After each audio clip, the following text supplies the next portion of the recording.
ನಾವು ಬಿಜೆಪಿಯವರು ಮತ್ತು ಜೆಡಿಎಸ್ನವರ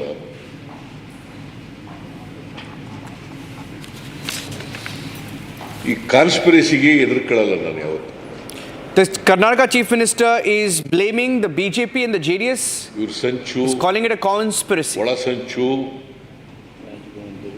ರಾಜಭವನ ದುರುಪಯೋಗ, ದುರ್ಬಳಕೆ, ಇದಕ್ಕೆಲ್ಲ ಎದುರ್ಕೊಳ್ಳಲ್ಲ. The CM says that they are misusing the constitutional bodies, in this case trying to allege that the BJP has worked with the governor to target him. ಜನರ ಆಶೀರ್ವಾದ ನಮ್ಮ ಮೇಲಿದೆ. He says the blessings of the people are with him. ನನ್ನ ಜೊತೆಯಲ್ಲಿ ನಮ್ಮ ಎಲ್ಲ ಮಿನಿಸ್ಟ್ರಿಗಳು including deputy chief minister, MLAಗಳು, ಪಾರ್ಟಿ ಮುಖಂಡರುಗಳು, ಪಾರ್ಟಿ ಕಾರ್ಯಕರ್ತರು ಮತ್ತು ಹೈಕಮಾಂಡ್ ಎಲ್ಲವೂ ಕೂಡ The Karnataka Chief Minister says High Command, ಜೊತೆ ಇದ್ದಾರೆ, party leaders, workers are firmly with him. ಕಾನೂನು ಹೋರಾಟ ಮುಂದುವರಿಸಲಿಕ್ಕೆ ಎಲ್ಲ ರೀತಿಯ ಸಹಕಾರವನ್ನು high command. He says the High Command and everybody else is with him and are giving him complete support.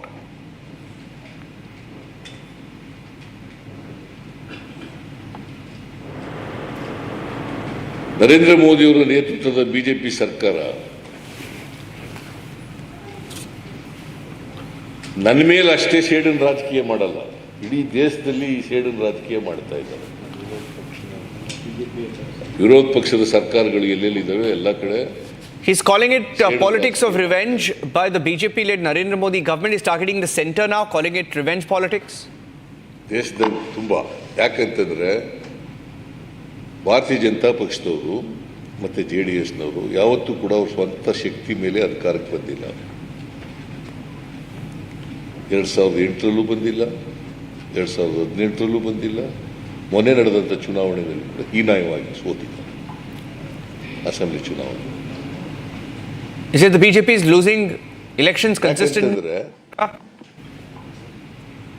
ಅವರು ಯಾವಾಗಲೂ ಅಧಿಕಾರಕ್ಕೆ ಬಂದಿರೋದು ಹಿಂಬಾಗಲಿನಿಂದ. BJP rarely comes to power in Karnataka. They face electoral setbacks. Operation Kamala ಮಾಡೋದ್ರ ಮೂಲಕ. And then he says they do Operation Lotus or Operation Kamala to topple governments. They never came to power on the mandate of the people of Karnataka, both BJP and JDS.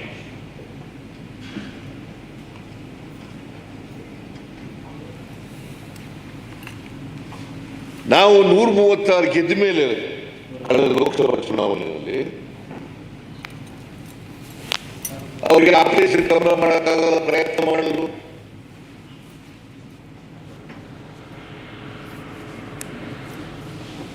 Okay, well, there was a poor signal there. He was saying that they have won 136 seats on their own and the BJP can't touch them. ದುಡ್ಡನ್ನ ಕೊಟ್ಟು MLAಗಳನ್ನ ಕೊಂಡ್ಕೊಳ್ತಕ್ಕಂಥ ಕೆಲಸ ಮಾಡೋಕ್ಕೆ ಪ್ರಯತ್ನ ಮಾಡಿದ್ರು, ಆಗಲಿಲ್ಲ. ನಮ್ಮ MLAಗಳು ಯಾರೂ ಕೂಡ ದುಡ್ಡಿನ ಹಿಂದೆ ಬೀಳಲಿಲ್ಲ. He says the MLAs will not leave the party. He says there is an attempt to create trouble and break the government and buy out MLAs. So ಅದಕ್ಕೋಸ್ಕರ ನಮ್ಮ ಎಲ್ಲ ಬಡವರ ಪರವಾದಂಥ ನಮ್ಮ ಕಾರ್ಯಕ್ರಮಗಳನ್ನು ವಿರೋಧ ಮಾಡಿದ್ರು. ಹಿಂದೇನು ವಿರೋಧ ಮಾಡಿದ್ರು 2018. The Chief Minister saying that they have introduced pro-poor schemes. He is referring to the guarantees. ನಮ್ಮ ಗ್ಯಾರಂಟಿ ಯೋಜನೆಗಳಿಗೆ ವಿರೋಧ ಮಾಡಿದ್ರು. Annabhagya, Ksheerabhagya, Ksheeradhare. He's talking about the different schemes: free rice, free money to the women of Karnataka. Manashwini talks about free bus rides. Shubhagya, Shadi Bhagya. He's talking about all the schemes, freebies under his watch to build a case for himself. Guarantee ಯೋಜನೆಗಳನ್ನ ಶಕ್ತಿ, Gruhalakshmi, talking about guarantees now. ಅನ್ನ ಭಾಗ್ಯ, ಯುವ ನಿಧಿ ಎಲ್ಲನೂ ವಿರೋಧ ಮಾಡಿದ್ರು. Listing out the poll SOPs based on which the Congress party won. ಸಾಮಾಜಿಕ ನ್ಯಾಯಕ್ಕೆ ಮತ್ತು ಬಡವರಿಗೆ ವಿರುದ್ಧವಾಗಿರ್ತಕ್ಕಂಥವರು BJP. He says BJP is anti-poor. ಹೇಗಾದರೂ ಮಾಡಿ ಸರ್ಕಾರಕ್ಕೆ ಕಪ್ಪು ಮಸಿಯನ್ನ ಬಳಿಬೇಕು ಅಂತಕ್ಕಂಥದ್ದು. He says there's been an attempt to somehow tarnish the image of his government in Karnataka.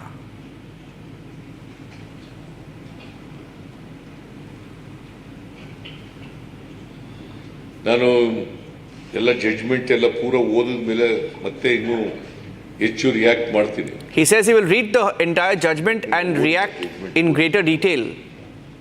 197-8 page ಇದೆ. He says the entire judgment is nearly 197 or 198 pages long and that he will go through the detailed judgment. ನೀವು ಇನ್ನೂ ಹಾಕಿ ಅಷ್ಟೊಂದು ಆತರ ಮಾಡ್ತೀರಿ? That's him targeting the media. Someone asking a question. ಓದಿಲ್ಲ ಅಂತ ಹೇಳ್ದೆ ಅಷ್ಟೇ. ನಾನು ನಿಲ್ಲಿಸ್ಬಿಟ್ಟಿದ್ದೀನ ಮಾತನ್ನ. He says he wants to speak more. So ಬಿಜೆಪಿಯವರು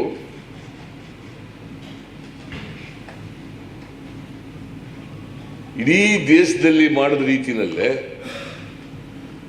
ಕರ್ನಾಟಕದಲ್ಲೂ ಕೂಡ The Karnataka chief minister saying that the BJP, like they have done across the country, Congress ಸರ್ಕಾರ even in Karnataka, trying to shake the Congress government, trying to tarnish the Congress government. ನಮ್ಮ ಸರ್ಕಾರಕ್ಕೆ ಕೆಟ್ಟ ಹೆಸರು ತರಬೇಕು. Somehow to malign the government in Karnataka. He says it's a very calculated attempt being made. Both BJP and JDS. He says both BJP and JDS. Both BJP and JDS. He says both BJP and JDS are trying to target his government.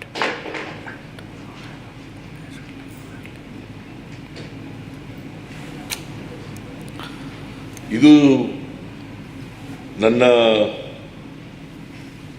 ಈ orders ಬಂದ ಮೇಲೆ, ಇವತ್ತಿನ high court ಆದೇಶ ಬಂದ ಮೇಲೆ, ಮಾಧ್ಯಮಗಳ ಮೂಲಕ ತಿಳ್ಕೊಂಡ ಮೇಲೆ ನನ್ನ ಮೊದಲನೇ ರಿಯಾಕ್ಷನ್ ಇದು.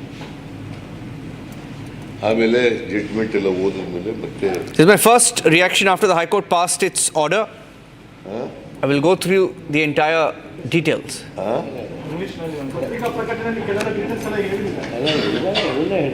ಇದನ್ನೇ ಹೇಳಿರೋದು. See, ಇಂಗ್ಲಿಷ್ನಲ್ಲಿ today the High Court passed an order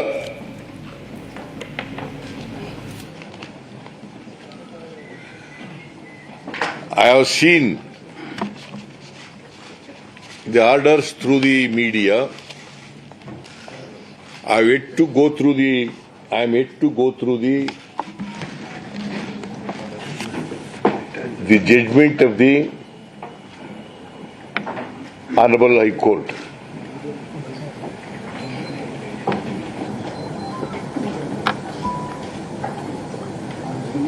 After going through the judgment,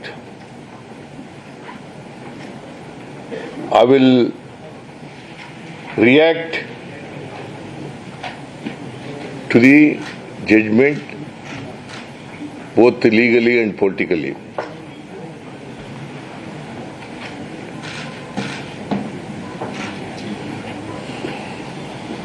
The complainants who made a complaint before the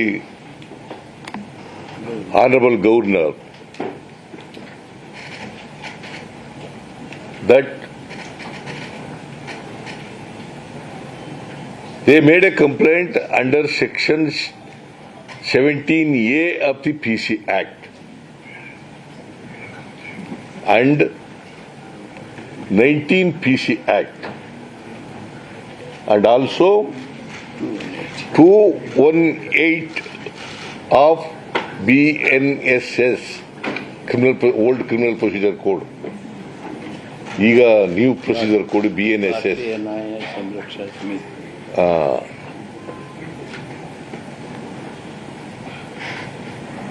The Honorable High Court said inquiry may be conducted under Section 17A of the PC Act. And they rejected another prayer made by the complainant that prosecution is to be sanctioned under Section 218 and 19 PC Act. 19 PC Act has been rejected by the Honorable Governor before he gives the order.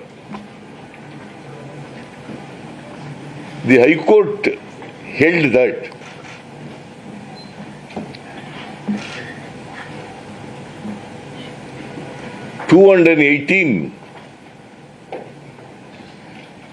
the prosecution under 218 is totally rejected. In the words of the court, you can read. And you may, court orders. Court orders. ಏನಂತ ಹೇಳಿದ್ದಾರೆ ಅಂದ್ರೆ the order is read to be restrictive to an approval under section 17A of the Act and not an order granting section 218 of BNSS. Shall I repeat again? You got it?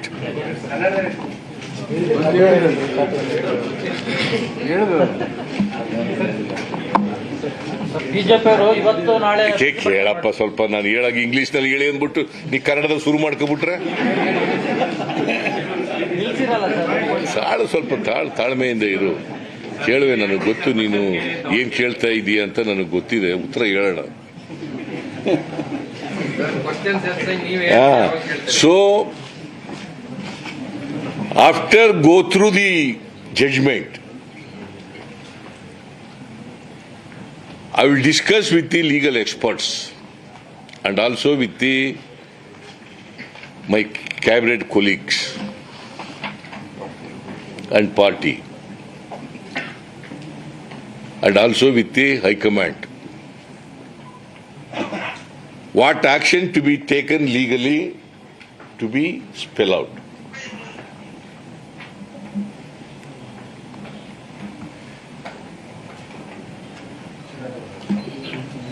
So BJP is trying to dislodge our government through money power and also through Operation Kamala, but they could not succeed.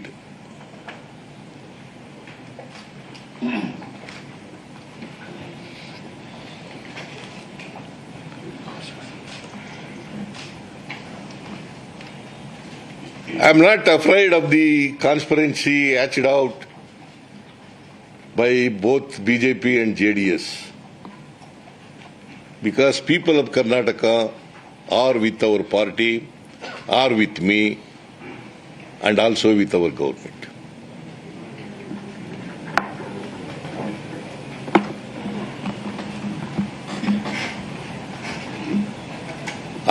After whatever futile exercise they made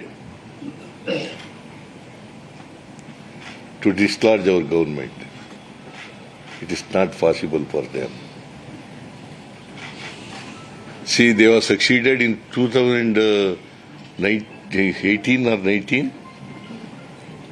In 2008 also they were succeeded, because the people of Karnataka gave, they are given mandate, absolute majority to Congress party. 136 MLAs we got.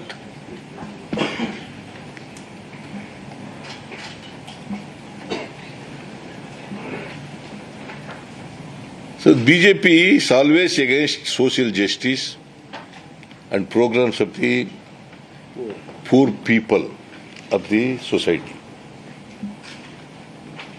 because they opposed in our previous regime all our poor programs, Welfare measures. welfare measures that we have undertook. Like Now also they are opposing all 5 guarantees.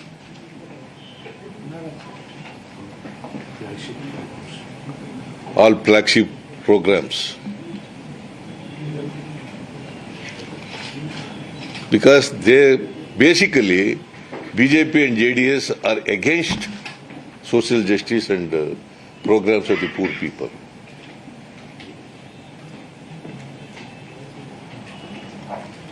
It is not only they have tried in Karnataka, in the entire country, wherever governments of opposition party is there in power, they try to dislodge such governments, and they have succeeded in sending some chief ministers to prison.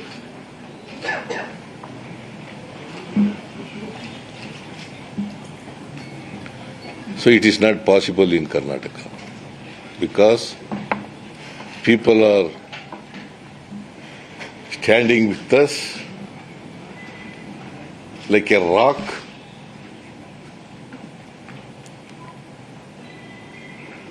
and also with me, all our cabinet colleagues, all our leaders, all our workers, and also party, MLAs, MLCs, and High Command, MPs and High Command.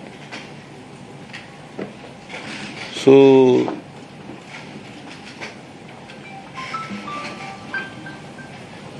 these are the first reaction today, and my colleagues are here. Please, you can ask questions.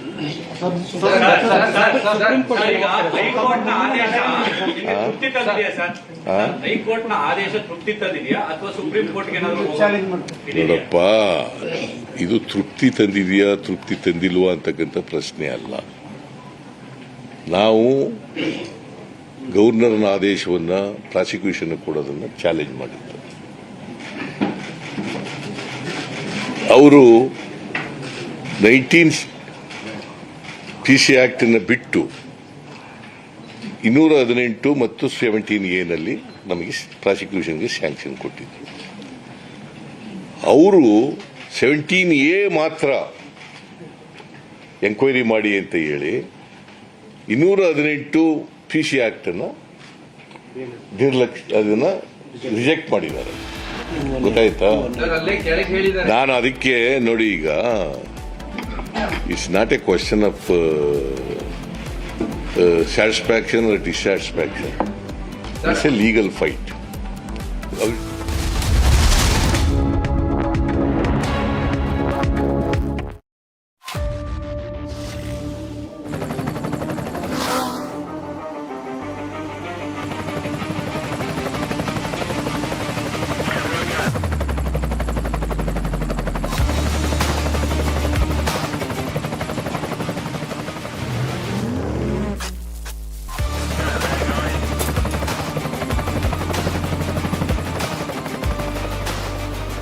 Director, the taste of success.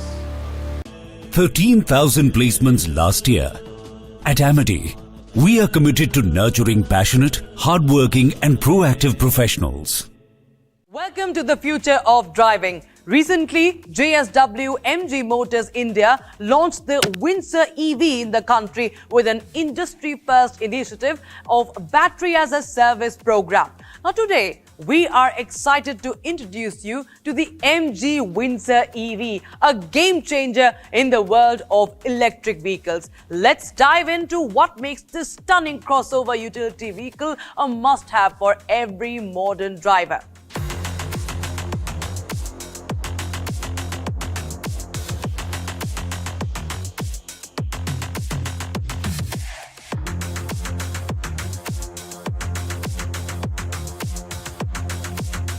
The low cost of ownership, experience and price. That's the number one.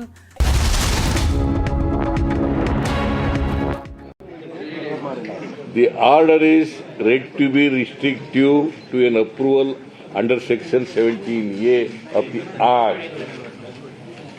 and not an order granting sanction under section 218 of the BNS is not there.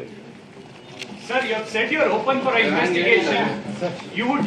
Would the state government order an investigation, or would you wait for what happens in the special court, sir? You have said you are open for an investigation. See, whatever court said, I have read it. You are asking the question to the government. You see, I am confining to only the orders passed by the High Court.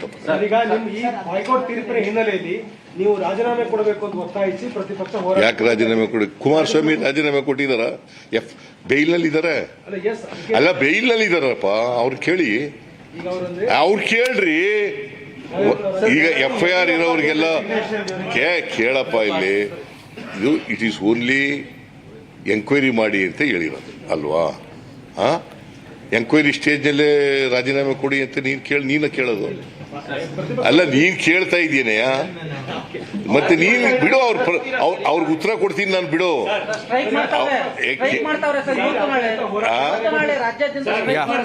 ಮಾಡ್ಲಿ, we will face them politically.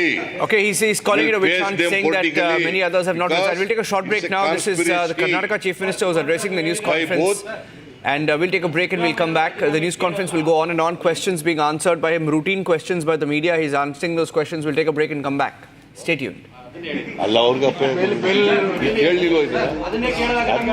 ಕೇಳು, ಇವ್ರಿಗೆ ನಿಮ್ಗೆ apply ಆಗುತ್ತೆ ಇಲ್ವೋ ಅಂತ ಕೇಳು.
An hour ago, following indications that Hezbollah was preparing to fire towards Israeli territory, we began striking terrorist targets throughout Lebanon. The Hezbollah terrorist organization has been This is Republic Kuchina Studio, your one-stop destination for all the breaking news updates. I am Shivangi Shukla. Let's get started.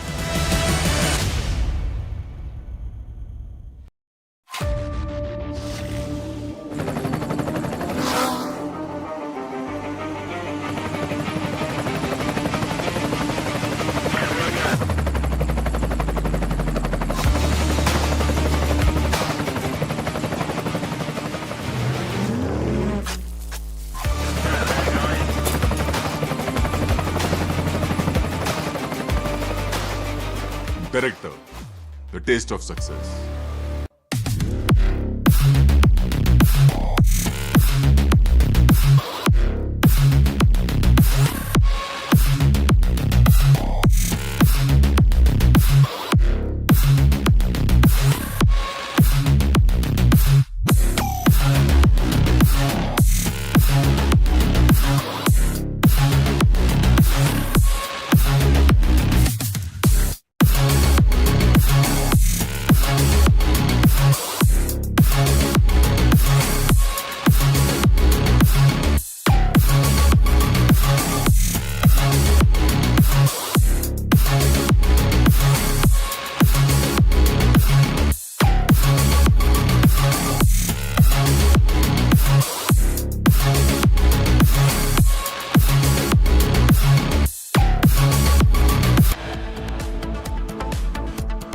ಜನರ ಜೊತೆಲಿ ನಿಂತ್ಕೊಳ್ತೀವಿ. ಸಾಕು ಸಾಕು ಸಾಕು. Thank you.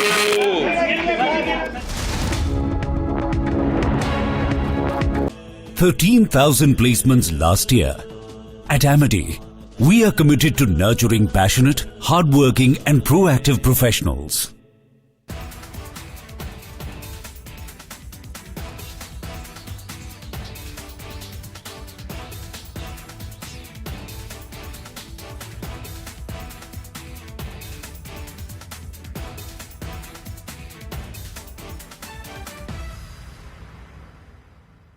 Welcome to the future of driving. Recently, JSW MG Motors India launched the Windsor EV in the country with an industry-first initiative of Battery as a Service program. Now today, we are excited to introduce you to the MG Windsor EV, a game changer in the world of electric vehicles. Let's dive into what makes this stunning crossover utility vehicle a must-have for every modern driver.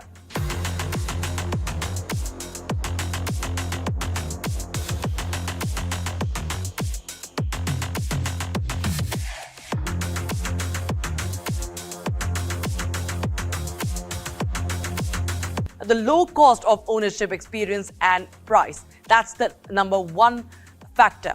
The MG Windsor EV has launched with an eye-catching price tag of just 9,99,000 rupees.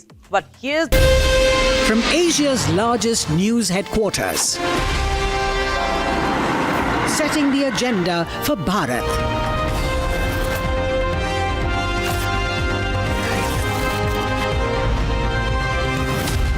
You're watching Republic.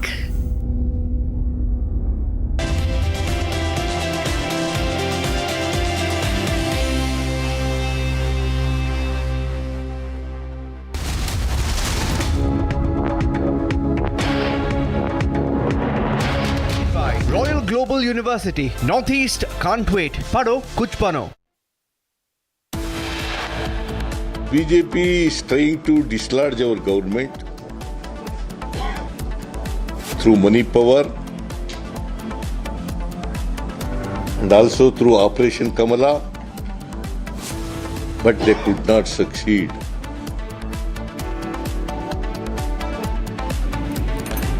Siddaramaiah issues the first statement after High Court verdict, calls it a conspiracy by the BJP and JDS to frame him in the MUDA scam. He will now be investigated. The court has rejected his petition.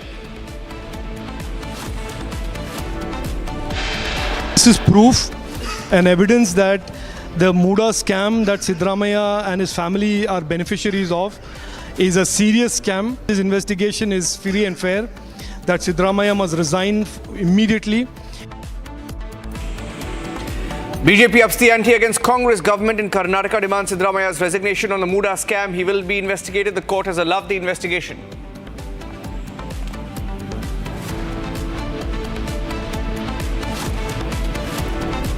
Badlapur sexual assault case, accused shot dead in the encounter after he allegedly opens fire. Maharashtra CID will probe the incident.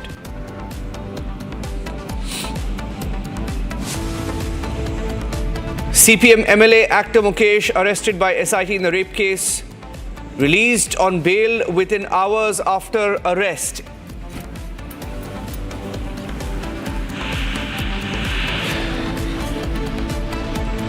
On the Tirupati ladu controversy, Hindu priests stage a protest, demand strict action against those who insulted the Hindu faith by adulterating the prasad given to the gods.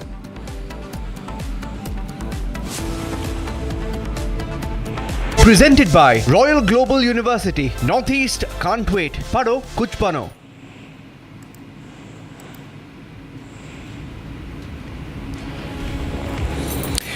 Okay, starting with the big story we're tracking, ladies and gentlemen, on the MUDA files. The MUDA, or the Mysuru Urban Development Authority. Now, you may be wondering, what is the MUDA scam?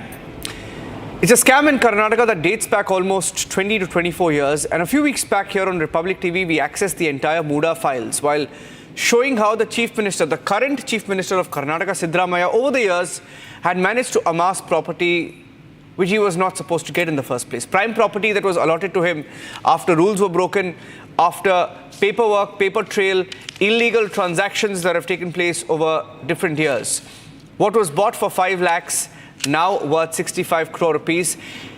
And after that scam came to light, the governor of Karnataka gave the sanction to prosecute Siddaramaiah. Siddaramaiah is not willing to resign. He went to court, he challenged the prosecution, and the court has dismissed his petition while allowing an investigation. The court has said that the facts narrated in the petition would undoubtedly require an investigation in the teeth of the fact that the beneficiary of all these acts is not anybody outside but the wife of the petitioner.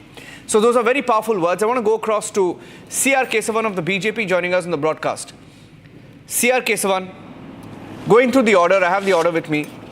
The court has said that the facts narrated in the petition would undoubtedly require an investigation in the teeth of the fact that the beneficiary of all these acts is not anybody outside but the wife of the petitioner. It's simple. Land that was taken by a farmer for 5 lakh rupees. We've gone through the facts in this case threadbare. There was a scam. Prime land was given to the chief minister's wife in return for land that does not exist or belong to them in the first place. Paper trail was created. What was 5 lakhs in the late 90s and early 2000s is today valued at 65 crore rupees. It's a scam. And when a scam is happening, investigation has to happen. He's not even willing to be investigated. He's challenging the investigation now. Good evening, Naranjanji. What you saw today in the press conference was a rattled, nervous, beleaguered chief minister. He's a lame duck chief minister who has lost every smidge of moral and ethical authority and right to continue. Mr. Siddaramaiah has to resign immediately. His continuance is untenable. You know, the scam Congress Sarkar in Karnataka is neck deep, and it's engulfed and encircled by allegations of blatant corruption. And in this MUDA, scam, as you had very detailedly also taken it up on many occasions, this involves, sordid corruption, crony capitalism, and snatching away land belonging to Dalit. The question I'm asking now is, Mr. Siddaramaiah should resign, but where is Mr. Rahul Gandhi? He talks about crony capitalism, he talks about corruption, he talks about the welfare of Dalit and tribals. Mr. Rahul Gandhi should stop his hypocrisy. He should instruct Mr. Siddaramaiah. Rahul Gandhi should not protect Mr. Siddaramaiah. He should ask him to step down immediately. They talk about the constitution, they talk about democracy. How can he let Mr. Siddaramaiah continue after such a verdict from the High Court, which has turned down his plea and upheld the sanction to prosecute by the governor? More importantly, if you see, this is not one scam. This government has been, engulfed with, many scams. We know that Mr. Siddaramaiah himself, as Chief Minister in the Assembly, conceded 289 crores being swindled and siphoned from the Maharishi Valmiki Tribal Development Fund. This was meant for the benefit of progress of tribals. They swindled the money from there. And the minister concerned was forced to resign. And then the ED, took him into custody and the investigation is on. So, when the concerned minister in the Valmiki Maharishi scam resigns, how can Mr. Siddaramaiah continue for a free and fair and impartial investigation? He's not only the chief minister, he's also the finance minister. And this scam, this MUDA scam talks about it's straightforward, points fingers, allegations to the family of Mr. Siddaramaiah. It involves massive irregularities, severe irregularities in land allotment and disproportionate compensation and snatching away land from Dalit families. And in this situation, how can a chief minister, and you would know, Niranjan, it's a pandemic case. The severity of this thing is also highlighted and exposed by the fact that the state government of Karnataka, headed by Siddaramaiah, has ordered 2 commissions to investigate the MUDA scam. One is a judicial commission. Imagine 2 commissions investigating the same scam. So the government itself, the Congress government, the scam Sarkar itself concedes that this is a huge scam, this is a huge problem. That's why 2 commissions are underway. And now, for a free and fair and impartial probe, Mr. Siddaramaiah has to resign, and Mr. Rahul Gandhi, he can't duck his responsibility. He has to instruct Mr. Siddaramaiah to resign. Second important point I want to underline, Niranjan. You know how the Congress party shamelessly insulted the governor? You know how they besmirched the reputation of the governor? They should keep in mind, the governor is from a Dalit community. And they called him unconstitutional, they called him names. I mean, you can't even express that, in words. And today, the High Court has very clearly said the governor was well within his constitutional, duty to do what he's done in terms of giving sanction to the prosecution. So, not only the resignation of Mr. Siddaramaiah, Rahul Gandhi should ask the entire Karnataka Congress party and all the ministers to resign and to ask pardon and apologize to the governor for defaming him and abusing him. And he comes from a Dalit community, and Rahul Gandhi waxes eloquently about, Dalit and tribal rights. First, money was siphoned from the Tribal Development Fund, and now they abuse the governor who's from the Dalit community. So first, let Mr. Siddaramaiah resign and let the Congress party apologize to the governor. Yeah, now my last question to you is, CR, see, there are many scams, I'll tell you. There are many scams that have happened, corruption that has been exposed in Karnataka in the last 1 year or more, right? They've been in government for a little over 1 year, and there have been many scams. Now, my question is, there are precedents within the Indie bloc. For example, Arvind Kejriwal faced charges, he came out, he's resigned. Somebody else is the chief minister now. Hemant Soren faced charges, resigned, and then was arrested. Now, you can't say that is different for Karnataka because he has to face an investigation. And it's even more surprising that he's not willing to even face an investigation. Today he says, I will consult the legal experts to see if an investigation should be carried out in the first place. Now my question is, can you remain the chief minister and oversee an investigation against yourself? Because the SIT in all probability or the police will be probing it.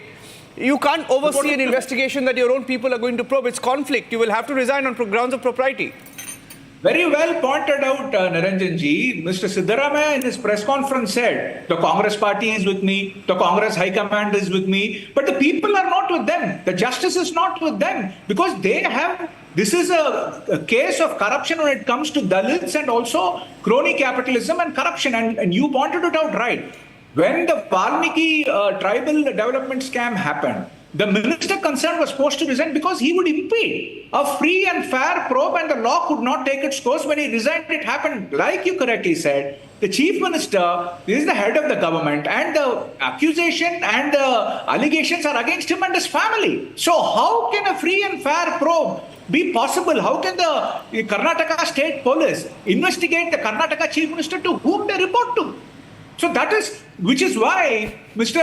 Siddaramaiah, there is a clear conflict of interest. His position is untenable, and the law should take its course. Mr. Rahul Gandhi should not protect him and impede justice, for the Dalit families and also, for the people of Karnataka. So, for a free and fair probe and to ensure that justice and the process of law is not impeded, Siddaramaiah has to immediately resign so that the law takes its course and an investigation happens, and let the truth set them free. Why is the scam Sarkar of the Congress party in Karnataka afraid to face a probe? If they don't have any guilt, they should welcome a probe and let the probe and let the investigation end, and the truth will come out. I think there is something very murky here in the way they're trying to duck the probe. It also reveals that they have something to hide. Yeah. Thank you, C.R. Kesavan, for joining us on this big breaking story. His position has become untenable. In fact, we've been closely tracking the story in Republic Kannada and Bengaluru for the last over 2 months. And in one of the documents, ladies and gentlemen, believe it or not, there was a whitener used to clean up what the chief minister's wife had written in one letter. That's the level of cover-up that they have tried to do in this particular case. There is a lot that needs to be investigated. Let's see where the story goes. Moving on to some more breaking news that's coming in from across the country now.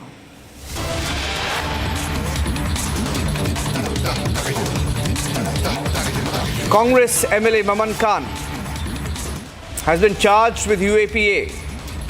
In the past, in the new violence case, has stoked another controversy. He was in the spotlight during the communal riots last year.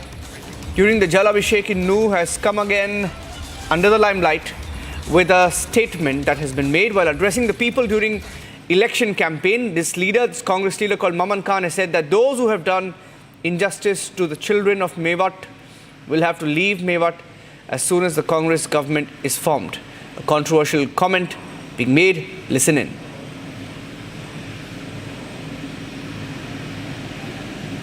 तीसरे दिन गाड़ी लेके बच्चों को ऐसे मुर्गी की तरह भर के ले जाना शुरू कर दिया, मारना पीटना हाथ पैर तोड़ना बहुत आम हो गया।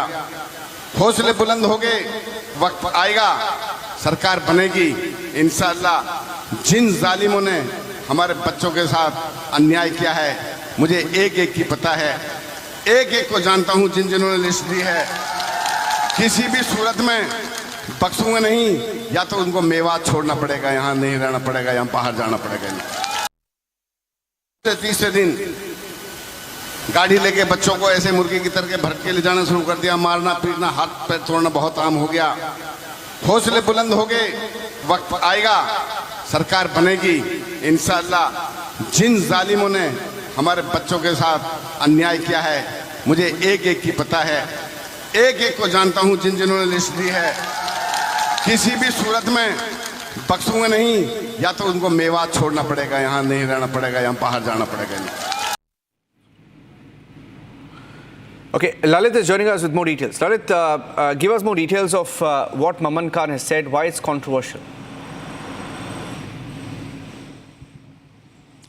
If we talk about the Congress MLA, Mr. Maman Khan is once again in the controversies and again in the spotlight, as yesterday during a rally, while speaking to the public, he said that when Congress would be coming in power, the way BJP has done with his community people, he will take the revenge of each and everything. He said that he knows what the previous government have done, and when the Congress will come in power, he will take the revenge of everything. If you talk about last year when there was a Jal Abhishek program and there was riots in Mewat, that time also Maman Khan gave the controversial statement. So once again now he is in the spotlight, he is into controversy over his remarks. He has given that if Congress comes in power, he knows how to deal with the BJP and how to take revenge. Back to the studio. Okay, thank you for joining us with those details. Moving on to some more breaking news update now coming in poll-bound Haryana. I have some details coming in. Let's go across to that. Former Haryana Chief Minister Bhupender Singh Hooda has stirred a controversy. Hooda has said that if the Congress government comes to power in Haryana, we will open the Shambu border. Shambu poll plank, Shambu border, it was alleged that the opposition, primarily Aam Aadmi Party and Congress, instigated farmers to go and sit on the Shambu border. And look at this. Hooda says if Congress government comes to power, we will open the Shambu border. They were the ones who closed the Shambu border. Now they're saying they will open the Shambu border. What's going on? Lalit. Once again, if we talk about the former Chief Minister and the CLP leader of Haryana, senior leader, Bhupender Singh Hooda, while speaking to the rally and addressing the people, he said that they are totally supporting the farmers. They have cornered BJP on every issue in Haryana, whether it was the wrestlers issue, law and order issue, or the farmers issue. He even said that when Congress would come in power, they would open the gates of the Shambu border. It's been around more than 8 to 9 months that farmers are still sitting in the Shambu border. Yes. Bhupender Singh Hooda alleged that BJP government especially has put big nails and big barricades over the Shambu border. So if the Congress comes into power, he would be the first one to open the gates so that farmers can move and cross to Delhi. Back to studio. Okay, thank you for joining us with those inputs. Let's move on now and get you some breaking news updates coming in from Shivamogga and Karnataka. I'm going across to that next breaking update. The National Investigation Agency, the NIA, has filed a charge sheet against 2 more people in the Shivamogga ISIS conspiracy case, the terror conspiracy case, taking the total charge sheeted accused to 10 now. The duo have been identified as ISIS radicals Abdul Mateen Ahmad Taha and Musawir Hussain Shazib, who were earlier charge-sheeted by the NIA in the Rameshwaram Cafe blast case. They were involved in the Al-Hind ISIS module in Bengaluru, and it appears that there was a larger terror nexus. These were terror modules operating in Karnataka for a very long time.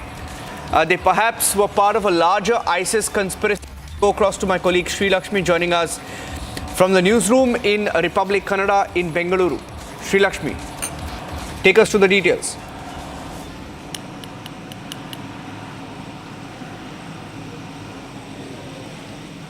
Right, Niranjan, NIA has already filed a charge sheet in Rameshwaram cafe bomb blast against Abdul Mateen Taha and Muzawar Hussain, who are hailing from Tirupati of Shimoga district.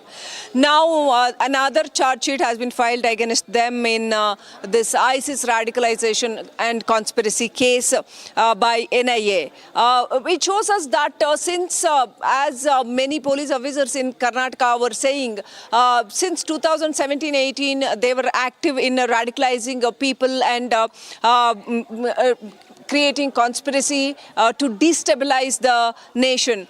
This case is an example which has happened in Shimoga back in 2022. Now the charge sheet has been filed in regarding this case. This case is a most apt example wherein these accused were involved in creating instability, terror by burning a national flag and conducting a trial blast in Shimoga. It is unbelievable that for many long years these guys have been conducting these activities in places like Shimoga, Tirupati and even in places like Bengaluru and radicalizing many gullible Muslim youths, including many other accused. These guys were conducting such activities and involved in radicalizing people. Now, after many years in Rameshwaram cafe blast case, these Abdul Mateen Taha and Muzawar Hussain, they were found to be, now they are being accused. Like there might be, this case shows that there might be many more such sleeper cells all over Karnataka. Police should be more careful and there needs to be more deeper investigation which has to happen regarding this ISIS radicalization in Karnataka. Niranjan. Thank you for joining us with those inputs. Okay, let's move on now and get you some updates from across the country. Quick look at the top stories from across India in 2 minutes.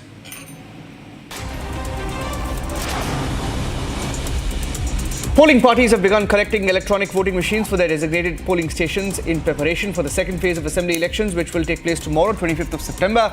Security personnel have been deployed across the region. Vehicles are being thoroughly checked. Total of 26 assembly seats across 6 districts in Jammu and Kashmir will go to polls in this phase. A team from the Election Commission of India, led by Chief Election Commissioner Rajiv Kumar, held meetings with senior officials, including IGs, DIGs, DEOs and SPs. Discussions focused on preparations for the upcoming assembly elections in the state, which are scheduled to take place this year. Union Agriculture Minister Shivraj Singh Chauhan met with farmers and representatives from farmers' unions at the board meeting hall in Delhi, emphasizing that the agriculture was the backbone of India and that serving farmers was like worshipping God and that the government was trying to do everything that they possibly can.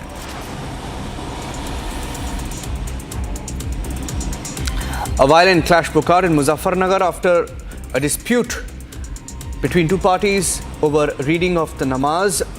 The dispute occurred when the imam of the mosque reprimanded a worshipper, leading to the assault. 6 to 7 men, including the imam, attacked the worshipper, and the entire incident was caught on CCTV. The victim has now filed a police complaint against the attackers at the masjid.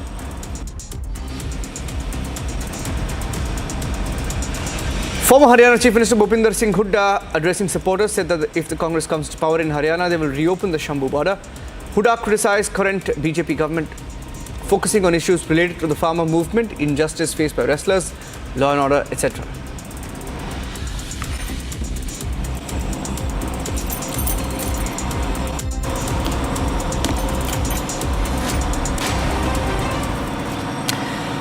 For many years and decades, ladies and gentlemen, we've been saying that Indian football has been neglected. Neglected primarily because there is a disproportionate interest in pushing, promoting cricket.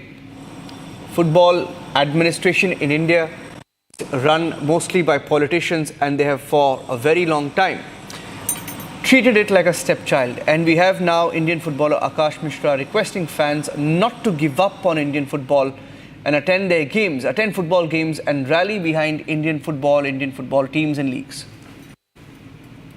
See, in one day we cannot change everything. People talk about, okay, when India will play World Cup, why India is not playing World Cup, and then question mark. Whenever national team is playing, this question comes always in the newspaper or in Twitter, media, everywhere. So it's not about one day. It's about many nights which we have to work, and of course, supporters, they play a very big role.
If you see any Premier League viewership or any La Liga, I think there are many of viewers who are coming there from India.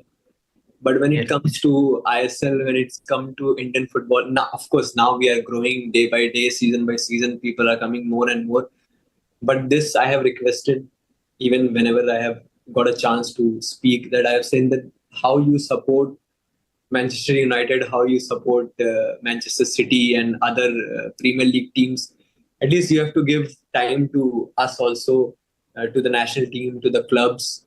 Of course, when you'll give time, we'll do good, because see, we also don't want to play in front of an empty stadium. We also need supporters, and like football, those who know football, I think supporters are very important. They are like an extra motivation for all the players to do well.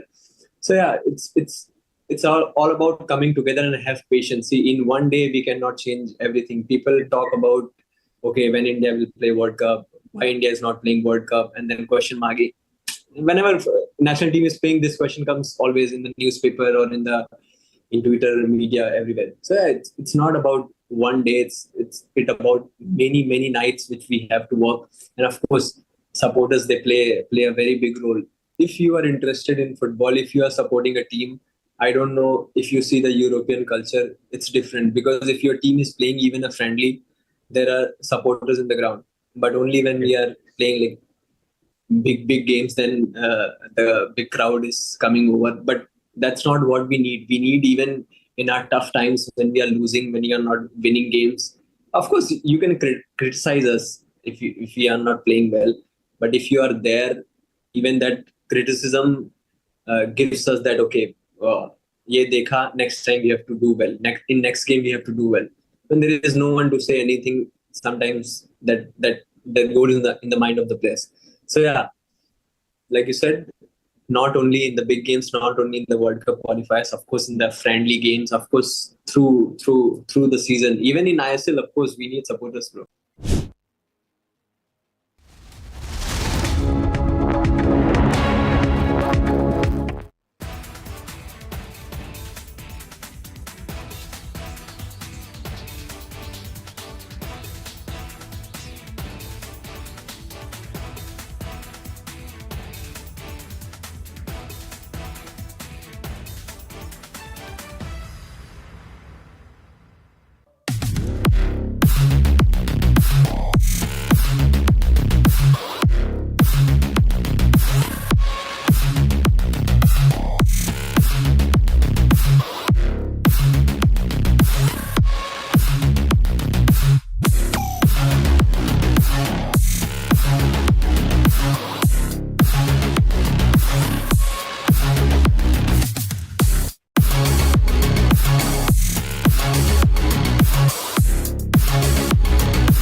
Hello, Moto.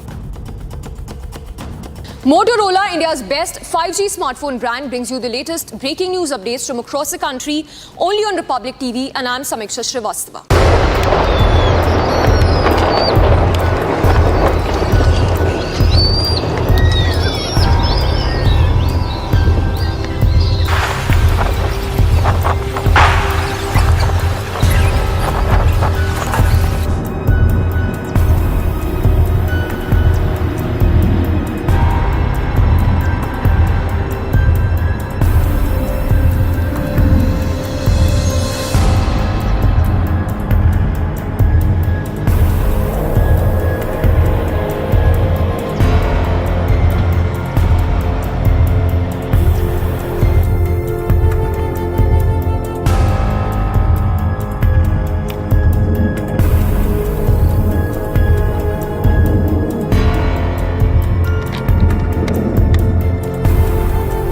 An hour ago, following indications that Hezbollah was preparing to fire towards Israeli territory, we began striking terrorist targets throughout Lebanon.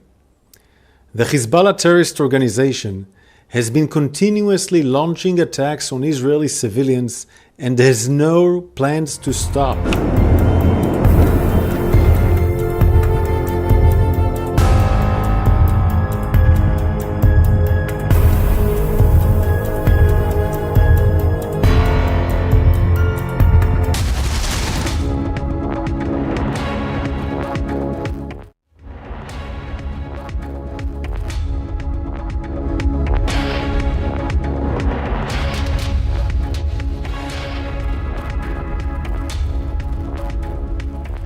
Child molester eliminated in an encounter, but politics picks up in the Badlapur case. We're going to focus on that. Let's begin with the headlines. Presented by Royal Global University. Northeast can't wait. Pado kuch pano. Trying to dislodge our government through money power and also through Operation Kamala, but they could not succeed.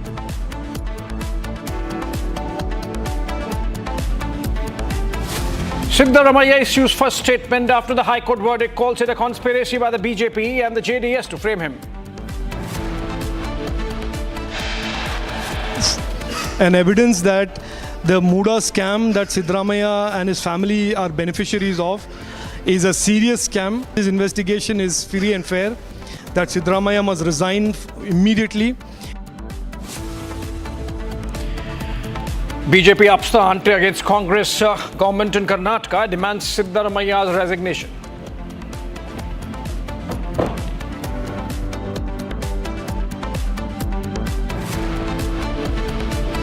Badlapur sexual assault accused shot dead in encounter. Maharashtra CID to probe incident.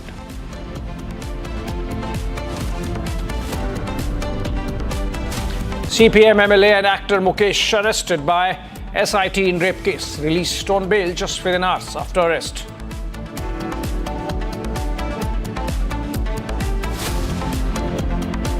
Amid the Tirupati ladu row, Hindu priests stage protest, demand strict action against the perpetrators.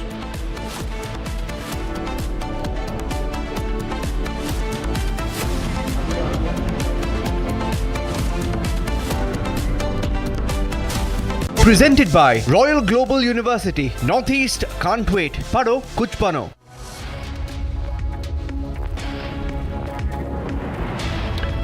All right, welcome friends. Remember the Badlapur child molestation case. So one of the accused, Akshay Shinde, was shot dead, eliminated in an encounter yesterday, day before yesterday in fact.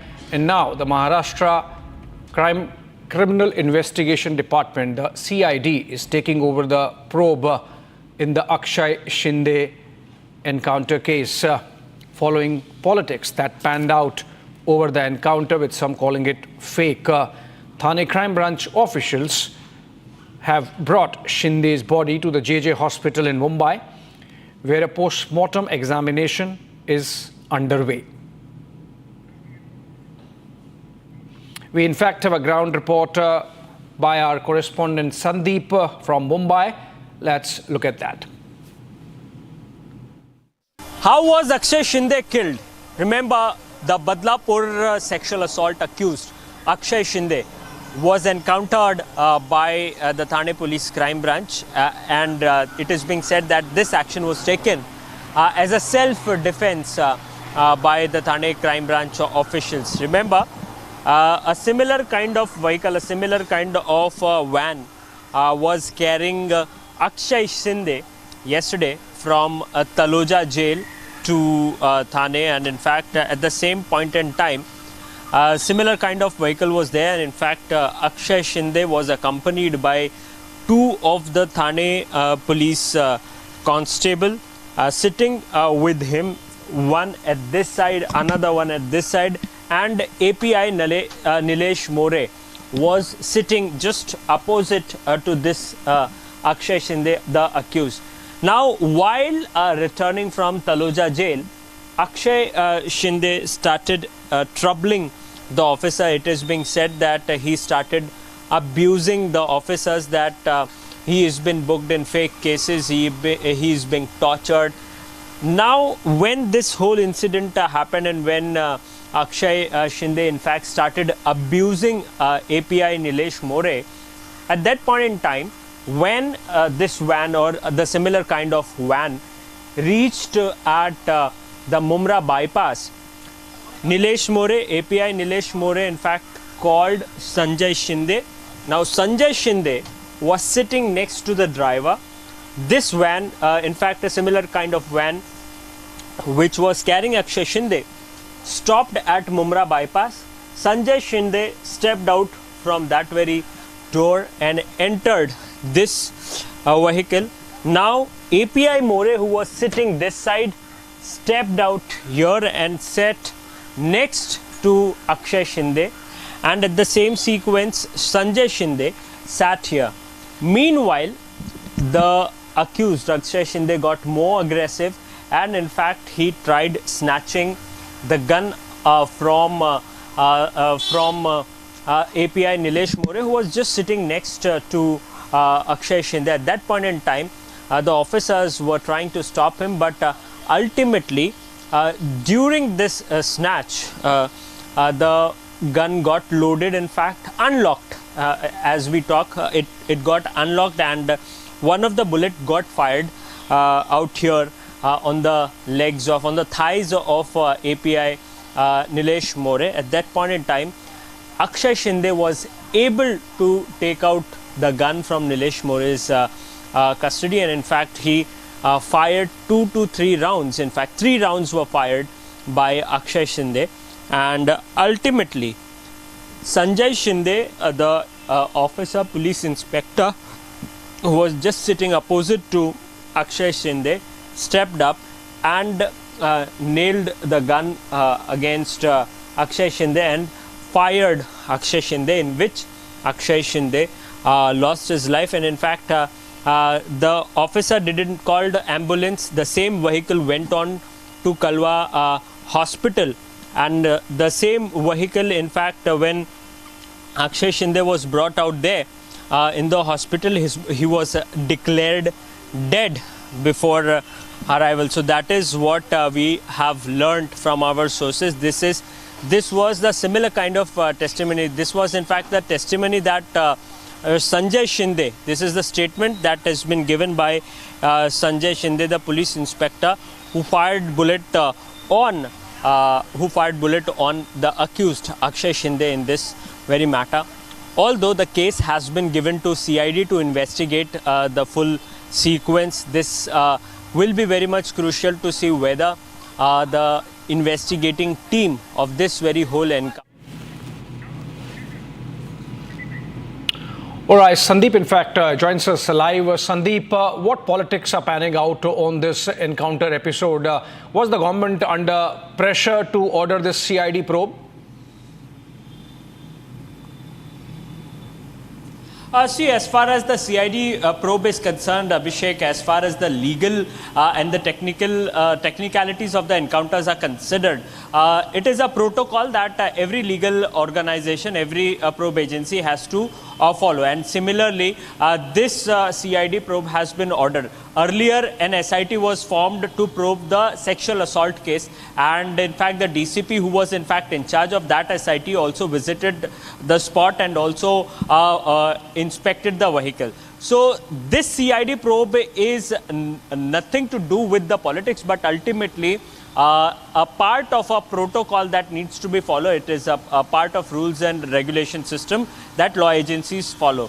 But ultimately, yes, the uproar that was made by opposition at that point in time when Badlapur railway station was ultimately blocked, there was a lot of chaos. Politics was played when Akshay Shinde was in fact not arrested or arrested, but late arrested. So ultimately, at that point in time, the whole Badlapur station was blocked out. There was lathi charge that was done to disperse the crowd.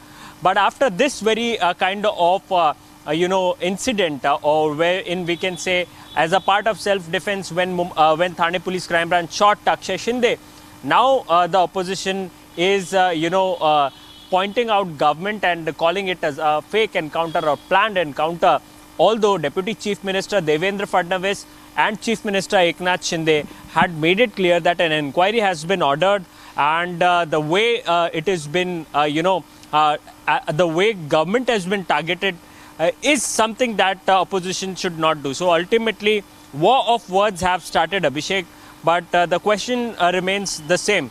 Whether it is a planned encounter, or did Akshay Shinde, actually did what it is being said by, or what it is being claimed by the Thane Police Crime Branch officials. All right, Sandeep, thank you so much for sharing those details with us, and we move on, and there is a breaking news development coming in. In fact, friends, it's coming in from the war-torn Middle East, where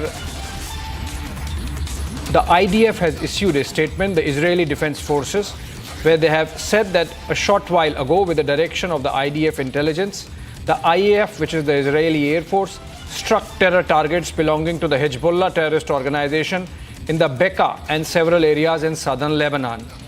Among the targets struck were buildings in which weapons were stored, command centers and additional terrorist infrastructure sites. During the strikes, secondary explosions were identified, indicating that large amounts of weapons and ammunition were stored in the buildings. This is a statement being attributed to the Israeli Defense Forces. They have carried out another round of air strikes in southern Lebanon, and reports suggest that once the missiles struck those targets, there were secondary explosions suggesting that those places were acting as ammunition dump, and that's what Israel has been indicating too, that the Hezbollah has been using civilian areas to hide its war stores, its weapons and ammunition, and even missiles and missile launchers from civilian neighborhoods, and that's why those have been targeted. Remember, yesterday Israel carried out a massive mass contact program where they issued hundreds and thousands of messages through mobile networks across southern Lebanon, asking civilians to evacuate. And in fact, Israeli Prime Minister Benjamin Netanyahu came out and made a statement saying that Israel is not against the civilian population of Lebanon, but unfortunately the Hezbollah terrorist group uses civilians as shields, human shields, and that's why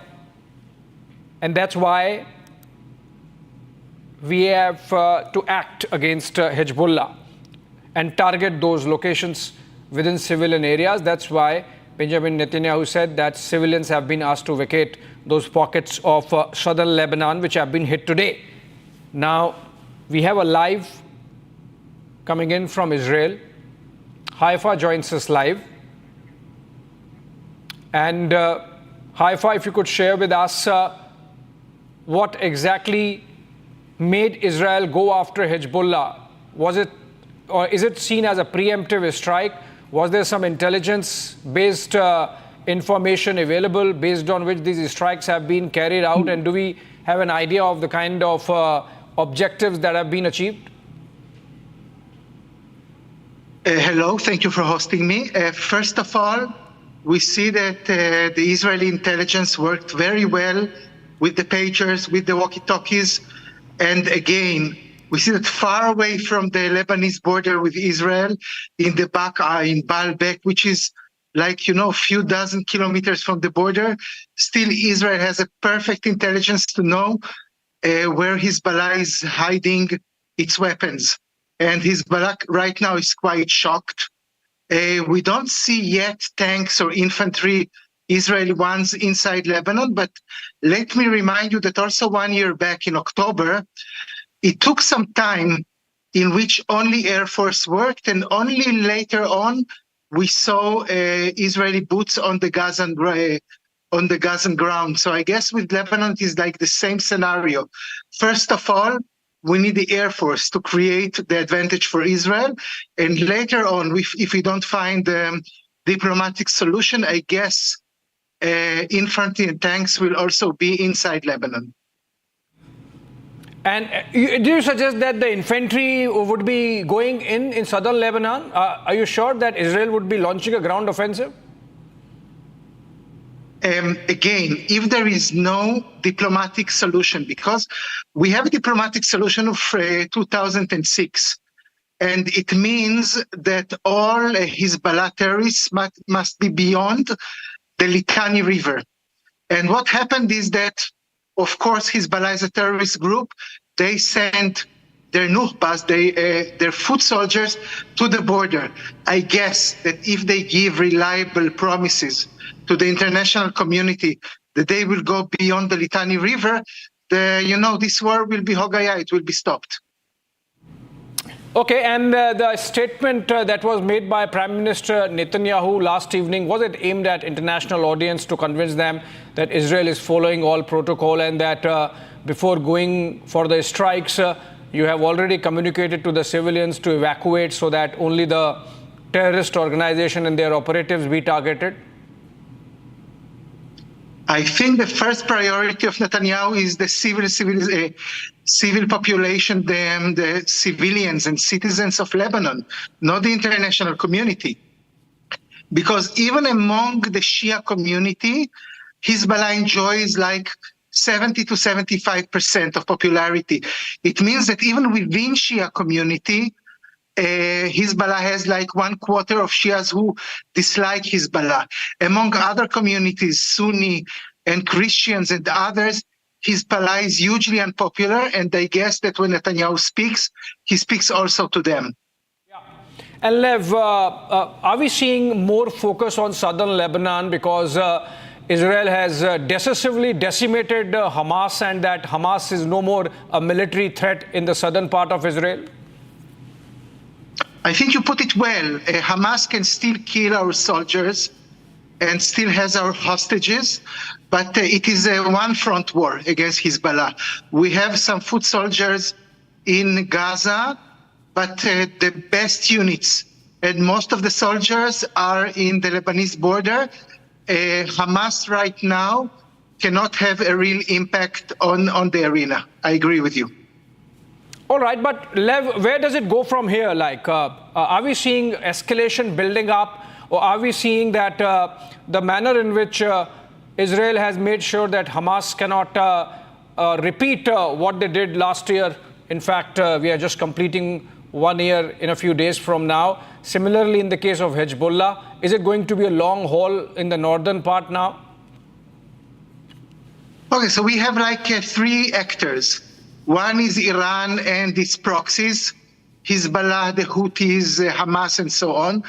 Second player is Israel, and the third one is America, and we are like part of the, of the Western civilization, of the American fold, and so on.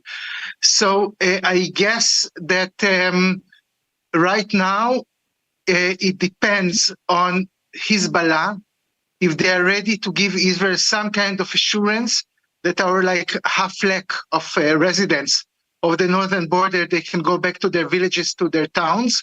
It depends also on the level of relationship between Biden and Netanyahu, because we are banking on Americans both diplomatically and also in the military sphere. So, of course, we have the Desi scenario, the domestic government, which is quite right-wing and is willing to go for a long war. And it depends on stability of the government. So we have like three players. All right. Thank you so much, Lev, for joining us from Haifa. And sorry for getting the name wrong. It was the location. And it's an evolving situation. We'll keep coming back to you for more. Thanks for joining us. And moving on, friends, the special investigation team probing the Me Too complaints against Mollywood personalities in Kerala today arrested Malayalam actor M. Mukesh in connection with a sexual assault allegation against him. But later he was released on bail as the CPM MLA secured an anticipatory bail from a court in the state. Meanwhile, the Kerala High Court has denied bail to Malayalam actor Siddiq amid ongoing investigation in the alleged rape case against him. We in fact have Ashwin joining us live from Thiruvananthapuram. Ashwin, do you have a sense of why or how the actor got bail so early? In fact, it's an interesting development that has come forward. Mukesh, the CPM MLA, the legislator, who's also an actor, who was an accused in a case registered in the Maradu police for sexual assault of a junior artist, has although got an anticipatory bail, he has been marked arrested by the special investigating team following almost 3 hours of grilling by the SIT team in Kochi. After which he has been subjected to medical test as well, and then he has been given, because of the anticipatory bail in the Sessions Court, he has been allowed to go. At the same time, another big setback for the another actor is Siddiq, whose anticipatory bail has now been cancelled, and there's a lookout notice, in fact, that has been given. Till yesterday evening, Siddiq was there available, but ever since the SIT today, the anticipatory the bail got cancelled, Siddiq is nowhere in sight. He has not been taken into custody by the investigating team. Although the survivor on the side has now also blamed the laxity from the part of the SIT for holding on to the information so long. He has to come out to allege that some of the evidences that were required to be collected have not been done so far. That has given enough for the accused, being Siddiq case, to tamper with the evidence as well. So clearly, on one side, this has happened. Society is moving at a pace. Meanwhile, the opposition has come forward to raise their voice against the ruling government. All right. Thank you so much, Ashwin, with those details. And we move on and let's look at some other stories from across the country in our top wrap. Bharat in 5 minutes.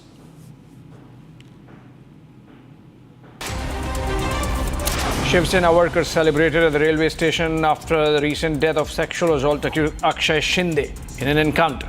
He was shot dead by police during a retaliatory firing incident. Workers displayed posters and distributed sweets to mark the occasion at Badlapur.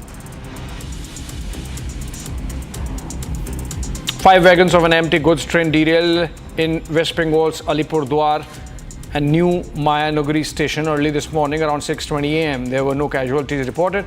Senior railway officials are on site and restoration work is currently in progress. Trains have been diverted, but overall movement has not been affected.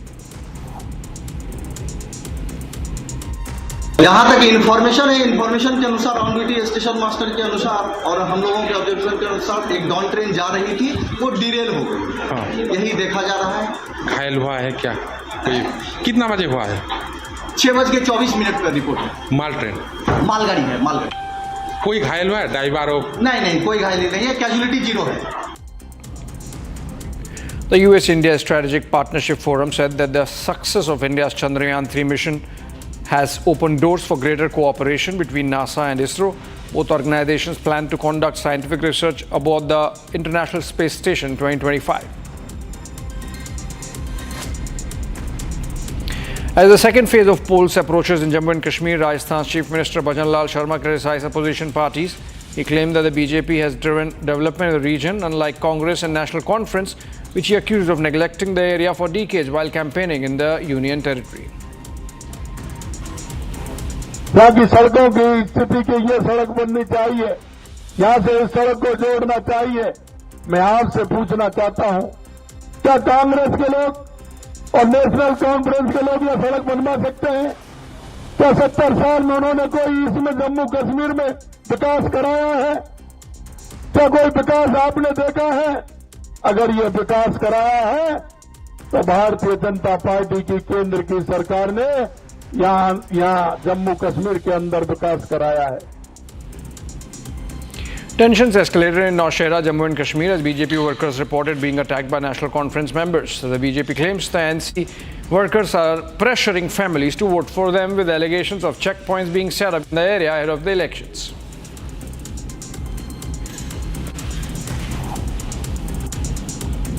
Police dismantled a gang involved in producing fake currency. 10 suspects were arrested. And police recovered over 6.5 lakhs in counterfeit notes along with illegal weapons. Authorities believe the gang had links to Nepal.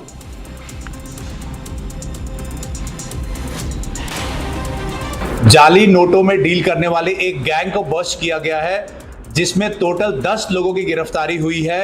इनके पास से 5.5 लाख से भी ज्यादा जाली note वो बरामद हुआ है। 1 लाख से ज्यादा नगद कैश बरामद हुआ है। 10 तमंचे इनके पास से मिले हैं। 30 जिंदा कारतूस मिले हैं। 12 यूज्ड कारतूस मिले हैं। इसके अलावा काफी संख्या में सिम कार्ड, लैपटॉप वो बरामद हुआ है। इनके पास से 4 सुतली बम भी बरामद हुआ है। Police shot and killed wanted criminal Mohammad Zahid. During a joint operation, Zahid was linked to the murder of 2 railway constables and had multiple charges against him, including kidnapping. The encounter occurred in the Dildar Nagar area as police attempted to apprehend him in Ghazipur, Uttar Pradesh. तो मौके पर संयुक्त रूप से थाना गहमर, जनपद गाजीपुर की police, Noida STF की यूनिट एवं जीआरपी वहां पहुंचे, उसकी घेराबंदी की। तो घेराबंदी के दौरान उसके द्वारा पुलिस पर फायरिंग की गई, जिसमें 2 जवान पुलिस के घायल हुए और जवाबी फायरिंग में इसके ये भी गंभीर रूप से घायल हुआ, जिसको सबसे पहले सीएससी पर ले जाया गया। All right, a short break, and on the other side, India goes a couple of notches up in the Lowy Institute of Power Index for Asia, 3rd most powerful country in the continent. That on the other side of a short break.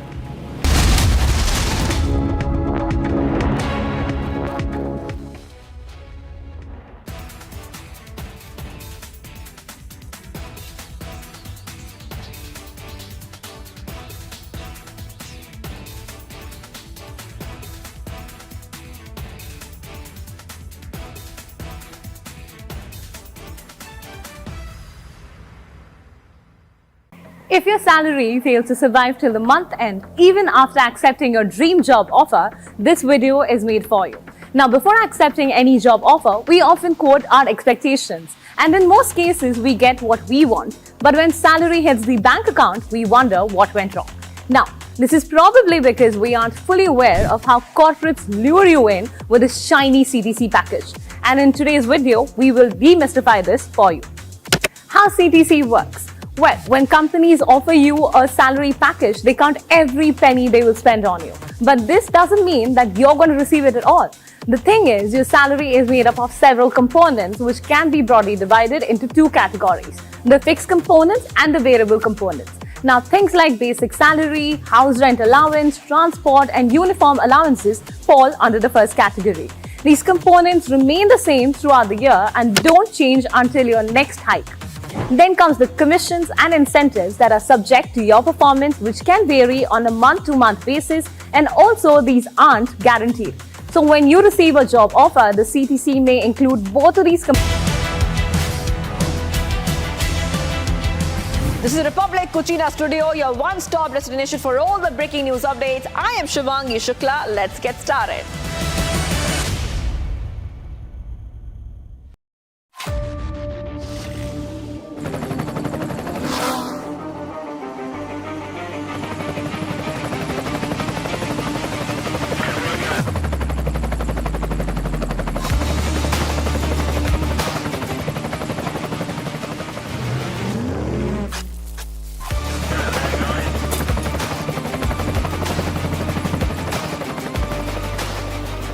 character, the taste of success. Welcome to the future of driving. Recently, JSW MG Motors India launched the Windsor EV in the country with an industry-first initiative of Battery as a Service program. Now today, we are excited to introduce you to the MG Windsor EV, a game changer in the world of electric vehicles. Let's dive into what makes this stunning crossover utility vehicle a must-have for every modern driver.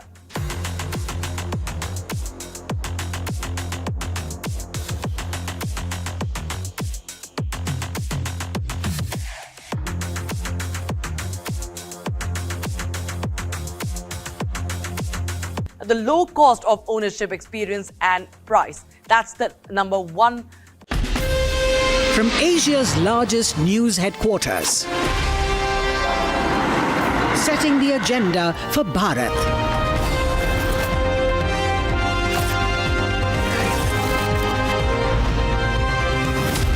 You're watching Republic.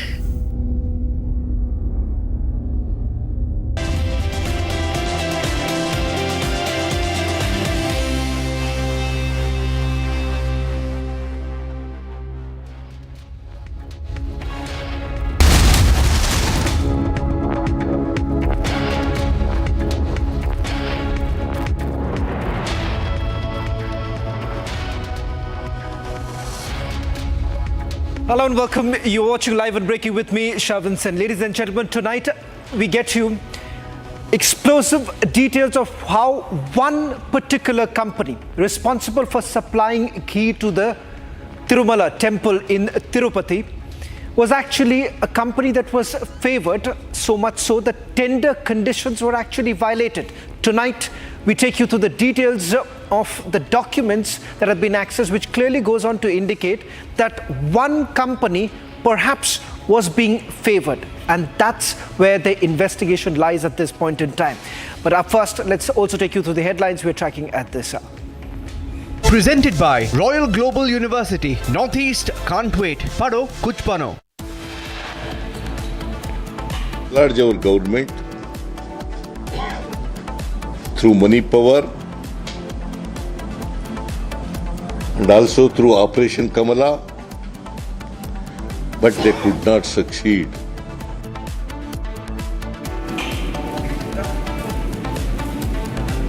Siddaramaiah issues the first statement after the High Court verdict, calls it a conspiracy by the BJP and JDS to frame him.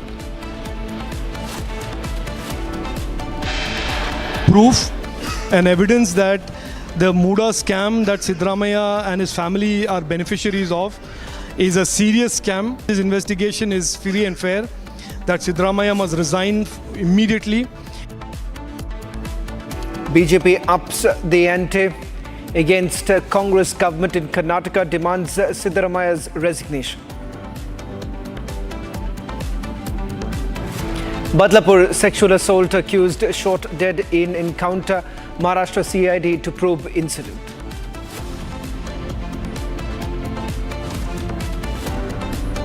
CPM legislator and actor Mukesh arrested by SIT in rape case, released on bail just within hours after the arrest. Amid Tirupati Ladu Rao, Hindu priests stage protest, demands strict action against the perpetrators.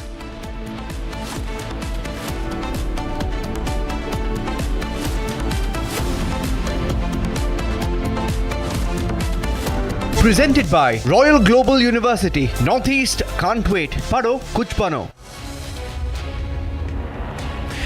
First, traces of animal fat was found in the ghee that was being used to make the laddus in Tirupati temple. Thereafter, the test reports that confirmed that animal fat was used, and investigation revealed that proper checks were not even carried out. It turns out that one particular company that was responsible for the supply of ghee, that supplied ghee at a rate which, again, was questionable in the first place. It turns out that this particular company did not even meet the tender condition. The tender that was actually floated by the board required that a company should have a turnover of about 250 crore rupees. Republic TV has now accessed details from the Ministry of Corporate Affairs, which basically shows that this particular company, AR Dairy, had a turnover of only about 244 crore rupees. Now, I'll take you through the documents that we have accessed. On your screens right now, this is clause number 74, where they are clearly making a mention that for anyone to participate in the bidding process, the annual turnover should be more than 250 crore rupees. The suppliers should produce evidence of the same, issued by chartered accountant, audited, and this should be the period of about 5 years. Now, I will take you through the details of whether at all there was an attempt that was actually made to favor this particular company. Because if you see clause number 74 of the tender document, it is very clear that you need to have a cutoff about 250 crore rupees. Now, I'll tell you what's the reality. The reality of this particular company, and in fact, we've gone through the documents, what you see right now on your screens. Let's just once again come here and take you through. The required revenue was 250 crore rupees. It was way lower than that. 244 crore rupees is the net sales and other operating income of this very company. If you're wondering where does this figure come in from, this is from the Ministry of Corporate Affairs. Their own documents of the company basically indicates that they haven't even met the criteria. So the question is that if at all the tender conditions were actually violated, then why was this company given the tender? And the tender was what? The tender was to basically supply ghee to the temple. And in fact, what it turns out that not only were the conditions were actually flouted, it turns out that they were given a tender for a longer period of time. We'll try and see if we can also go across to our reporters on the ground getting us the latest details. So what you see, the required revenue as per the tender document was 250 crore rupees. The ghee suppliers' actual revenue was about 244 crore rupees. And more importantly, the fact that they were basically supplying the ghee at a much lower rate, that in itself would have been the first alarm. The first alarm that should have been raised was about the rate in which they were actually giving this entire ghee. Let me also go across to my colleague Harsha as well as Aneri, who is joining us from Tirupati. First to you, Harsha, getting us the documents, details of what we believe is the clincher. We'll go back to the graphics of it, the graphics of the tender documents, clause number 74. Quickly take us through the details of it. What was the tender process in the first place? And has the company really responded to the allegations that have been leveled against them? Shaman, so now cat is out of the bag, and right now we know that the elephant which needs to be addressed is that how this Tamil Nadu-based company AR Dairy not only flouted with the rules in which the ghee tender was allotted to it, but now the bigger thing is the financial statements of the AR Dairy, which has come into light, where it clearly specifies that how the AR Dairy's annual turnover and income and the sales and market profit is only 244 crore, while the company, the which to the tender was to be allotted, should have 250 crores turnover and more than that, but the rules were clearly flouted. No mandate and procedure were followed while giving the tender and allotting the tender to the AR Dairy, which is the Tamil Nadu-based company in this entire matter. However, AR Dairy has stated that these allegations are false, these are not true, but the statements clearly reveal that how not only during the ghee that the lower price of rupees 320 per kg was given to AR Dairy, which was supposed to be 410 rupees per kg, but in this sense also annual income is much lower. It is almost much lower than more than 60-70 crore not followed while the tender was allotted to AR Dairy. And now we are looking at the larger picture, because at that time YSRCP Congress was in power and the rules were flouted. In fact, the laboratory clearly has mentioned that how animal fat, the beef tallow and fish oil was found in the ladus which were made and which was given to the Tirupati Devastham. Also, in that case also, they never said said that FSSAI and the NABL accredited, and NABL has double checked their ghee testing from the laboratory which they had to do. Clearly this is an oversight and the deliberate attempt to play with the sentiments of the devotees in this entire matter. Now we are looking at the larger picture, and we have to envisage exactly how present TDP government will take action against AR Dairy, where it is clearly said that how no rules was kept in mind and everything was flouted and the violations were at the larger picture. Back to you. Let me also go across to my colleague Aniri, who is joining us from Tirupati. Aniri, first it was about the rate of ghee. That in itself should have raised the alarm bells, but that did not happen. There are a few other documents that have also been accessed, which clearly goes on to indicate, one, that there were no tests that were conducted despite multiple complaints that were received by the board authorities.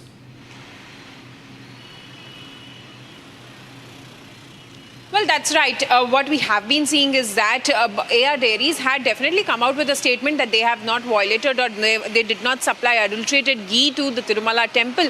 But now that the document shows that how they have flouted the rules of the board, and also at the same time, as they do not match the tender requirements, that is 250 crores. But also at the same time, what we have been seeing is that the AR Dairies, which is a Tamil Nadu-based company, had supplied ghee only for rupees 319. That itself was questionable, because it is practically not possible to get ghee at rupees 319. But also at the same time, what we see is that the Tirumala board, the documents which were handed over to the chief minister, the TTD had mentions that there was no test in the last 5 years during Jagan Mohan Reddy's government itself.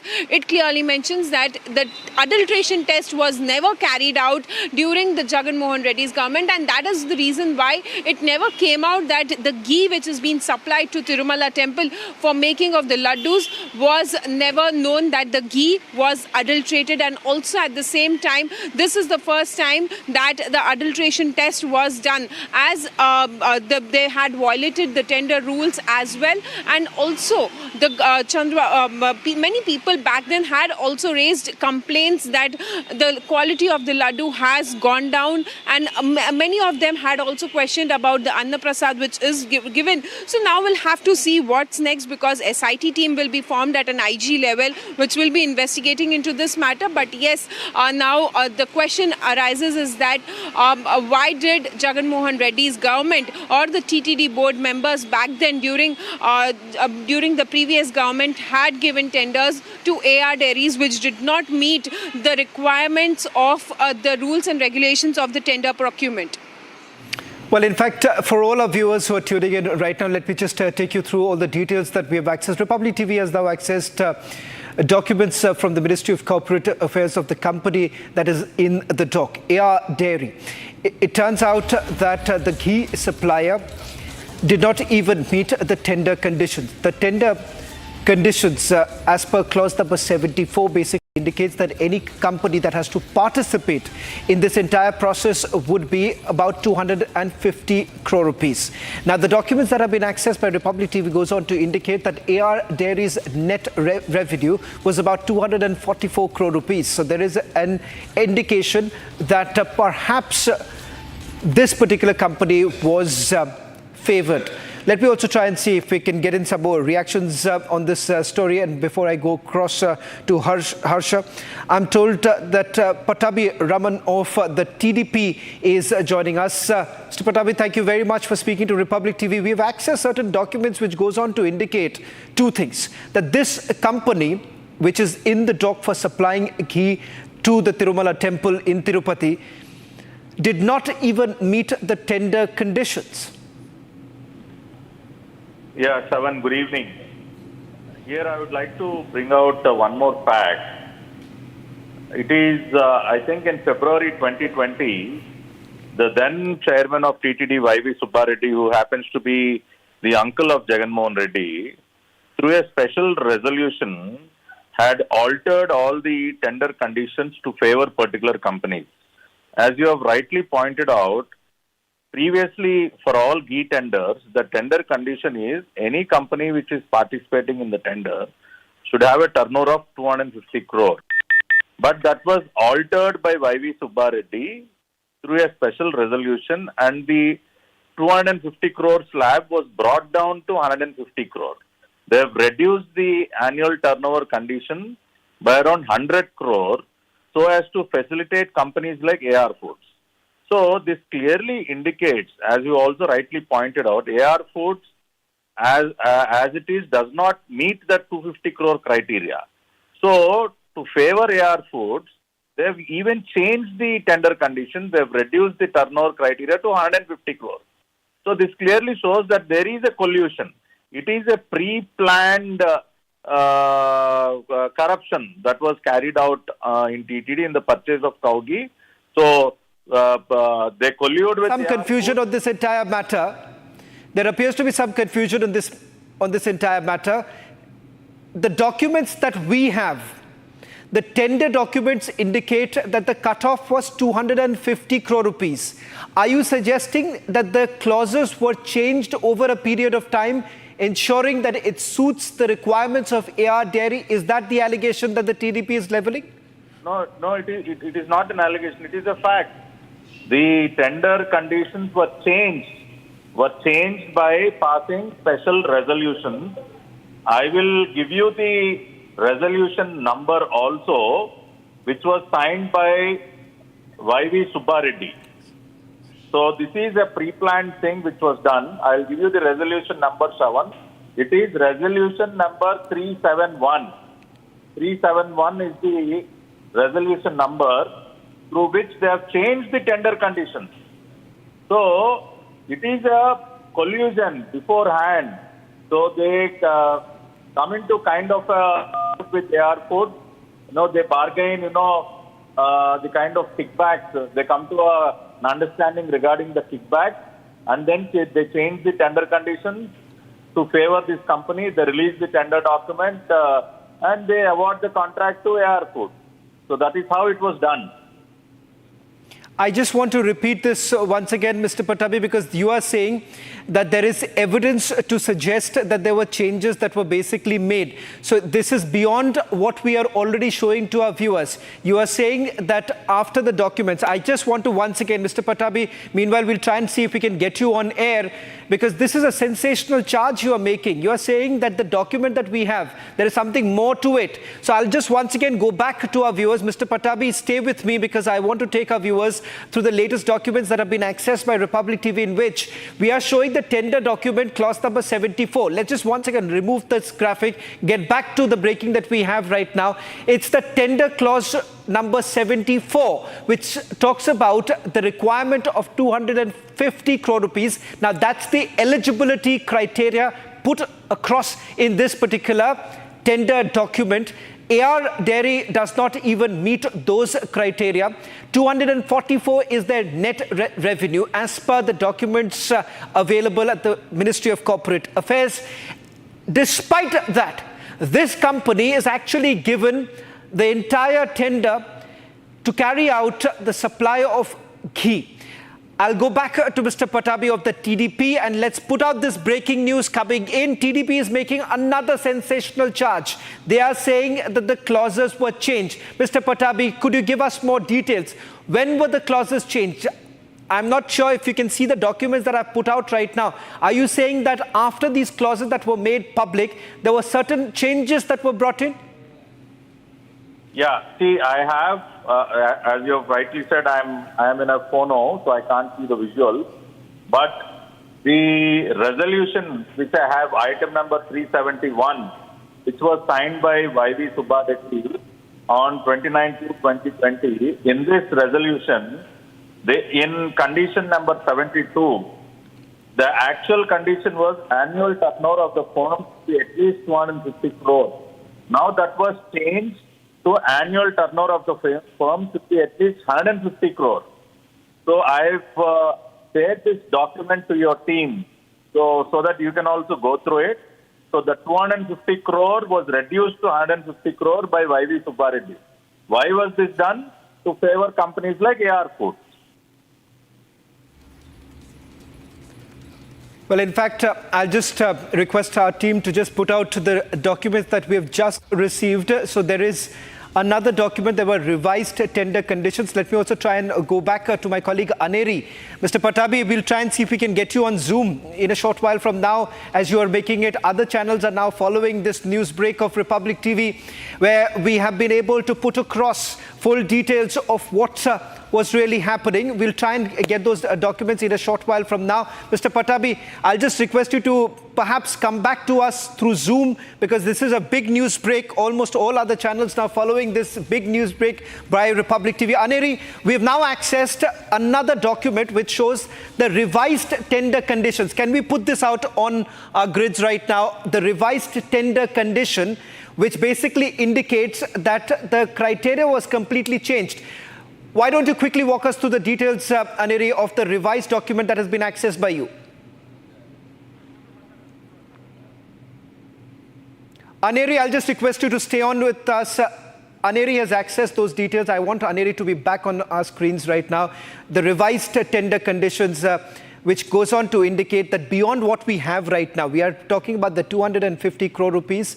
TDP is now making a sensational charge. TDP says that even after this, after the eligibility criteria that was made public, they've made certain changes, and we have just got details, the documents which shows that there have been revised tender conditions. Harsha, why don't you take us through the details till the time we can go across to Aneri, who's just accessed the revised tender conditions.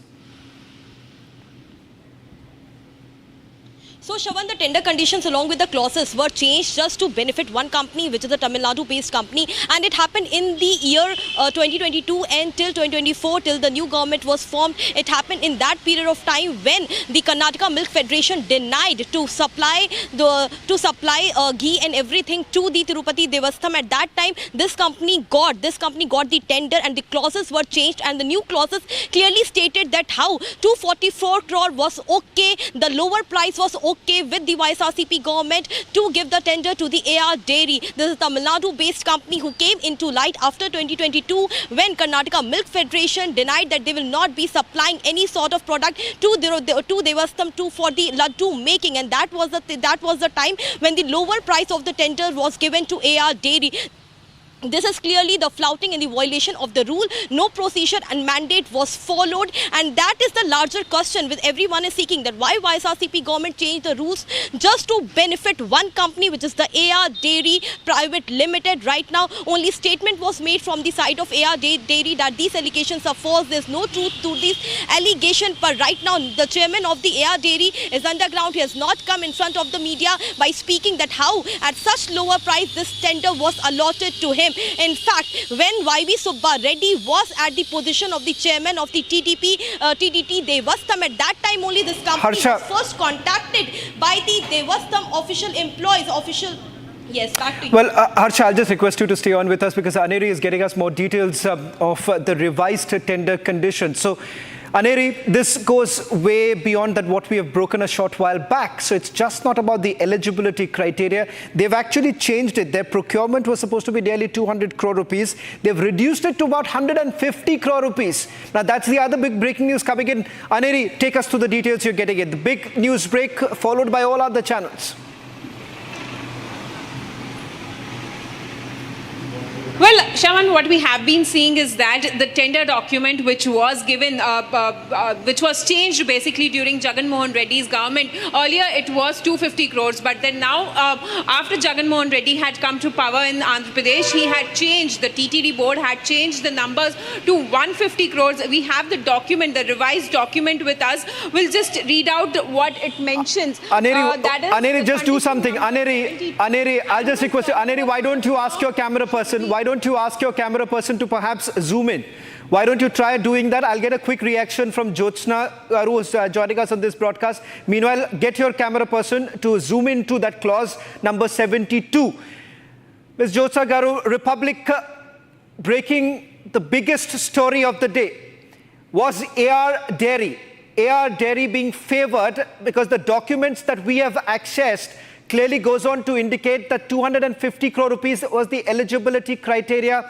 Turnover of the company was 244 crore rupees. A while back, your colleague, Mr. Patabi Raman, has broken another big news saying that even after that, there was a revised condition. While my colleague Aneri is showing, Jyotsna Garu, I'll just request you to stay on. Aneri, take us through the revised documents that have been accessed by Republic TV. Go on. Shravan, what you are seeing on your screen right now is the condition number 72. The annual turnover of the firm should be more than 50 crores. The supplier should produce an evidence that the turnover issued by the chartered accountant. So this is the condition number 72, which was changed. And also, I'll just show you that this is condition number 21. The tender shall be a ghee dairy manufacturing, procuring cow milk and cream. This is the license which they have to submit. And also such tenders shall present records of procurement to the turn of at least 3 tons of cow milk, fat, and also... Aneri, let's just quickly get to the first response from TDP's Jyotsna Garu, who is joining us on this broadcast. Ms. Jyotsna, as I've been pointing out, Republic TV has brought out another document. Now, this document is with regards to the eligibility criteria. 250 crore rupees was the eligibility criteria. The company, as per their revenue records, had clocked in about 244 crore rupees. So it appears that there was some sort of favors meted out. Absolutely, Shravan. And also it's just not condition number 72, Shravan. There are also condition number 19 and 20. Both the conditions were removed. The earlier existing tender conditions, condition number 19, the same document carries them as well, Shravan. Condition number 19 talks about the dairy should have been collecting at least 4 lakh liters of cow milk per day for the last 1 year, as evident from their procurement records and returns submitted to FSSAI. This is another condition which they have tampered with, and the recommendations of the committee, which was accepted later on, they have removed this particular condition. Again, condition number 20, which talks about it shall also have a processing capacity of minimum of 8 tons cow milk or fat or ghee, cow milk fat ghee in excess of its market requirement of cow milk fat for liquid milk and other products for the last 1 year. This shall be evident from the return submitted to FSSAI. Even this was tampered with, this was removed. Condition number 19 and 20 were removed. And again, as Aneri was speaking about the condition number 21, it was removed. And yes, as very rightly quoted by Patabi Garu earlier, condition number 72. 250 crores of annual turnover of the firm. The firm should be at least having 250 crores of annual turnover. Even that. Can I just get a quick answer from you? Now, this document that I'm holding, the existing tender condition made a mention of 100 crore rupees. As per this document, condition number 72, it has been turned over to 50 crore rupees, and they're saying this is a recommendation of the committee members. Do you know who are members of this committee and what were the recommendations? Was it followed up? See, the recommendations, this we are talking about the second one. Yes, the recommendation of this committee led by Y.V. Subba Reddy, the then chairperson of TTD board. You can find it here very clearly, Shravan. The TTD board chairperson, uncle of Jagan Mohan Reddy, Y.V. Subba Reddy, who, I don't know whether he is a Hindu or not, but he claims himself as a Hindu. He is the one who has done all this. As simple as that. Well, Jyotsna, the committee members also, there is a purchase committee member, there was a purchase committee which was again headed by and which would report to Y.V. Subba Reddy. Okay. Again, see all these things. Ms. Jyotsna, I'll just, I'm running out of time. I'm sorry, I'm running out of time, but we'll be back on the story, a story that we have broken first. We will be on it. We have also reached out to the YSRCP on their response on the story. There are questions that we are raising, and whether at all YSRCP will be responding to the questions that we have now put out as to whether at all there is any connection, because Y.V. Subba Reddy, who's behind this, the allegation that has been leveled against him, whether at all they will be responding. We'll slip into a short break. On the other side, we will continue with this big news break coming in from Tirupati, where we are putting out documents to basically indicate how one particular company responsible for supplying ghee to Tirupati temple did not even meet the eligibility criteria for the tender. Rahul's outsider remark sparks row. Politics brews as rapist shot dead.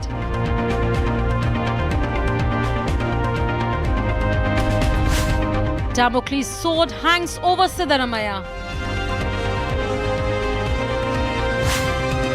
All this and more on Across the Republic at 6 p.m. today.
An hour ago, following indications that Hezbollah was preparing to fire towards Israeli territory, we began striking terrorist targets throughout Lebanon.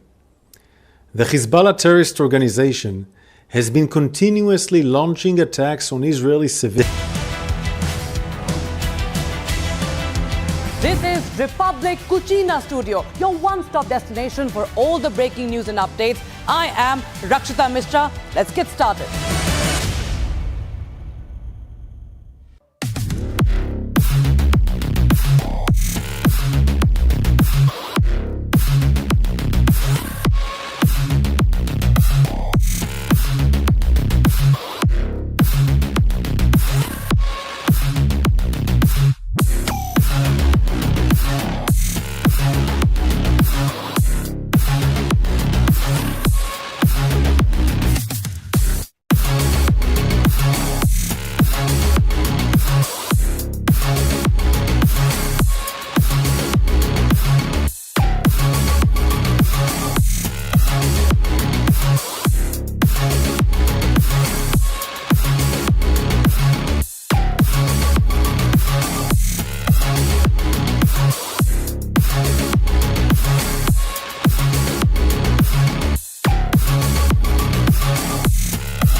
Welcome back, ladies and gentlemen. The anger over Hindu Astha is just getting bigger by the day. Today, in the documents that Republic has accessed, we will show you how the particular vendor, the supplier, AR Dairy, was favored by the YSRCP government of Jagan Mohan Reddy. This is because, as per the tender document, clause 74, a minimum of 250 crores of turnover is required to be eligible to participate, to send materials to the temples or become a vendor. This is clearly specified in the tender document. In other words, no company can be shortlisted if such revenue criteria, which is 250 crore rupees, is not met.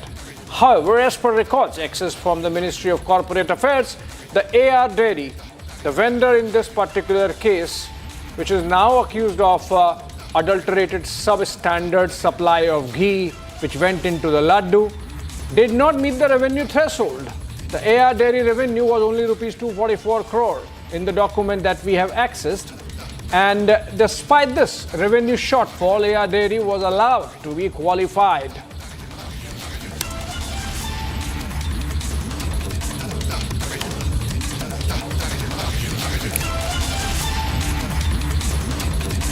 Tender conditions changed. Were the tender conditions changed in favor of the particular company, this particular company, AR Dairy? That is the question that we have to ask, because the clause 74 is very clear that the annual turnover of the firm should be at least 250 crores. But in the case of AR Dairy, it was 244 crores, and it should be 250 crores over a period of 3 years, which was not the case. All right, we have Mr. Pattabi Ram, leader of the TDP, joining us live, in fact, on the issue. Mr. Ram, if I could begin with you, and we also have Aneri joining us live. She's reporting from the ground in Tirupati. But coming to you first, Mr. Ram, this tender document clearly shows that either the laws were given a go-by or the company was given some favors. And obviously, if that was the case, there must have been some quid pro quo. Abhishek, good evening. Can you hear me? Yes, I'm getting you. Please go ahead. Yeah, Abhishek. See, as you have rightly pointed out, the initial requirement for any company to participate in the ghee tender of TTD is that they should have a turnover of 250 crore. But after the YSRCP government came to power and after YV Subba Reddy was made the chairman of TTD, to favor companies like AR Foods, they have deliberately altered the tender conditions through resolution number 371. I'm reading out the resolution number also. TTD resolution number 371, which was signed by YV Subba Reddy himself. Lot of tender conditions were altered to favor companies like AR Foods. So one such condition is the lowering of the turnover criteria. Previously, as you have rightly pointed out, it was 250 crore. But that was reduced to 150 crore. Annual turnover of the firm should be at least 250, which was reduced to 150. And not only this, Abhishek, they have altered certain other conditions also. Like previously, any dairy which likes to participate in this tender should be or should have been operational for at least from the past 3 years. That has been changed to 1 year. So 3 years operational experience is changed to 1 year. And also the dairy which participates in the tender should have been collecting at least 4 lakh liters of cow milk per day for the last 1 year. Yeah. That condition was entirely removed. It should also have a processing capacity of minimum of 8 tons of cow ghee. That condition was entirely removed. So like this, not only the turnover condition, but various other conditions like their operational experience or their processing capacity. So like this, various conditions were either removed or altered to favor companies like AR Foods. So there was a collusion beforehand. So right from the moment this tender process was initiated, there was a collusion. Clauses were altered.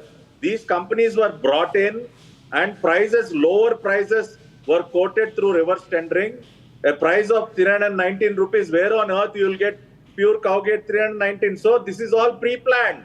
Okay. This is all pre-planned, Abhishek, and this evidence is enough to prove that it is a pre-planned sin that they have committed in Lord Balaji's Prasad.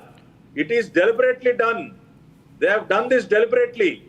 That is why it is an unforgivable sin, Abhishek. Mr. Ram, but then now it's your government in power. You can obviously follow a criminal prosecution and bring the guilty to account. You can zero down on the officers who might have done that. You can go to the bottom of the truth.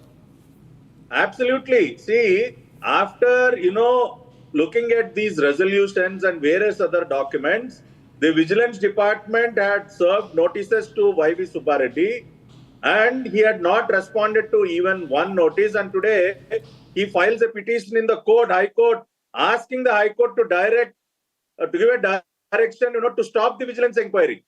Why is he so afraid? Because he had done all these crimes. And today the government also is constituting a special investigation team under the leadership of an IG level officer. And all these people, whether it be Y.V. Subba Reddy or Karnataka Reddy, we have enough evidence in hand to put them behind bars, to give them the strongest punishment possible. Okay, stay with us, Mr. Pattabhiram. In fact, Aneri is joining us live from Tirupati, and she has been reporting on this story for the last 1 week. Aneri, given this information that we have and we have brought out for our viewers that clauses of the contract were changed by the earlier government to make AR Dairy eligible, have you spoken to the YSRCP leaders and sought their explanation as to whether there was some kind of quid pro quo, or at least some explanation as to why these clauses were changed for one particular bidder?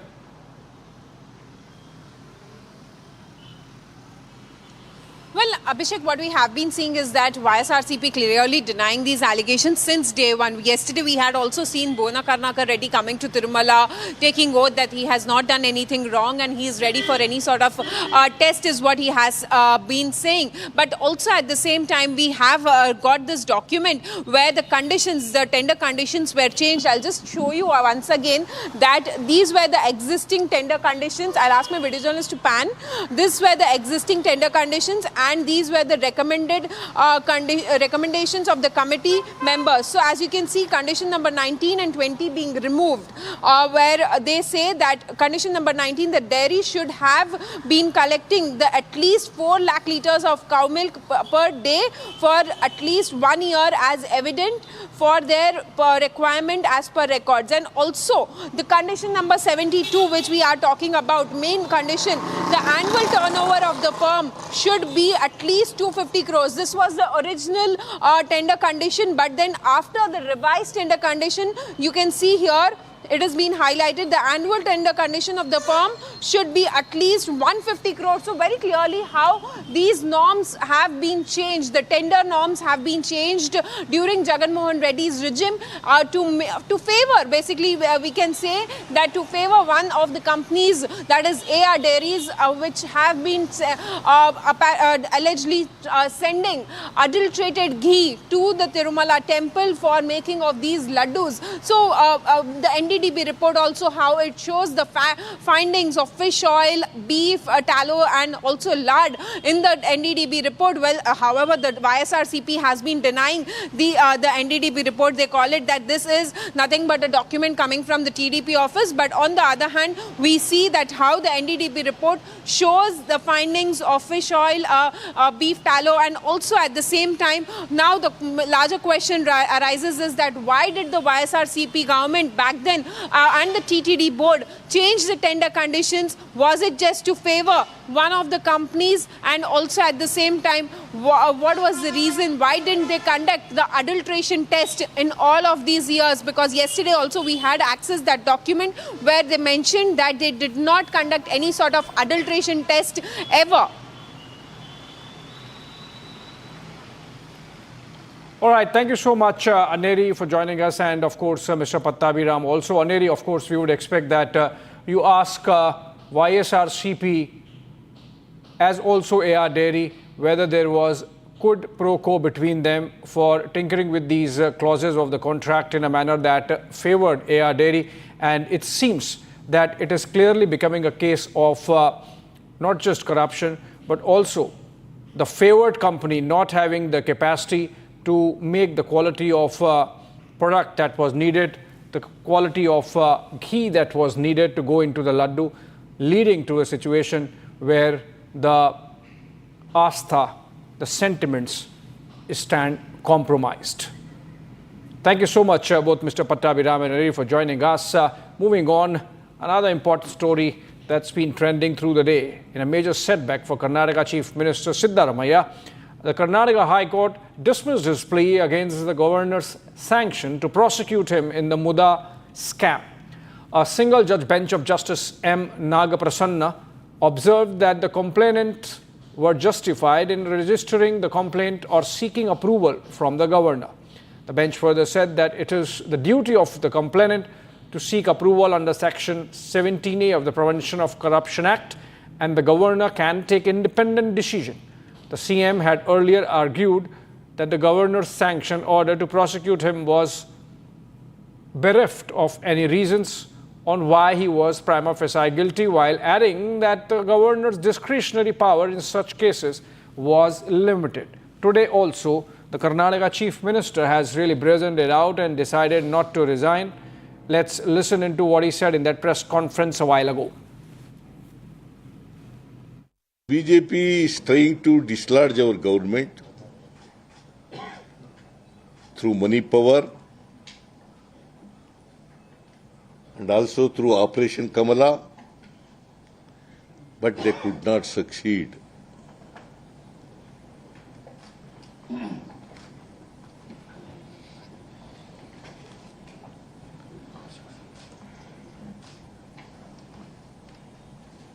I'm not afraid of the conspiracy hatched out by both BJP and JDS,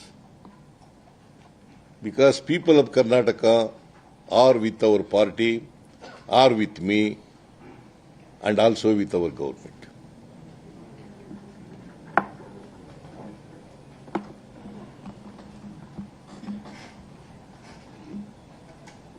After whatever futile exercise they made to dislodge our government, it is not possible for them. See, they were succeeded in 2018 or 19. In 2008 also they were succeeded, because the people of Karnataka gave, they are given mandate, absolute majority to Congress party. 136 MLAs we got.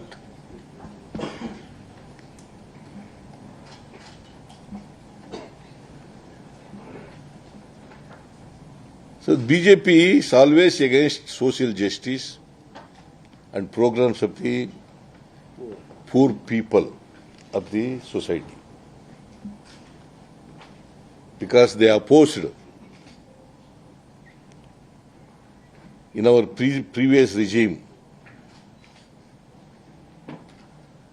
all our poor programs, welfare measures that we have undertook. Now also they are opposing all 5 guarantees.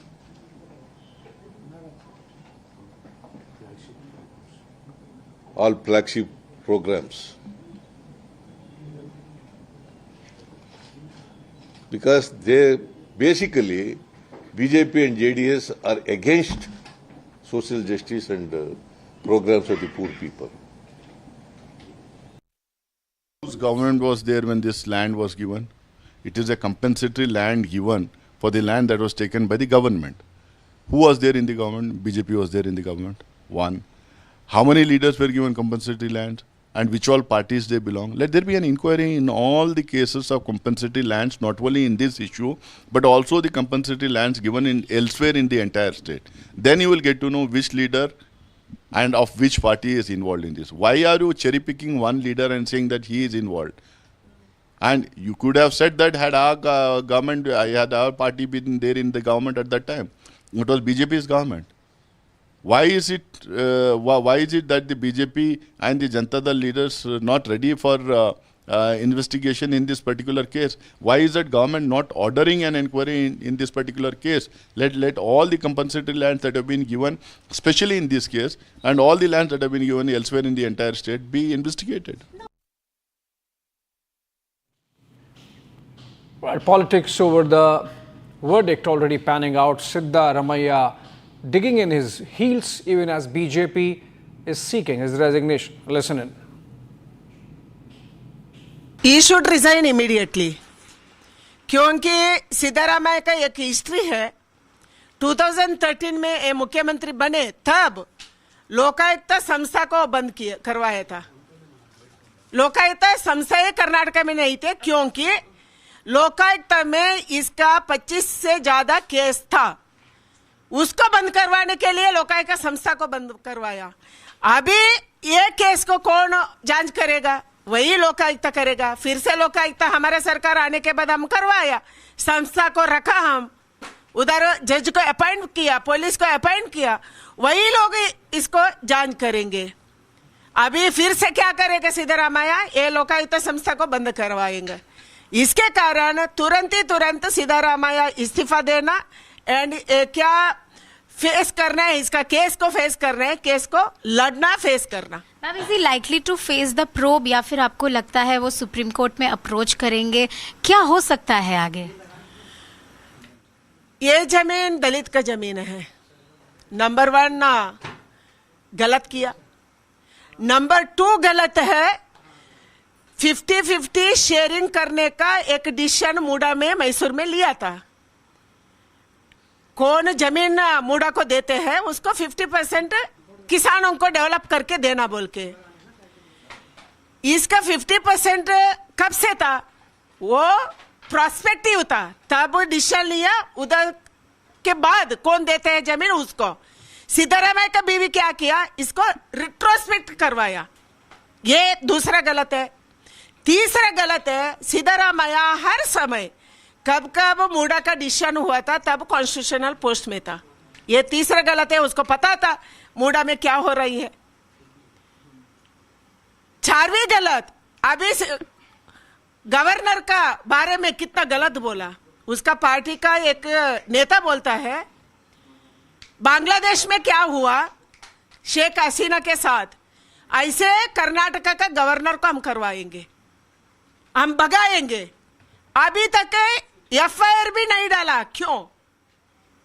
Siddaramaiah ये पूरा case को खत्म करना चाहते हैं। इसके कारण मैं मांग करती हूं, एक केस में अभी जांच होना चाहिए, ऐसा हाईकोर्ट ने बताया। क्या गवर्नर डिसीजन लिया था, प्रोसिक्यूशन करना है, फेस करना है, केस लड़ना है, उसको अपील किया है। इसके कारण सिद्धरामैया इस्तीफा देना है एंड फेस करना है। After the Karnataka High Court verdict, what is the BJP's demand now? The BJP's demand is very clear that it is now, this is proof and evidence that the MUDA scam that Siddaramaiah and his family are beneficiaries of is a serious scam.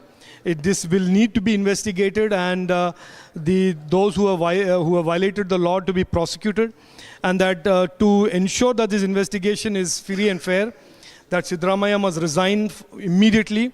If he has any self-respect, if he has any sense of moral compass in his in himself and his mind, he should resign. He should not hang on to the kursi, hang on to the chair like Chief Minister of Delhi tried to do and embarrassed himself, embarrassed his party, embarrassed the people of Delhi. He should not embarrass the people of Karnataka. He should not embarrass the people of Bengaluru.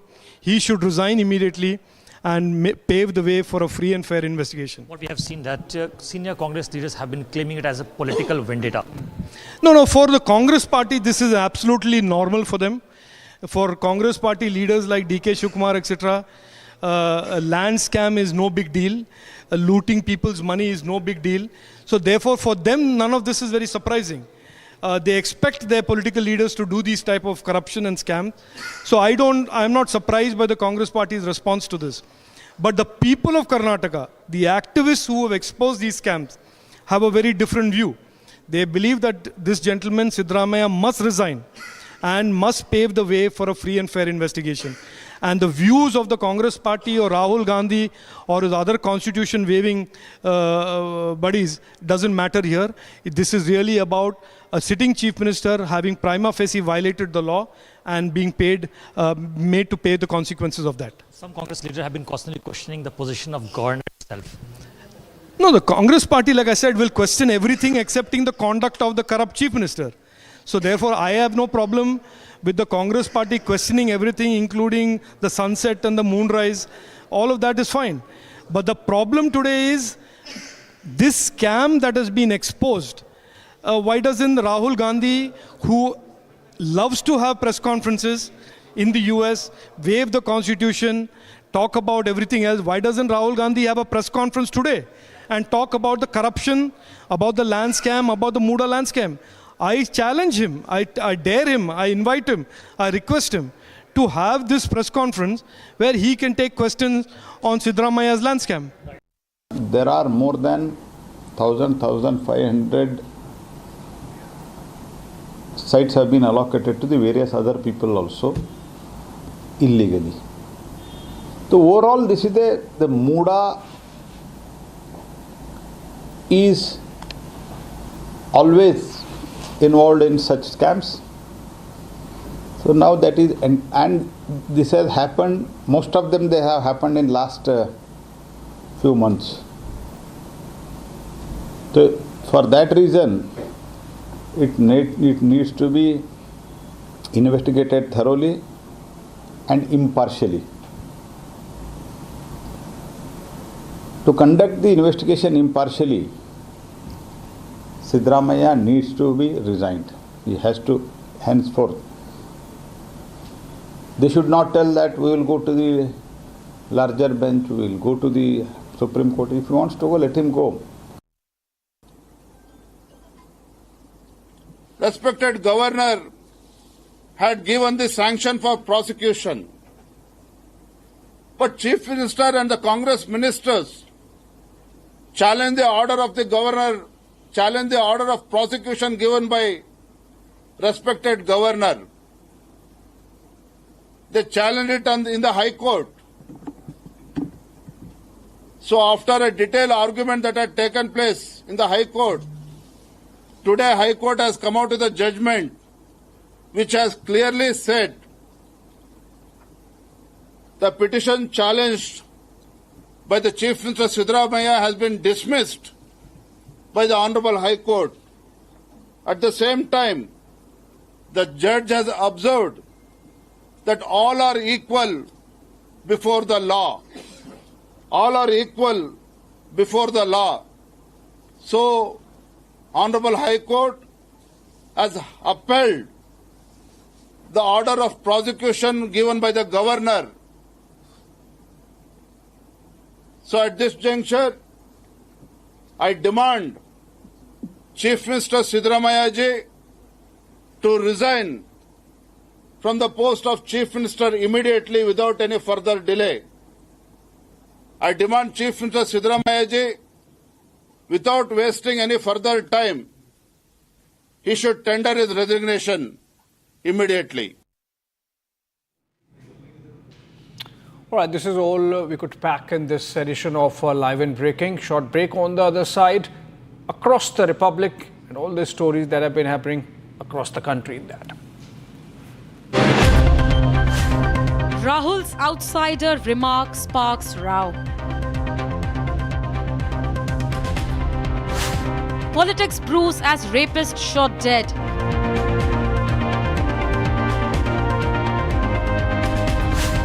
Damocles' sword hangs over Siddaramaiah. All this and more on Across the Republic at 6 p.m. today.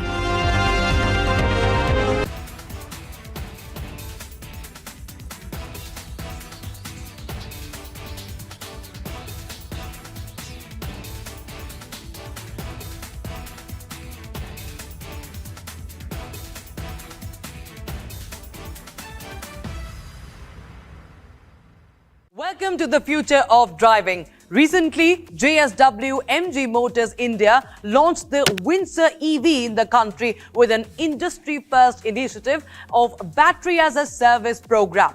Now today, we are excited to introduce you to the MG Windsor EV, a game changer in the world of electric vehicles. Let's dive into what makes this stunning crossover utility vehicle a must-have for every modern driver.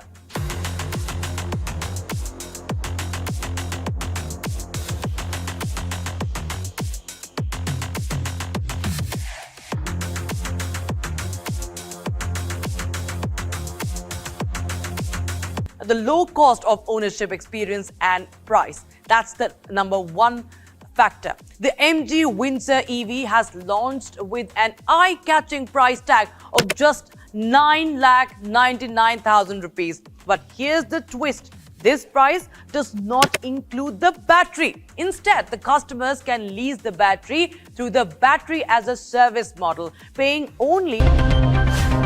Rahul's outsider remark sparks row. Politics brews as rapist shot dead.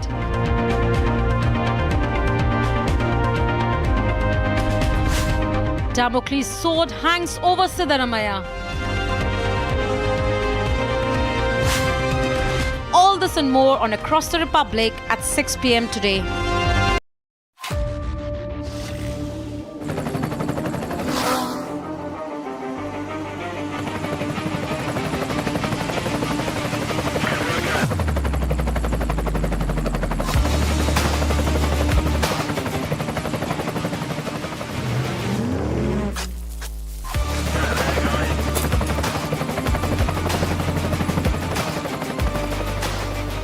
Director, the taste of success.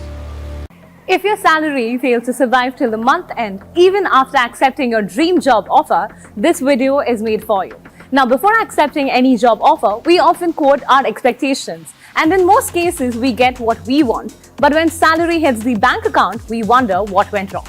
Now, this is probably because we aren't fully aware of how corporates lure you in with a shiny CTC package. And in today's video, we will demystify this for you. How CTC works? Well, when companies offer you a salary package, they count every penny they will spend on you. But this doesn't mean that you're going to receive it at all.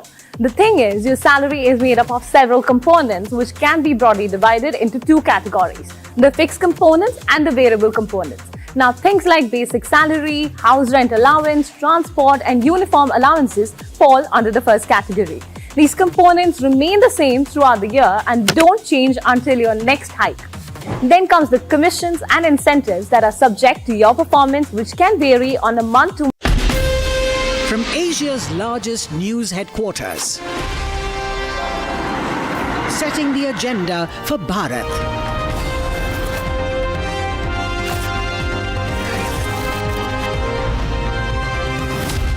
You're watching Republic.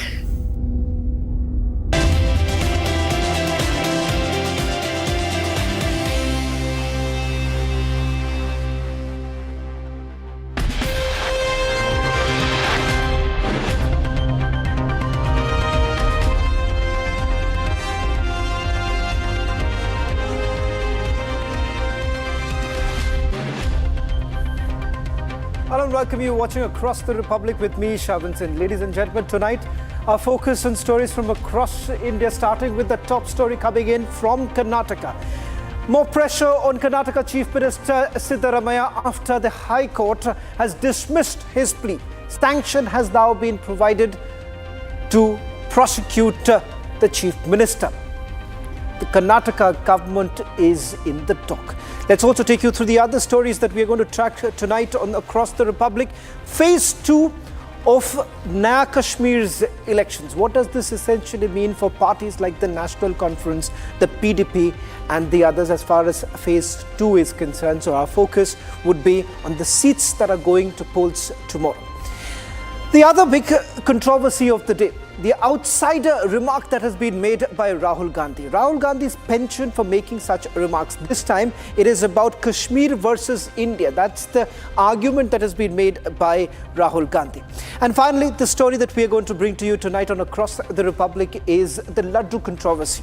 Republic TV has now accessed details, documents which goes on to indicate that the supplier of ghee perhaps was favoured. Was he favoured by the YSRCP government? All this and much more. This edition of Across the Republic. But up first, let's take you through the headlines we're tracking at this hour. Presented by Royal Global University. Northeast can't wait. Pado kuch pano. Tirupati Ladu Rao explodes. Republic accesses explosive documents which show how YSRCP changed tender conditions to favour one particular company. BJP is trying to dislodge our government through money power and also through Operation Kamala but they could not succeed.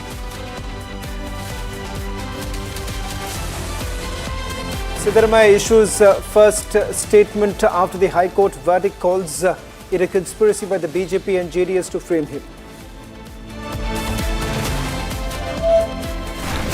This is proof and evidence that the MUDA scam that Siddaramaiah and his family are beneficiaries of is a serious scam. This investigation is free and fair, that Siddaramaiah must resign immediately.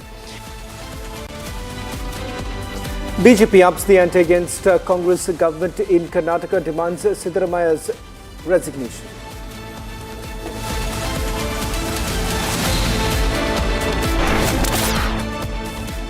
CPM legislator and actor Mukesh, arrested by SIT in the rape case, released on bail just within hours after arrest.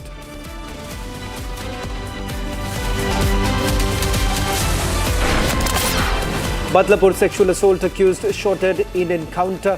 Maharashtra CID to probe incident. Presented by Royal Global University. Northeast can't wait. Pado kuch pano.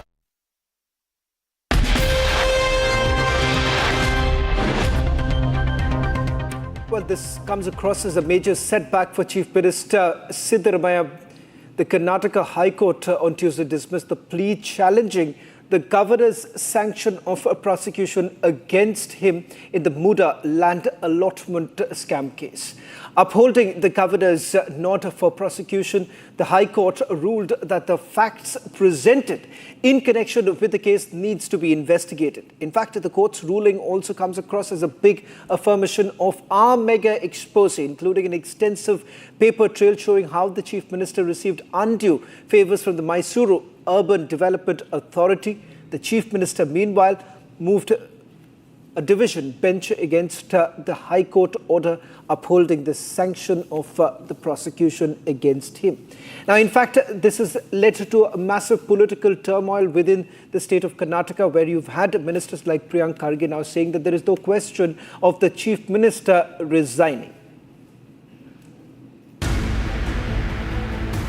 Dealing a big blow to Chief Minister Siddaramaiah, the Karnataka High Court upheld the governor's sanction of the prosecution against him in the MUDA land allotment scam case. The single-judge bench ruled that there was enough material in the public domain that needs to be investigated in connection with the alleged land allotment scam. The court's ruling followed a massive expose by your channel, bringing out an extensive paper trail showing how the Chief Minister and his kin received undue favors. The story starts in 1992 when a preliminary notification is made public to notify land. That's where the story begins. Siddaramaiah is nowhere in the picture.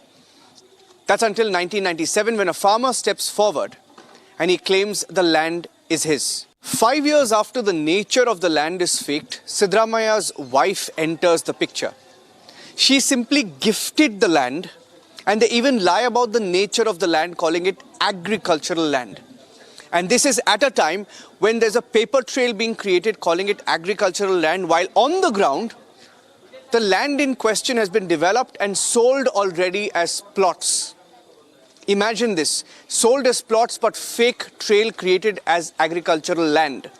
Interestingly, this was at a time, the gifting of the land was at a time when Siddaramaiah himself was asking for Yediyurappa's resignation over a denotification scam. The Chief Minister, however, moved the Supreme Court challenging the High Court's order upholding the governor's nod to prosecution against him. The BJP, meanwhile, came out all guns blazing at the state government in light of the High Court ruling demanding the Chief Minister's resignation. Addressing a press conference, BJP State President B.Y. Vijendra said the court order was a ringing affirmation that all are equal before the law. Respected Governor, after going through all the papers, after consultation with experts, Governor gave the permission for prosecution. Sanction was given. Chief Minister and their cabinet colleagues alleged so many things against the Governor's office also. And finally, when the matter reached the High Court, when Chief Minister Siddaramaiah himself challenge the order of the Honorable Governor, order of the prosecution sanction. Today, the respected High Court has clearly said in its verdict that the Governor's action was clearly as per the law. So the High Court judgment clearly indicates the prima facie the Chief Minister and its family are involved in this corruption scam, and we as the Bharatiya Janata Party, we have been demanding the resignation of the Chief Minister from last 2 months in the same MUDA scam. The BJP said the Congress should answer if it's morally tenable for the Chief Minister to continue in the wake of the massive High Court ruling. It has been held that the governor is competent to give the sanction for prosecution. Today, the Congress party must tell us, after this verdict that has come from the High Court, is it tenable for Mr. Siddaramaiah to continue? Today, Mr. Siddaramaiah must step down. It is evident that he was the one who looted the lands which was meant for SC, ST, OBC समाज. ला सबके लिए एक ही होता है. सिद्धरामैया जी के लिए अलग ला है क्या? अलग संविधान है क्या? देश में ऐसा नहीं है. संविधान सब लोग सबके लिए एक ही है. ला भी एक ही है. BJP's demand is very clear that it is now, this is proof and evidence that the MUDA scam that Siddaramaiah and his family are beneficiaries of is a serious scam. This will need to be investigated, and those who have violated the law to be prosecuted, and that to ensure that this investigation is free and fair, that Siddaramaiah must resign immediately. However, Deputy Chief Minister D.K. Shivakumar came out in defense of the embattled Chief Minister, ruling out his resignation. There is no question. My Chief Minister has not done anything wrong. He is not involved with any scam. It is a political conspiracy by the BJP to all of us, to all the opposition leaders in the country. This is what is going on. So there is no question of my Chief Minister has done anything wrong. They are creating problem. We stand by him. We support him. Addressing a press conference flanked by his deputies and fellow cabinet members, Siddaramaiah proclaimed his innocence in the land scam case while accusing the BJP of coming to power through the back door. BJP is trying to dislodge our government through money power and also through Operation Kamala, but they could not succeed. I am not afraid of the conspiracy hatched out by both BJP and JDS, because they basically, BJP and JDS are against social justice and programs of the poor people. State Minister Dinesh Gundu Rao claimed the office of the governor was being misused against the ruling party. It is not a verdict connected to MUDA scam. It is a verdict connected to the way governor has given permission for a preliminary investigation. Now it is very clear as far as we are concerned that here the issue is not about the MUDA. It is the way the Raj Bhavan is functioning, the way governor is functioning, and how his office is being misused. And we are seeing it on a day-to-day basis now. With the Chief Minister on sticky wicket and the BJP doubling down on his demand for him to resign, the big question is, does Siddaramaiah still have the confidence of the Congress High Command to hold on to his chair? Well, an all-out political slugfest broke out after the main accused in the horrific Badlapur sexual assault case was shot at by the police in retaliatory firing. Now, according to sources, 24-year-old Akshay Shinde, who was a janitor at the school where he allegedly raped 2 minor girls, was being escorted out of Taloja jail to Badlapur for investigation when he snatched a loaded revolver from an officer and opened fire at the police. The police, in fact, responded with retaliatory fire, leading to his death as opposition's Mahavikas Aghadi came out all guns firing at the ruling Mahayuti, accusing it of a fake encounter. The Eknath Shinde government said that the police acted in self-defense. In fact, the family members of the accused termed the killing as an encounter and sought a probe. Take a look at this report. A mega political showdown has erupted after the accused janitor in the Badlapur sexual assault case was fatally shot in retaliatory firing after he opened fire at the police. According to sources, the main accused, Akshay Shinde, was escorted to Badlapur from the Taloja jail in a police van when he snatched a revolver from an officer and opened fire at the police. The police responded with retaliatory fire, fatally wounding the accused. Meanwhile, one of the escorting officers, Nilesh More, was also injured in the exchange of fire near Thane. The opposition-led Mahavikas Aghadi trained its guns at the Eknath Shinde government, accusing it of a fake encounter. Congress leader and former Chief Minister Prithviraj Chavan said that the accused was murdered in cold blood, adding that the incident has brought a bad name to the Maharashtra police, which once had a spotless reputation. देखिए, encounter किसका होता है? Encounter आतंकवादियों का होता है, encounter underworld के गुनहगारों को होता है. ये कौन आदमी था? तो इससे एक बात का और जो संदेह था, उसका वो सबूत, जो संदेह और बढ़ता जा रहा है कि शायद पुलिस किसी ऊंचे पद पर बैठे व्यक्ति को बचाने की कोशिश कर रही है. NCP-SCP MP Supriya Sule said that the incident testified to an absolute breakdown in administrative machinery and law and order in the state of Maharashtra. NCP-SCP Chief Sharad Pawar claimed injustice was done to the wronged miners of Badlapur, as the accused should have received death penalty through appropriate legal process. Congress State President Nana Patole claimed that the government was trying to shield the main culprits in the case. गृहमंत्री तर खोटं बोलतोय, त्यांच्या हातात आता कायदा सुव्यवस्था राहिलेला नाही.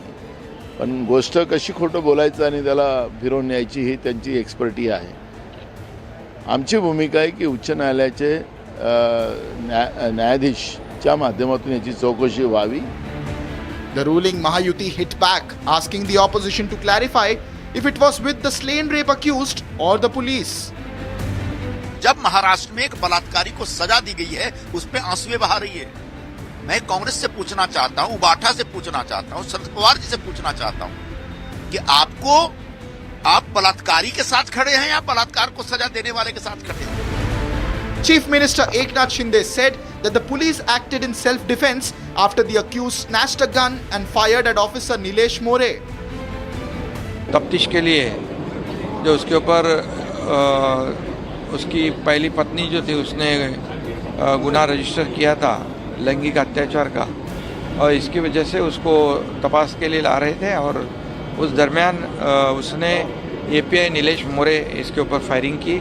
नीलेश मोरे जख्मी है, घायल है, और इसीलिए पुलिस ने खुद के बचाव के लिए ये कार्यवाही की है.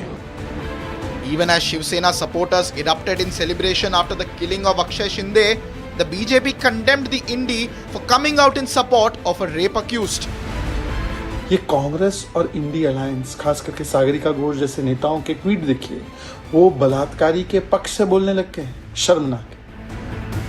Top lawyer Ujjwal Nikam, who is also appointed as the chief prosecutor in the case, also came out in defense of the Maharashtra police. Akshay Shinde एक साइकोलॉजिकली डिप्रेस हो सकता है, और उसने पुलिस पर हमले की कोशिश की, खुद को खुदकुशी करने की कोशिश की, और पुलिस को जवाबी फायरिंग करना पड़ा, और पुलिस का जवाबी फायरिंग में उसको गोलियां लग गई. Meanwhile, the kin of the accused claimed a fake encounter and demanded a probe into the killing.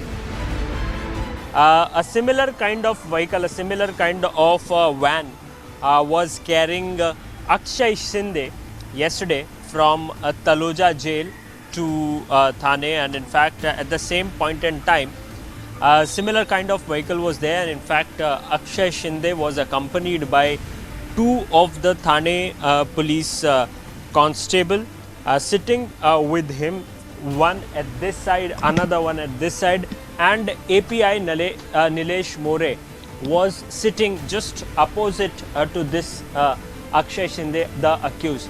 Now, while returning from Taloja jail, Akshay Shinde started troubling the officer. It is being said that he started abusing the officers, that he has been booked in fake cases, he is being tortured. The accused, Akshay Shinde, got more aggressive, and in fact he tried snatching the gun. At that point in time, the officers were trying to stop him, but ultimately during this snatch, the gun got loaded, in fact unlocked. As we talk, it got unlocked, and one of the bullet got fired out here on the legs of, on the thighs of API Nilesh More. As the political war of words ensues, both Mahayuti and Mahavikas Aghadi remain at odds over the encounter. Already under fire over his divisive and subversive remarks on the foreign soil during his recent visit to the United States of Congress leader Rahul Gandhi stoked another controversy after firing an outsider barb at the Lieutenant Governor of Jammu and Kashmir, Manoj Sinha, addressing an election campaign in the valley ahead of the second phase of polling on Monday. The leader of the opposition in the Lok Sabha said that the LG was ruling the valley like a king, imposing his decisions on the people. His remark evoked concerns of the National Congress Alliance, bringing in yet another, the outsider remark. I don't know. Another speech, another controversy. Congress leader Rahul Gandhi talked himself into a fresh row after hurling an outsider charge at the LG of Jammu and Kashmir, Manoj Sinha. Campaigning in the valley ahead of the second phase of polling on Wednesday, the Congress MP said outsiders were taking decisions that the people ought to take themselves. Not stopping at this, the leader of the opposition in the Lok Sabha said the centre anointed a king in the form of LG to run his writ in the erstwhile state. Claiming that LG had no clue how to bring the development that people want, the Congress leader urged the people to elect their leader and government once again. बाहर के लोग आकर आपके लिए ये decision ले रहे हैं। यहाँ पे राजा बैठा रखा है, लेफ्टिनेंट गवर्नर है, वो राजा है, वो बाहर का है, वो जम्मू कश्मीर का नहीं है, और जम्मू कश्मीर के लोगों के दिल में जो है, जो विकास जम्मू कश्मीर के लोग चाहते हैं, ये व्यक्ति कर ही नहीं सकता है। इसको मालूम ही नहीं कैसे करना है। इसीलिए हम चाहते हैं कि एक बार फिर जम्मू कश्मीर के लोग अपने नेता चुने, अपने एमएलए चुने, अपनी सरकार चुने और अपना विकास का काम जम्मू कश्मीर के लोग अपने आप फिर से करना शुरू करें। The remark raised fears of the Congress and partner NC trying to bring back the divisive outsider element into the electoral discourse in the valley after promising to restore Article 370 and revive dialogue with Pakistan if elected. After Pakistan's open backing of its campaign line, has the Congress and NC combined now given away its sinister plot to separate Jammu and Kashmir from India and fuel alienation?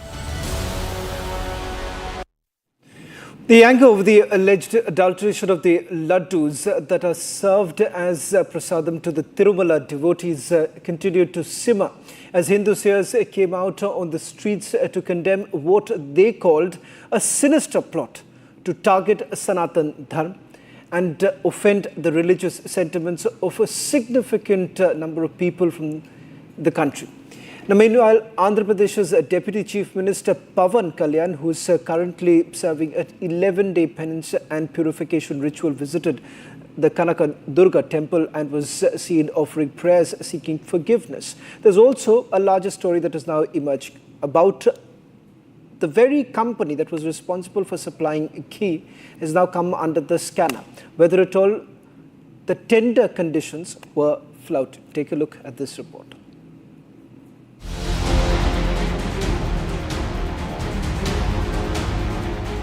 In an explosive new twist to the Laddu row, Republic has accessed papers showing irregularities in the awarding of the tender to the dairy firm for the supply of ghee, putting the previous YSRCP regime in the dock. Documents show AR Dairy was favoured to secure the contract for supplying ghee for making the prasadam. It's the tender clause number 74, which talks about the requirement of 250 crore rupees. Now, that's the eligibility criteria put across in this particular tender document. AR Dairy does not even meet those criteria. 244 is their net revenue as per the documents available at the Ministry of Corporate Affairs. Despite that, this company is actually given the entire tender to carry out the supply of ghee. The controversy around the Tirupati Prasadam row refuses to die down as seers have come out in protest against the alleged adulteration of the laddus that are served to the devotees at the iconic temple. Hitting the streets in big numbers, the seers condemn the conspiracy to taint the Sanatan Dharma and offend the religious sentiments of a significant section of the country's population. वो भगवत गीता में कृष्ण ने बोला था पत्रम फलम पुष्पम तोयम वो काऊ का घी का वो बोल रहा है वो कंटेमिनेट करके वो प्रसाद दे रहे हैं ये अच्छा है क्या वो मैं कलयुग में ये अच्छा नहीं है वो दूरस्थ लोगों को अरेस्ट करना है दूरस्थ लोगों को अरेस्ट करना है इमीडिएट करना है जो एक ऑफेंस करते हैं एक राउडी शीटर जो ऑफेंस करते हैं थोड़ी देर में 2 घंटे में पकड़ सकते हैं बट इतना बड़ा ऑफेंस किया है साधु लोगों को दर्शन भी नहीं दे रहे टीटीडी ने साधु लोगों को दर्शन भी नहीं देता है बट प्रसाद कंटेमिनेट करते जो भी उनका इच्छा से ऐसा करता है क्या ये अच्छा नहीं है वो तो पक्का प्रोटेक्ट करना है ये अभी ये गवर्नमेंट सीरियस से लेना है नहीं तो ये पंगा बहुत बड़ा बढ़ जाएगा देश व्याप्त कर जाएगा फिर बाद में तकलीफ में पड़ जाएगा सब लोग. Meanwhile, even as former Chief Minister Jagan Mohan Reddy faced fury over the Laddu row, Andhra Deputy Chief Minister Pawan Kalyan continued his temple run as part of his 11-day penance and purification ritual. The Deputy Chief Minister visited the Kanak Durga temple where he was pictured offering prayers seeking atonement for the alleged adulteration sin under the Jagan Mohan regime. He was also seen mopping the steps at the temple compound as part of a purification ritual. Earlier, an elaborate purification ritual was performed at Tirumala to rid the shrine of the taint of alleged adulteration under the previous government. The food regulator under the Union Health Ministry had earlier sent a notice to a dairy firm that supplied ghee for making of laddus at the shrine. Tonight at 8 p.m, that's our focus. Why exactly was one company being favoured? And whether at all the YSRCP government was hand in gloves? That's the 8 p.m. debate tonight.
Hello, Moto. Motorola, India's best 5G smartphone brand, brings you the latest breaking news updates from across the country only on Republic TV. I am Suesha Saul.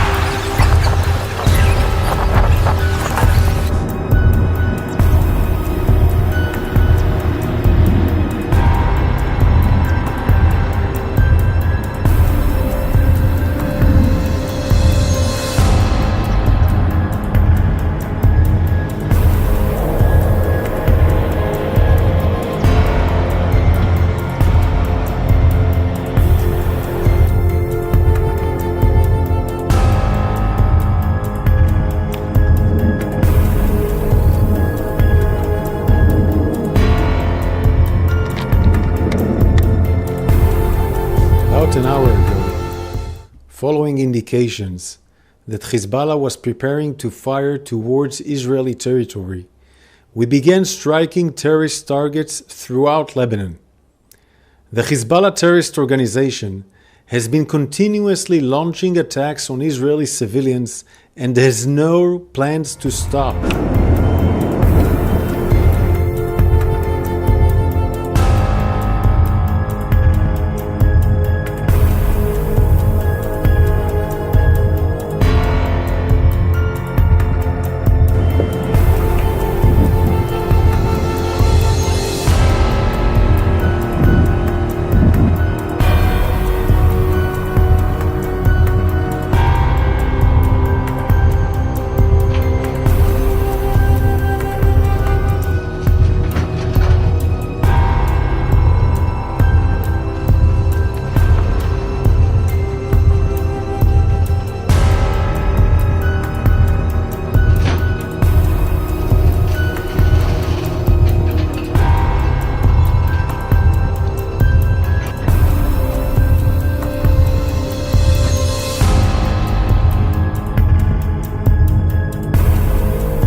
Hezbollah is facing the heat from Israel, and back home here, Siddaramaiah has decided to dig in his heels and to take on the BJP politically on the MUDA scam, all that and more. Let me get you the headlines first. Presented by Royal Global University. Northeast can't wait. Pado kuch bano. Tirupati Laddu Rao explodes Republic excesses. Explosive documents which show how YSRCP changed tender conditions to favor one particular company. BJP is trying to dislodge our government through money power and also through Operation Kamala, but they could not succeed. Siddaramaiah issues first statement after the High Court verdict, calls it a conspiracy by the BJP and the JDS to frame him. This is proof and evidence that the MUDA scam that Siddaramaiah and his family are beneficiaries of is a serious scam. His investigation is free and fair, that Siddaramaiah must resign immediately. BJP ups the ante against Congress government in Karnataka, demands Siddaramaiah's resignation. CPM MLA and actor M. Mukesh arrested by SIT in rape case, released on bail just within hours after arrest in Kerala. Middle East remains on the boil as Hezbollah responds, even as Israeli raids kill 500 plus. Presented by Royal Global University, Northeast can't wait. Pado kuch bano.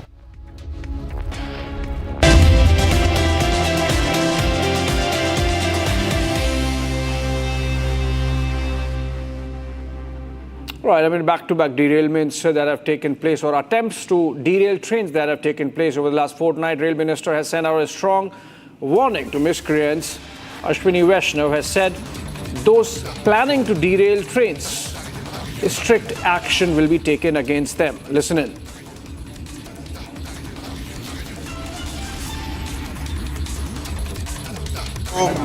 Daryl करने की कोशिश कर रहे हैं, उन सबको स्पष्ट तौर पे कहना चाहता हूं कि रेलवे के साथ कोई राजनीतिकरण न करे और राज्य की पुलिस के साथ, एनआईए के साथ मिलके कठोर से कठोर कार्रवाई की जाए। जो भी लोग डिरेल करने की कोशिश कर रहे हैं, उन सबको स्पष्ट तौर पे कहना चाहता हूं कि रेलवे के साथ कोई राजनीतिकरण न करे और राज्य की पुलिस के साथ, एनआईए के साथ मिलके कठोर से कठोर कार्रवाई की जाए। All right, moving on. In a major setback for Karnataka Chief Minister Siddaramaiah, the Karnataka High Court dismissed his plea against the governor's sanction to prosecute him in the MUDA scam. A single-judge bench of Justice M. Nagaprasanna observed that the complainants were justified in registering the complaint or seeking approval from the governor. The bench further said that it is the duty of the complainant to seek approval under Section 17A of the Prevention of Corruption Act, and the governor can take independent decision. Chief Minister had earlier argued that the governor's sanction order to prosecute him was bereft of any reasons on why he was prima facie guilty, while adding that the governor's discretionary power in such cases was limited.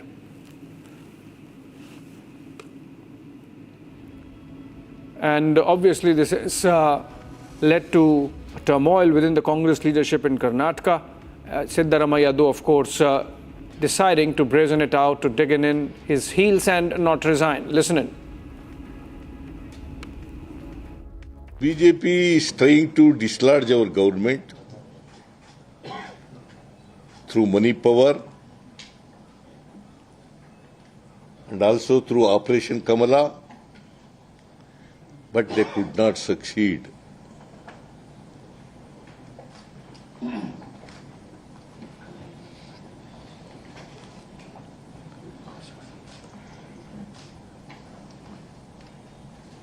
I'm not afraid of the conspiracy hatched out by both BJP and JDS, because people of Karnataka are with our party, are with me, and also with our government.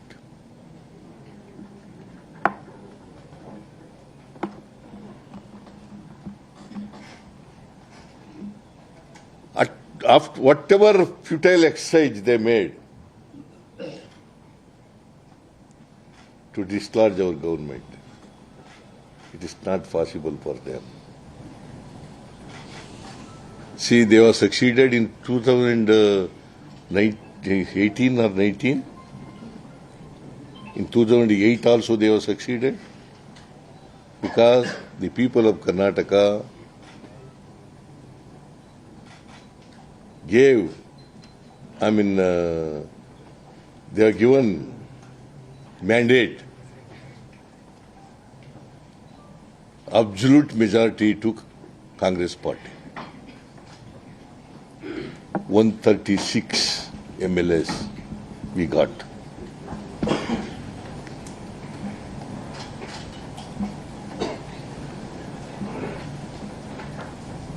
So BJP is always against social justice and programs of the poor people of the society, because they opposed in our previous regime all our pro-poor programs. Welfare measures.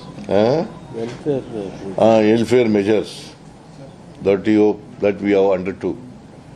Like Now also they are opposing all 5 guarantees.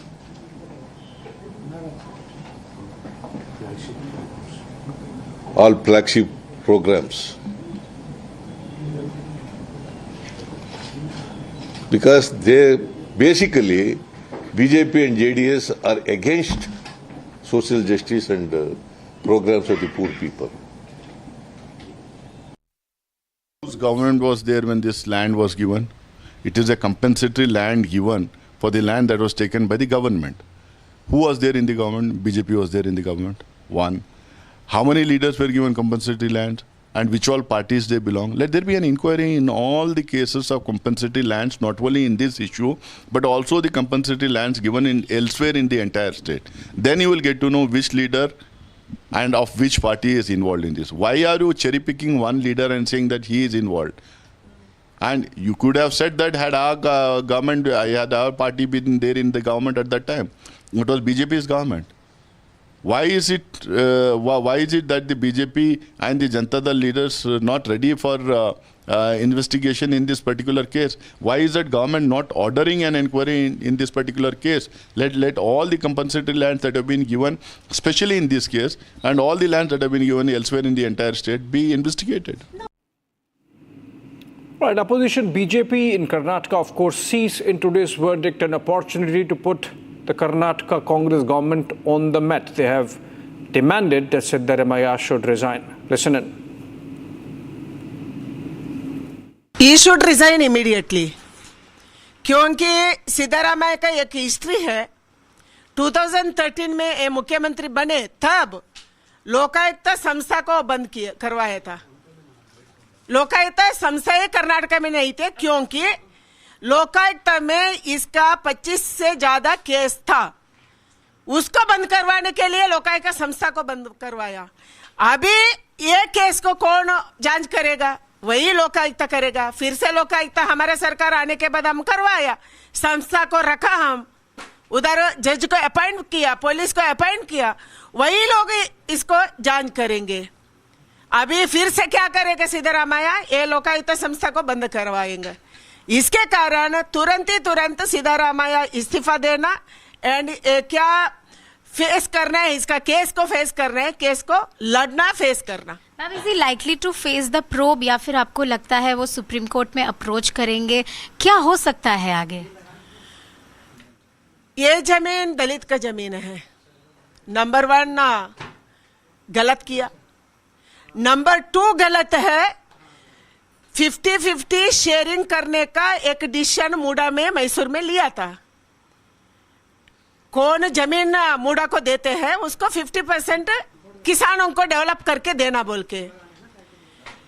इसका 50% कब से था?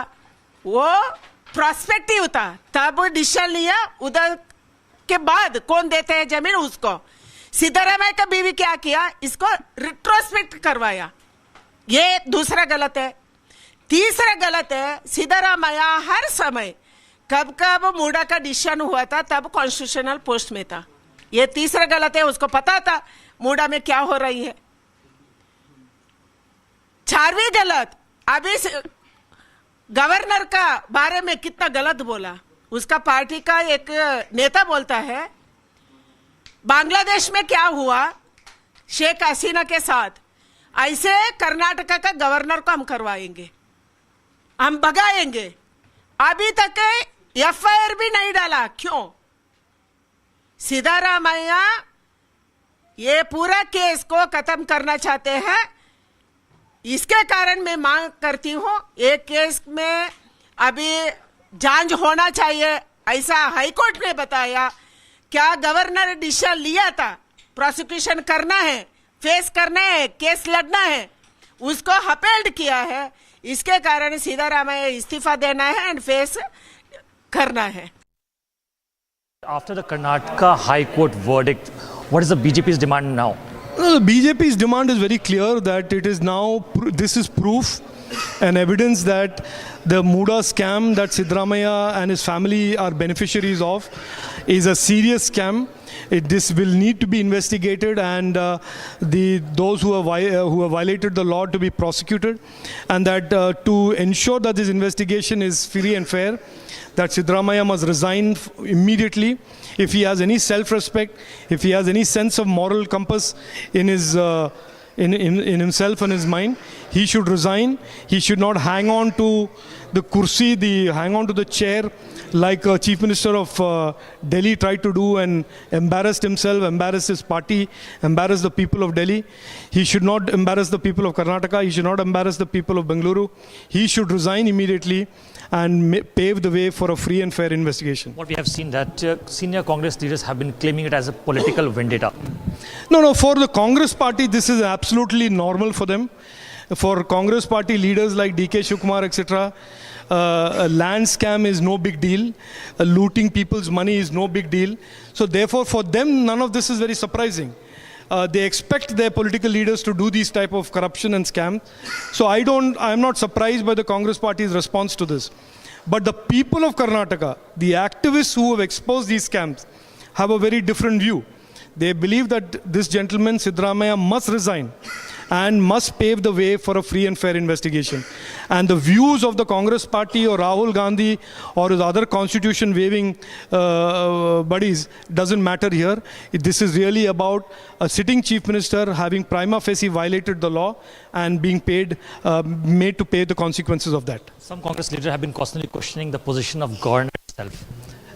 No, the Congress party, like I said, will question everything excepting the conduct of the corrupt chief minister. So therefore, I have no problem with the Congress party questioning everything, including the sunset and the moonrise. All of that is fine. But the problem today is this scam that has been exposed. Why doesn't Rahul Gandhi, who loves to have press conferences in the US, waive the constitution, talk about everything else, why doesn't Rahul Gandhi have a press conference today and talk about the corruption, about the land scam, about the MUDA land scam? I challenge him, I dare him, I invite him, I request him to have this press conference where he can take questions on Siddaramaiah's land scam.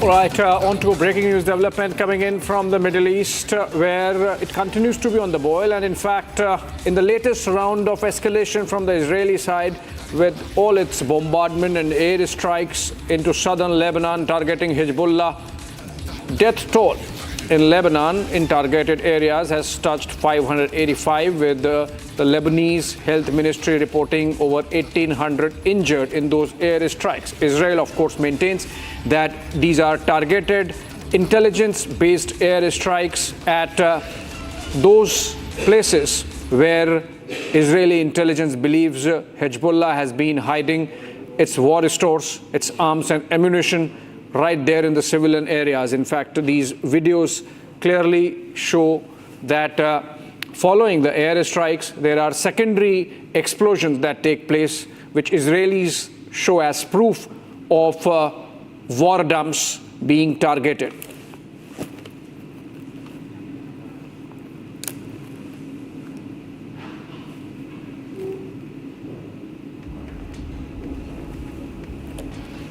All right, moving on to an all-out political slugfest that has broken out in Maharashtra after the main accused in the horrific Badlapur sexual assault case was fatally shot by the police in retaliatory firing yesterday.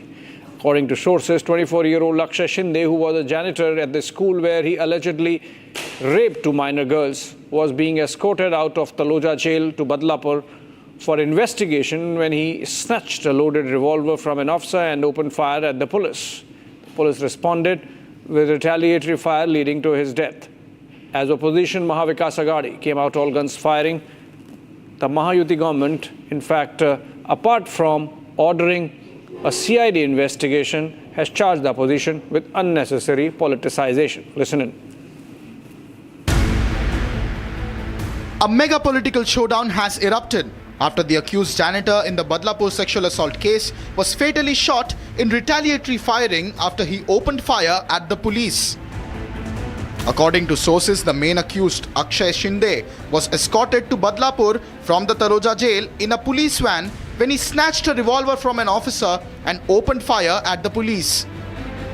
The police responded with retaliatory fire, fatally wounding the accused. Meanwhile, one of the escorting officers, Nilesh More, was also injured in the exchange of fire near Thane. The opposition-led Mahavikas Aghadi trained its guns at the Eknath Shinde government, accusing it of a fake encounter.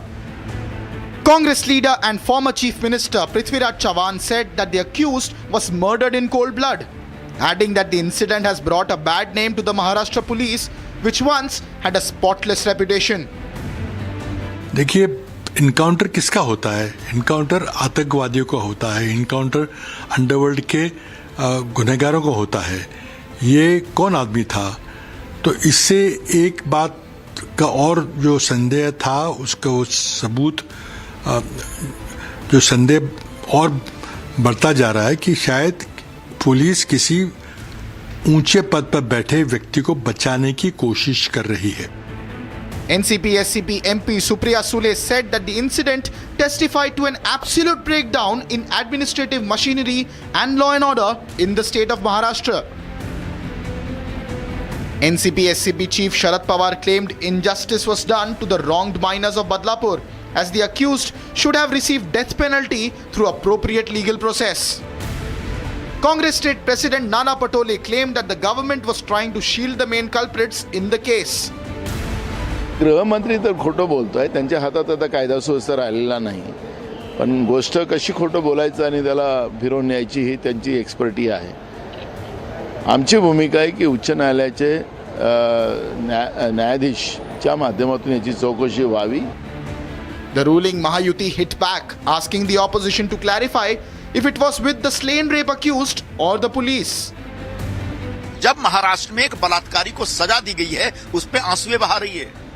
मैं कांग्रेस से पूछना चाहता हूं, उबाठा से पूछना चाहता हूं, शरद पवार जी से पूछना चाहता हूं कि आप बलात्कारी के साथ खड़े हैं या बलात्कार को सजा देने वाले के साथ खड़े हैं?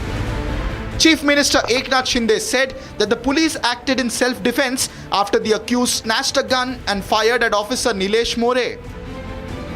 तफ्तीश के लिए जो उसके ऊपर उसकी पहली पत्नी जो थी उसने गुनाह रजिस्टर किया था लैंगिक अत्याचार का, और इसकी वजह से उसको तपास के लिए ला रहे थे, और उस दरमियान उसने एपीआई नीलेश मोरे इसके ऊपर फायरिंग की. नीलेश मोरे जख्मी है, घायल है, और इसीलिए पुलिस ने खुद के बचाव के लिए ये कार्यवाही की है.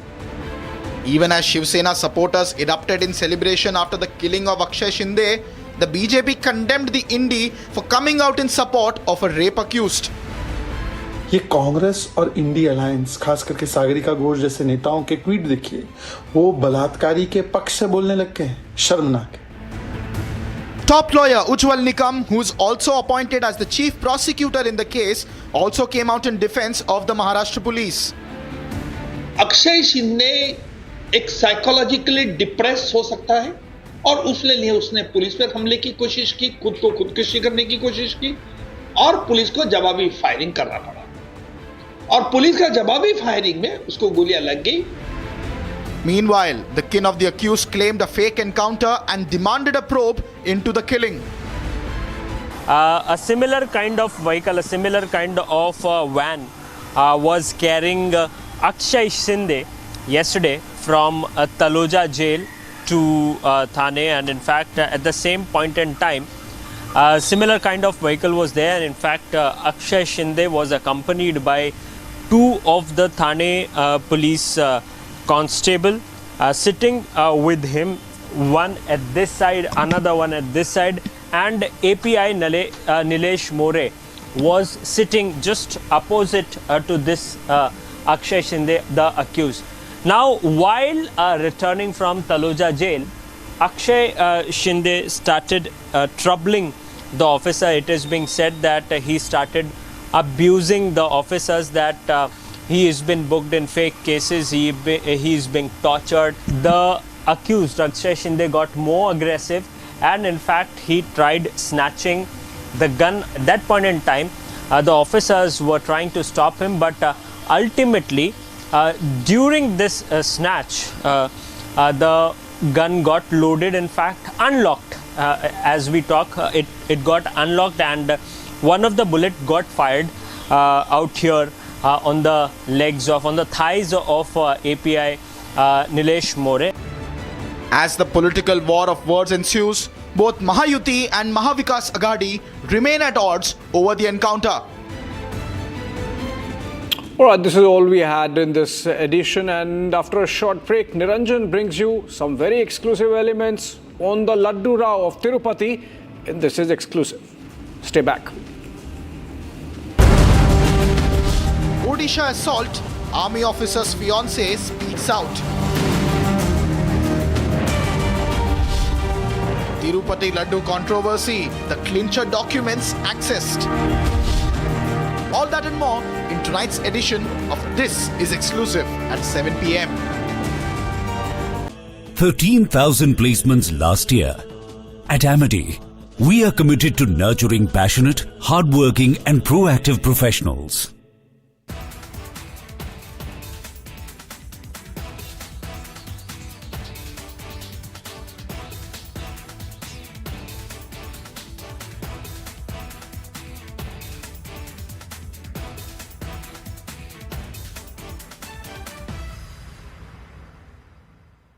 If your salary fails to survive till the month end, even after accepting your dream job offer, this video is made for you. Now, before accepting any job offer, we often quote our expectations. And in most cases, we get what we want. But when salary hits the bank account, we wonder what went wrong. Now, this is probably because we aren't fully aware of how corporates lure you in with a shiny CTC package. And in today's video, we will demystify this for you.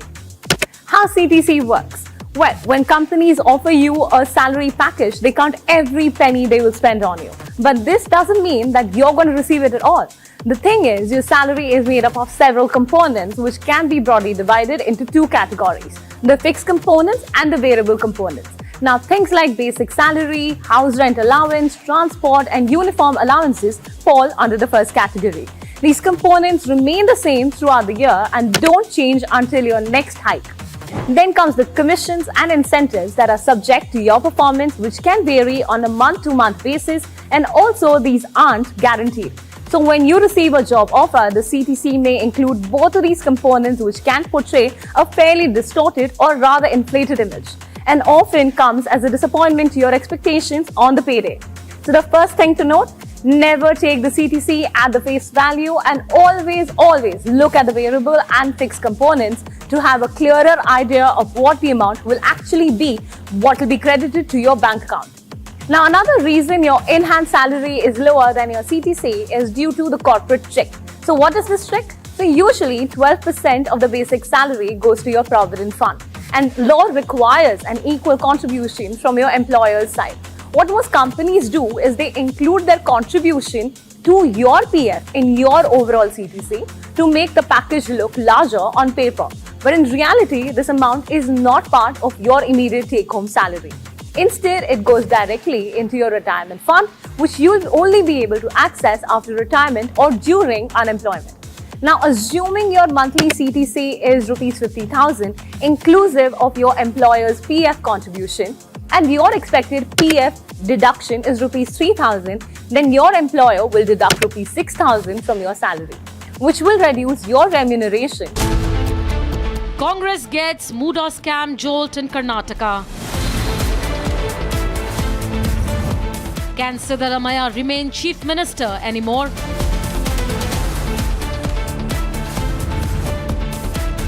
The big national debate on political corruption, debating tonight at 9 p.m.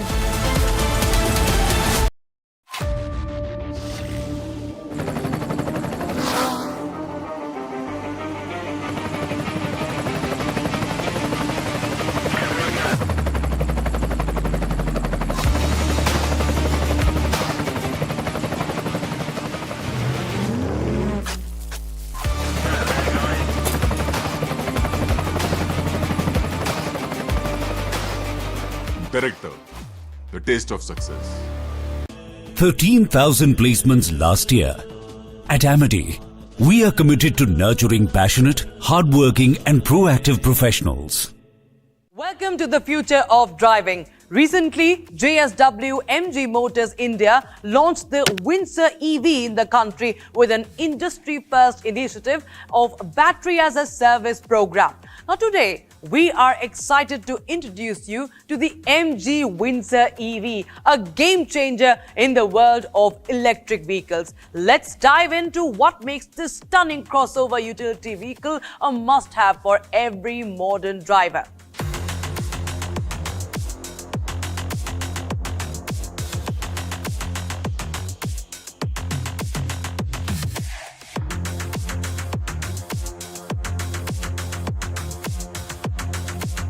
The low cost of ownership, experience and price. That's the number one factor. The MG Windsor EV has launched with an eye-catching price tag of just 9,99,000 rupees. But here's the twist. This price does not include the battery. Instead, the customers can lease the battery through the battery as a service model, paying only for what they use. Now, under this model, owners pay 3.5 rupees per kilometer for the battery usage. Now, for example, if you drive 1,500 kilometers in a month, that would cost you 5,250 rupees. Now, this approach significantly reduces the upfront cost of purchasing an electric vehicle, making it more accessible to a wider audience. The striking design is another factor. So, talking about the design, this design, that is of the MG Windsor EV, boasts an aerodynamic silhouette that not only turns the heads but also enhances performance. Its bold front profile, complemented by sleek LED DRLS and projector headlamps, gives it a commanding presence on the road. And with its plush door handles, this vehicle is all about elegance and innovation. The 18-inch alloy wheels provide great comfort inside. From Asia's largest news headquarters, setting the agenda for Bharat.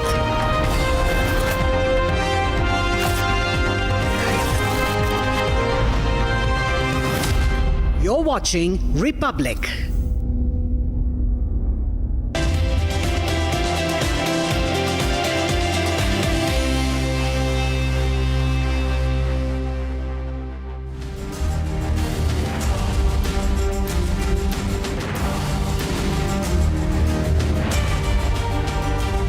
Thank you for joining us on Republic TV. It's 7 p.m. and the show's called This Is Exclusive. Ladies and gentlemen, we have a very big interview coming up on the show this evening on Republic TV. Now, all of today, we've brought you the MUDA files in Karnataka and a story that we've been tracking through the week. That of the Odisha assault. There is a lot of anger across India. Veterans have been speaking out. Army officers angry with the way an army officer's fiancé was treated, assaulted in Odisha. We have an interview coming up. Here are the headlines. First up. Presented by Royal Global University. Northeast can't wait. Pado kuch bano.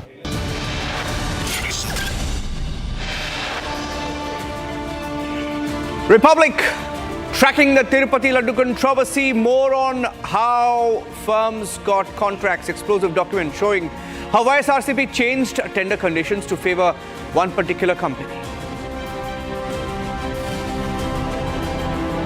BJP is trying to dislodge our government through money power and also through Operation Kamala, but they could not succeed. To stop the sanction to prosecute him, Siddaramaiah, in his first statement after the court verdict, calls it a conspiracy by BJP-JDS.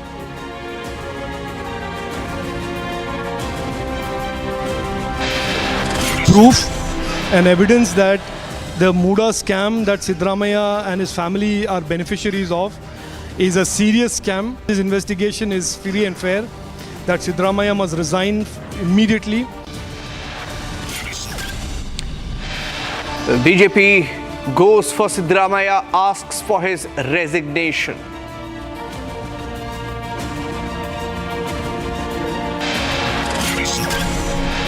CPM MLA and actor Mukesh arrested by SIT in Kerala over the Me Too sexual assault allegation, but he's released in a few hours as he had anticipatory bail.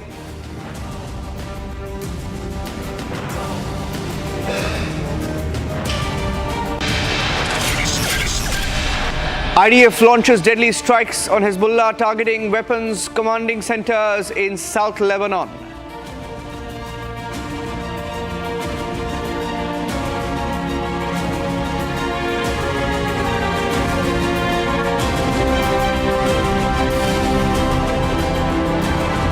Presented by Royal Global University. Northeast can't wait. Pado kuch bano.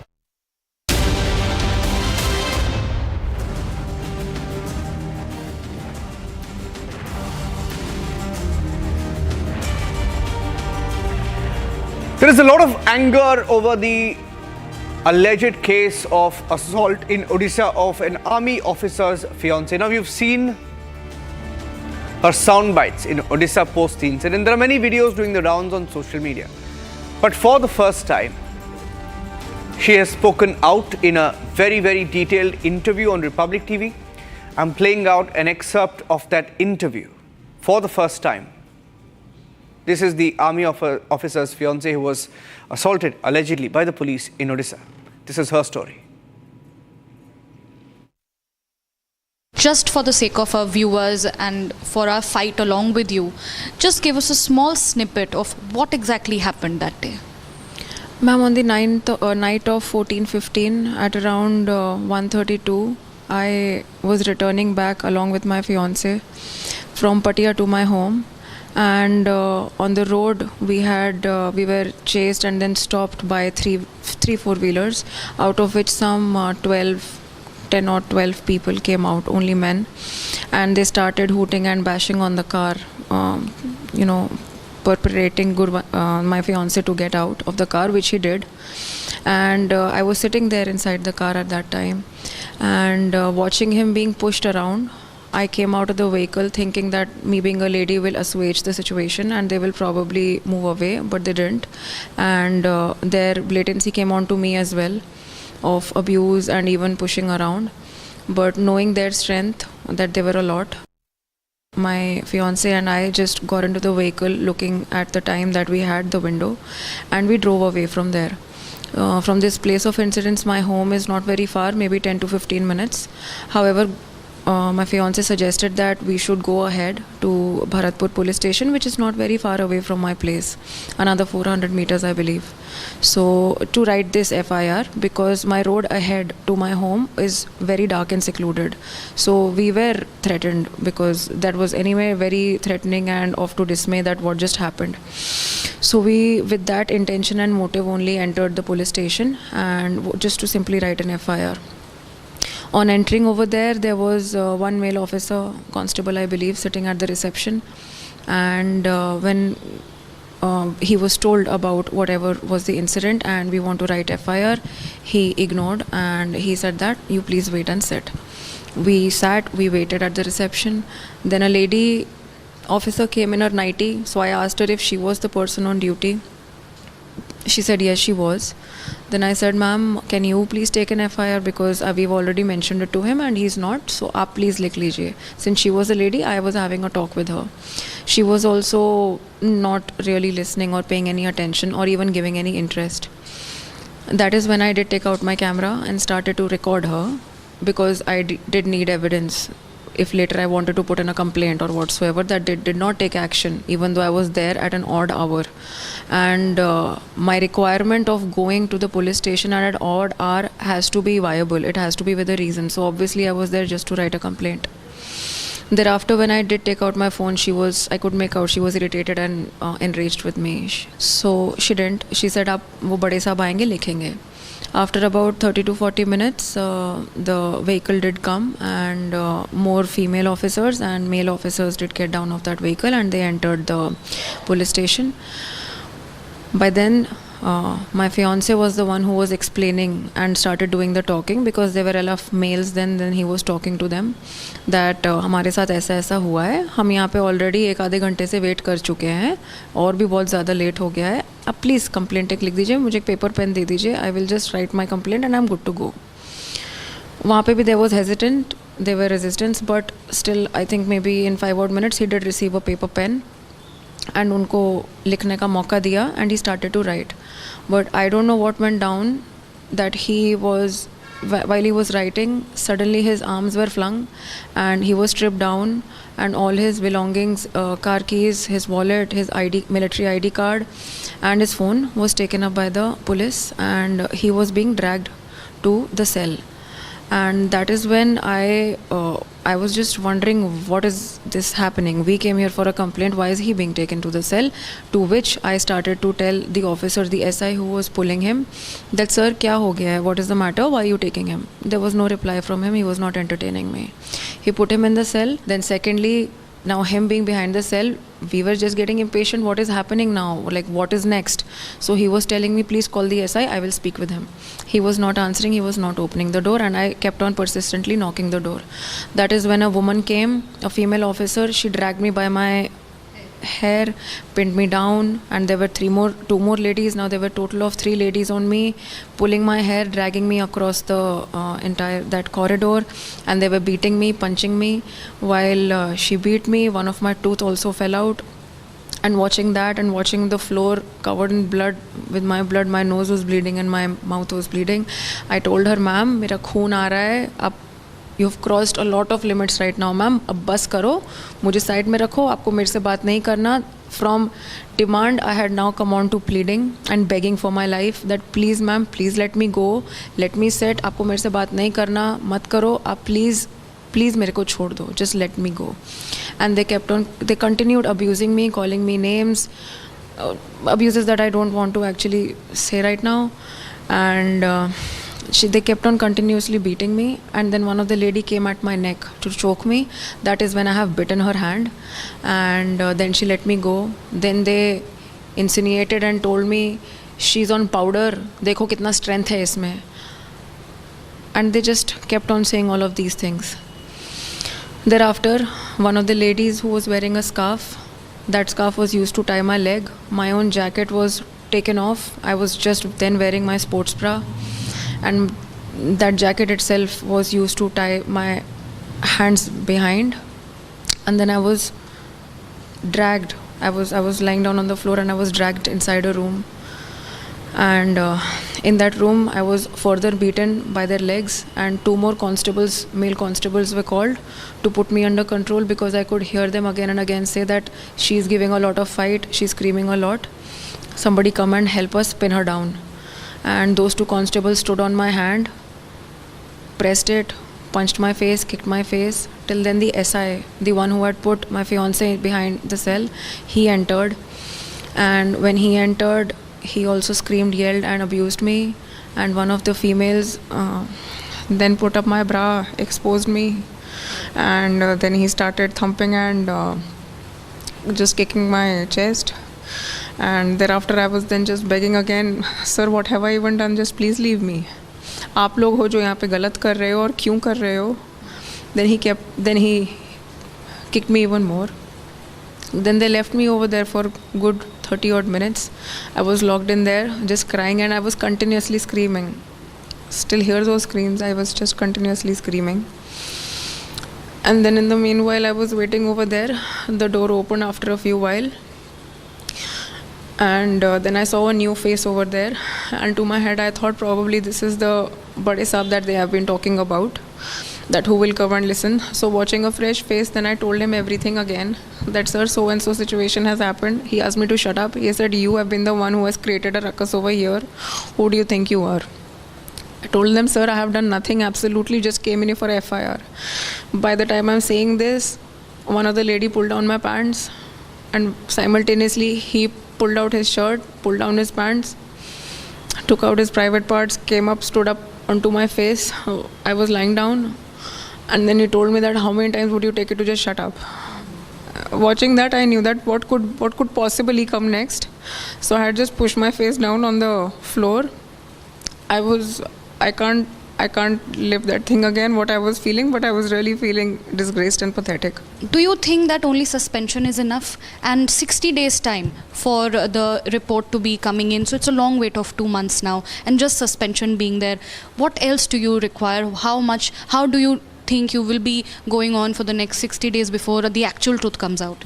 Ma'am, whatever I required, such as judicial inquiry, that has already been given. So ma'am, ma'am, the truth and the course of law always finds its way. So even if for now they are suspended, whatever the higher authorities, government officials are doing, they are doing their best. I have my faith in them. So I am no one to command, ye hona chahiye, wo hona chahiye, because the book of command, IPC or even the constitution, everything is already there. So I am just a meager citizen who just raised her voice, knowing all these facts and having that knowledge.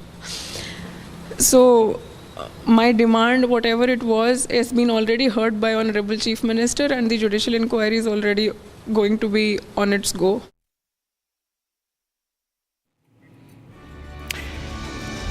Republic TV has been tracking the details of the Tirupati Ladu controversy. We've been reporting how rules were bent.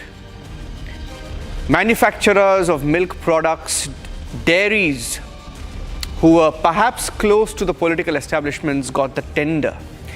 The YSRCP says it was a process that was followed. But Republic TV has details of how the TTD was favored by the YSRCP government. As per the tender document clause 74, a minimum of 250 crore turnover was required to be eligible to participate to send materials to temples.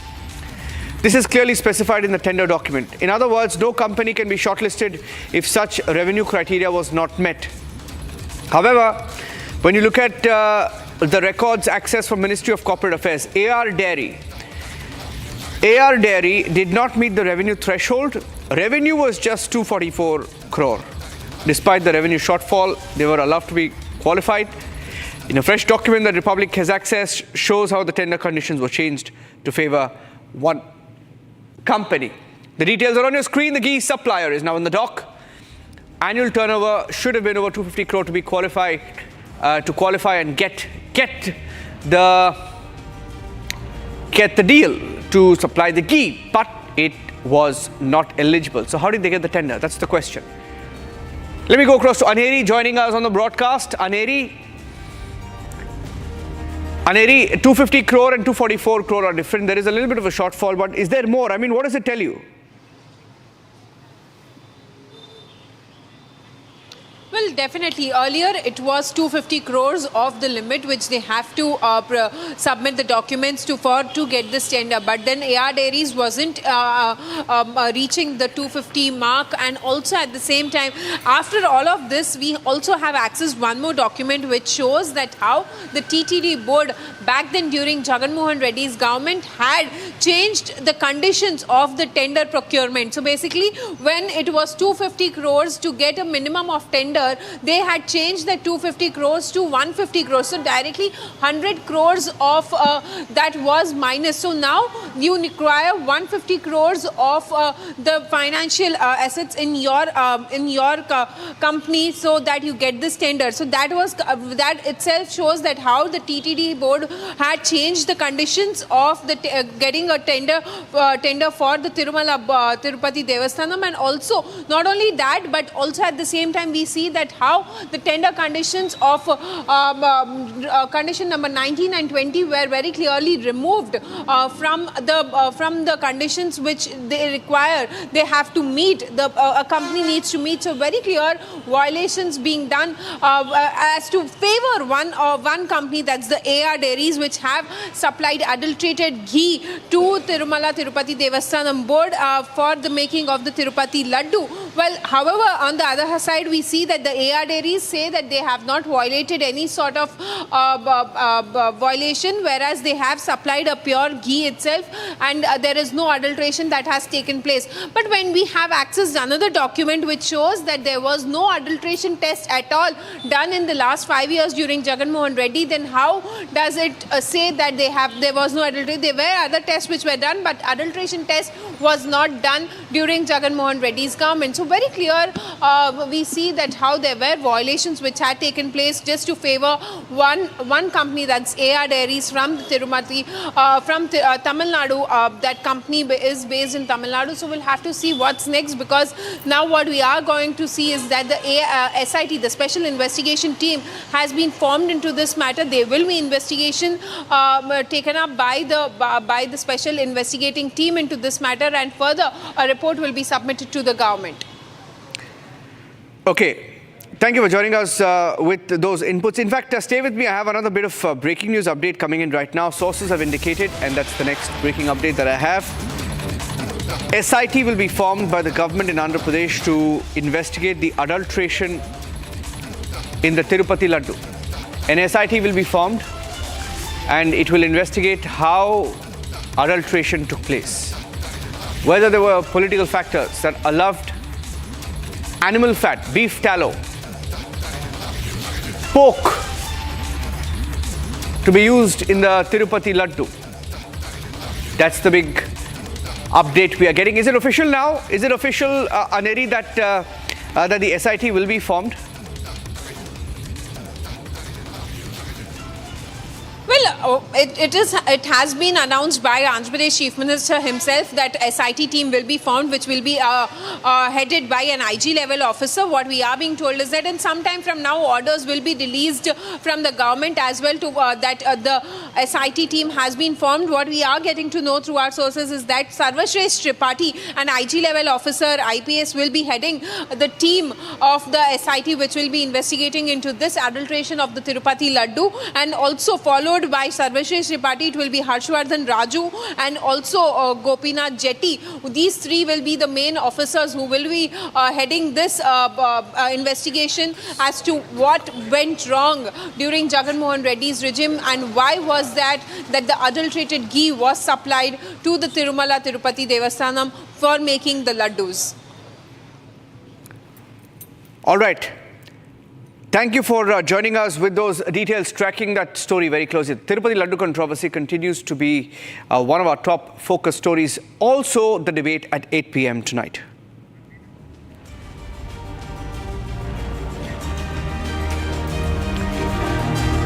The second phase of elections are being held in Jammu and Kashmir tomorrow. The fate of 239 candidates will be decided tomorrow.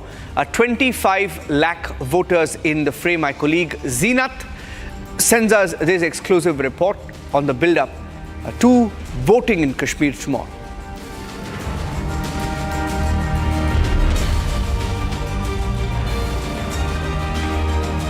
Tomorrow is the D-Day for 239 candidates who are in fray in this second phase of polling. The polling will be held tomorrow around 7 in the morning, and this time the central Kashmir is in fray. Srinagar and Badlapur is going to witness the historic polls because this time the polls will be not held under any fear. Earlier, these pockets, these constituencies have seen boycott calls, but this time there is no boycott calls, and those people who used to call for these boycott calls are behind the bars. Most of the security arrangements, the multi-tier arrangements have been done by the Jammu and Kashmir police, the Srinagar district police, armed police, CRPF, BSF, and also the components have come from different parts of the country to facilitate the polls and to provide a security to the voters. The maximum arrangements are being done to provide a feeling to the voter that he is going to cast his vote in a safe and secure environment. In Srinagar and in Badlapur, we have been seeing the multiple checkpoints, the vehicles, the immovable vehicles have also been stationed at a couple of places, and they are fixed with the web cameras, the CCTV cameras. They are capturing the movement, and also the Naka points have been established where the frisking and other things are being done. A kind of security deal, the protocol that is required to see that it's a free and a fair poll that is being exercised on the ground. Tomorrow the polling will begin at 7 a.m. and majority of the candidates, the known candidates, are in fray. From Central Kashmir, it will be from Badlapur, Umar Abdullah, and also from Ganderbal. In Srinagar, the National Conference candidates are in fray. Similarly, in Chadora, in Char Sharif, you see candidates like Abdurrahim Rathar, and then in Ganderbal, again, the Umar Abdullah is contesting. From Chanapura, we are seeing Altaf Bukhari in direct fight with Mushtaq Guru. And all these candidates have been making news because of their views on Jammu and Kashmir. And that's it on this edition of This Is Exclusive.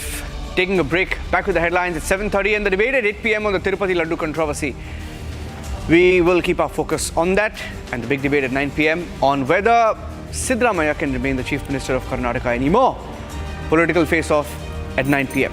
Thanks for watching.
An hour ago, following indications that Hezbollah was preparing to fire towards Israeli territory, we began striking terrorist targets throughout Lebanon.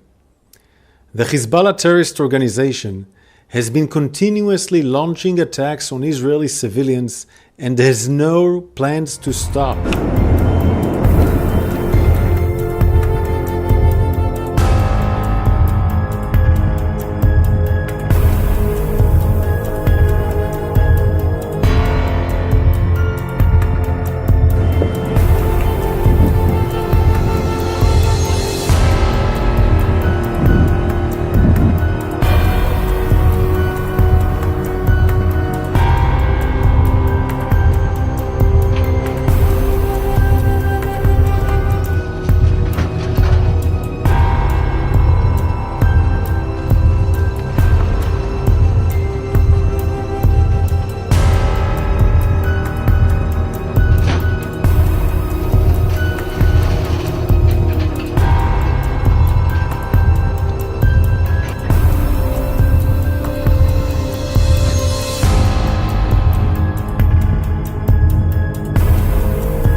Soar in the Middle East. Israel rains preventive strikes on Hezbollah dens.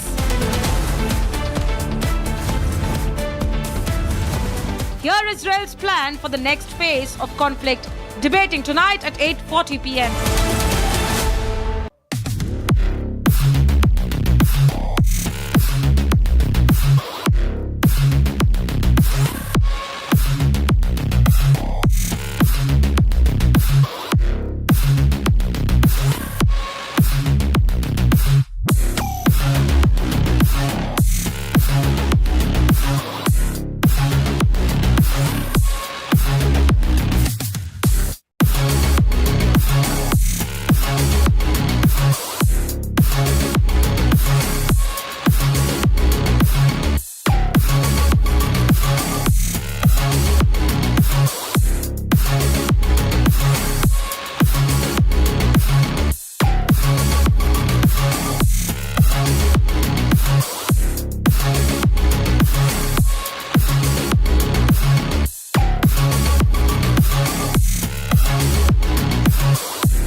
If your salary fails to survive till the month,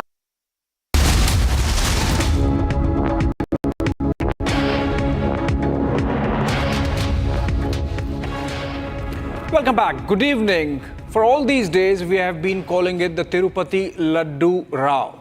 But it seems it's a veritable scam because documents accessed by your network and shown in the bulletins earlier clearly show that the contract conditions were compromised just to make one company eligible, which in fact perhaps did not have the capacity to supply quality ghee for the laddus that were being made at the Tirupati Devasthanam for the prasad, thus compromising the astha of the devotees. All that and more. Let me get you the headlines first. Presented by Royal Global University, Northeast can't wait. Pado kuch pano.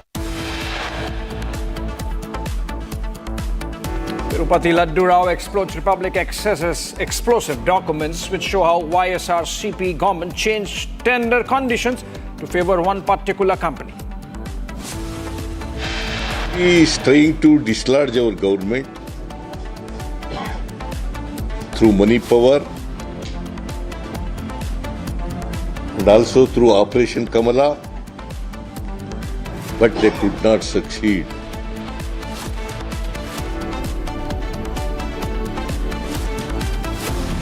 Siddaramaiah issues first statement after the High Court verdict, calls it a conspiracy by the BJP and the JDS to frame him. This is proof and evidence that the MUDA scam that Siddaramaiah and his family are beneficiaries of is a serious scam. This investigation is free and fair, that Siddaramaiah must resign immediately. BJP ups the ante against Congress government in Karnataka, demands Siddaramaiah's resignation. CPM MLA and actor M. Mukesh arrested by the SIT in rape case, released on bail just within hours after arrest. Middle East remains on the boil as Hezbollah responds, even as Israeli raids kill 500 plus. Presented by Royal Global University, Northeast can't wait. Pado kuch pano.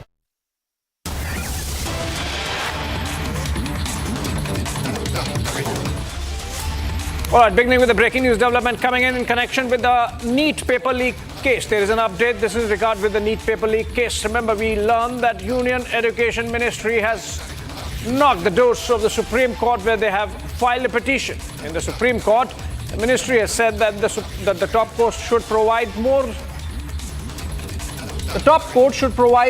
3 more weeks to the committee formed to reform the National Testing Agency to submit the final report. Basically, the Education Ministry seeking more time from the topmost court of the country before it submits the final report on the NEET paper leak case. And of course, the earlier Supreme Court instruction that the NTA, National Testing Agency, should be reformed, restructured. Let's go to Harsha. She's joining us live, I believe, and she has more details, not patched.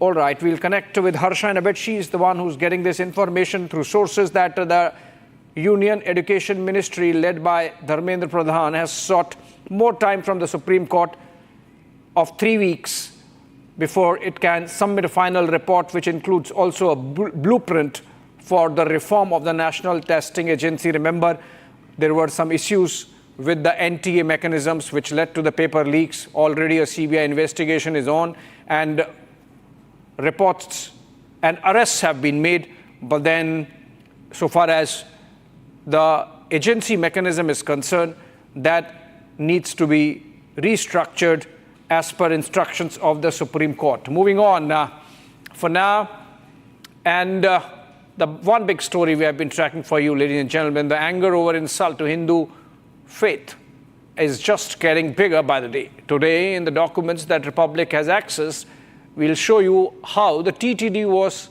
not the TTD, the AR dairy was favored by the YSRCP government. And because, as per the tender document, clause 74, a minimum of rupees 250 crores turnover is required to be eligible to participate to send the materials to the temple. 250 crores at least one of the last 3 financial years. That was the tender.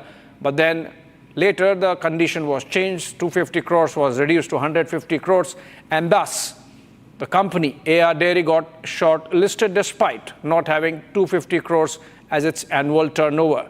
In fact, this comes out through a document of access by Republic from the Ministry of Corporate Affairs, and the AR Dairy did not meet that revenue threshold. The revenue was only 244 crores, and despite this shortfall, the company was allowed to be qualified.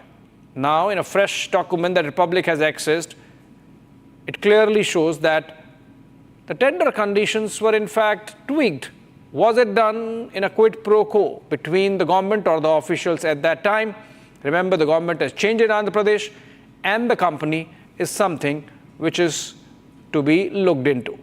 The present government in Andhra Pradesh, led by the TDP, and the leaders of the TDP particularly, of course, are getting back at YSRCP and suggesting that this seems like a scam. Let's look at the developments.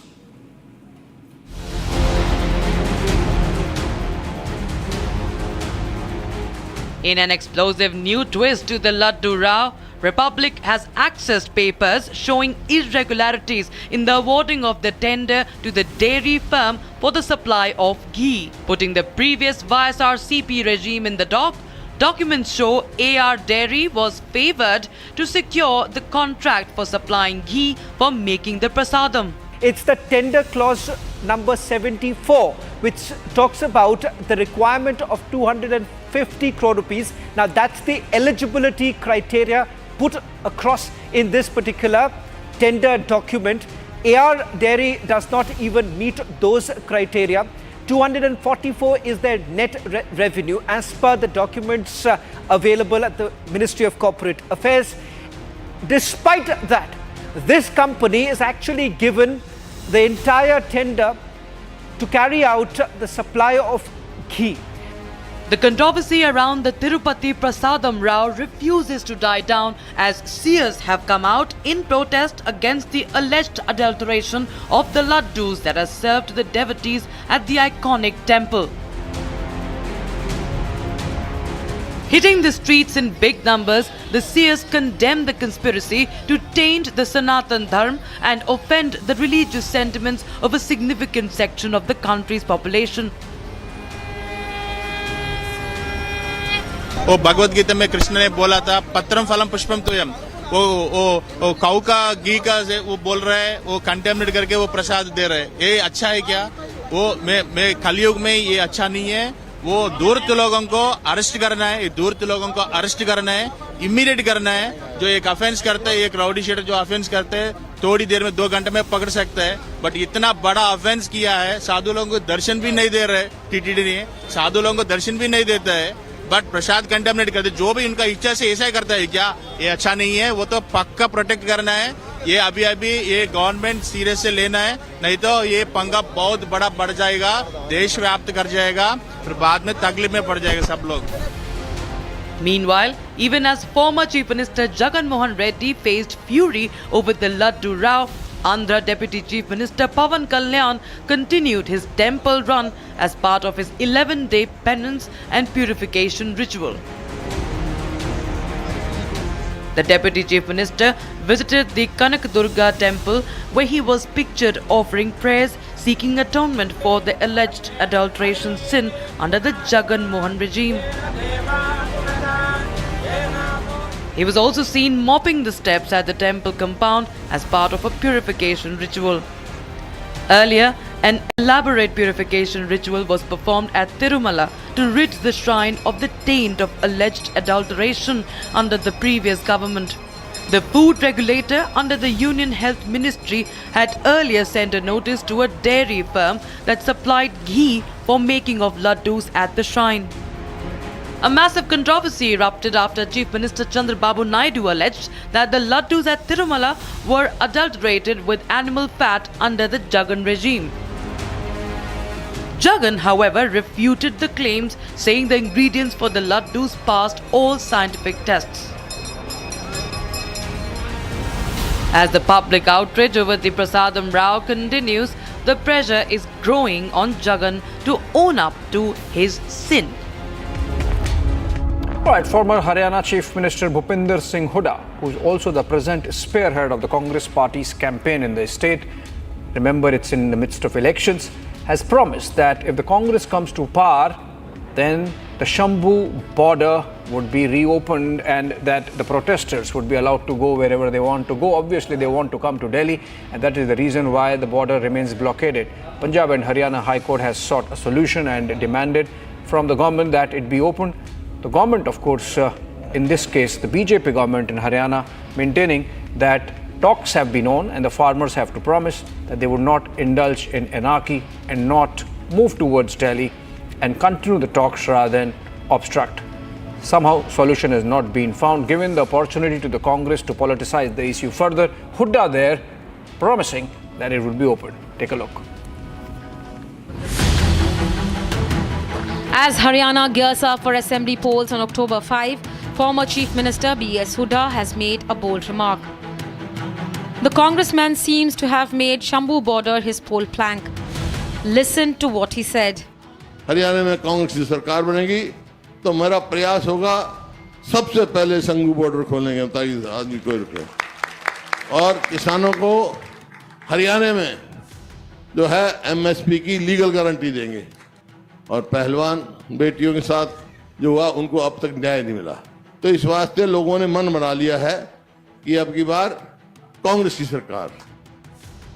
Hooda's statement seems to be a clear attempt by the Congress to woo the farmers. Congress' 7 guarantees for Haryana polls includes a legal guarantee of minimum support price for crops. Right now in Haryana, from the past 10 years, BJP is in power and Congress says that there is a lot of anti-incumbency against BJP and Congress is gaining on that point. Polling parties have begun collecting electronic voting machines for the designated polling stations. This is in preparation for the second phase of assembly elections in Jammu and Kashmir, which will take place tomorrow. Security personnel have been deployed across the region and vehicles are being thoroughly checked. A total of 26 assembly seats across 6 districts in J&K will go to the polls in the phase. A team from the Election Commission of India, led by Chief Election Commissioner Rajiv Kumar, held meetings with senior officials including IGs, DIGs, DEOs and SPs in Ranchi, Jharkhand today. The discussions focused on preparations for the upcoming assembly elections in the state, which are scheduled to take place this year.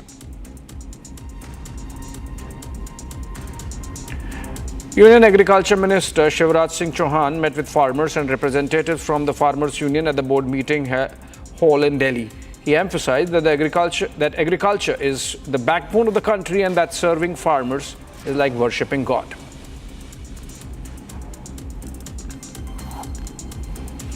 A violent clash broke out in Muzaffarnagar after a dispute between two parties over reading namaz. The incident occurred when the imam of the mosque reprimanded a worshipper, leading to the assault. 6 to 7 men, including the imam, attacked the worshipper in return, and the entire incident was caught on CCTV. The victim has filed a police complaint against the attackers.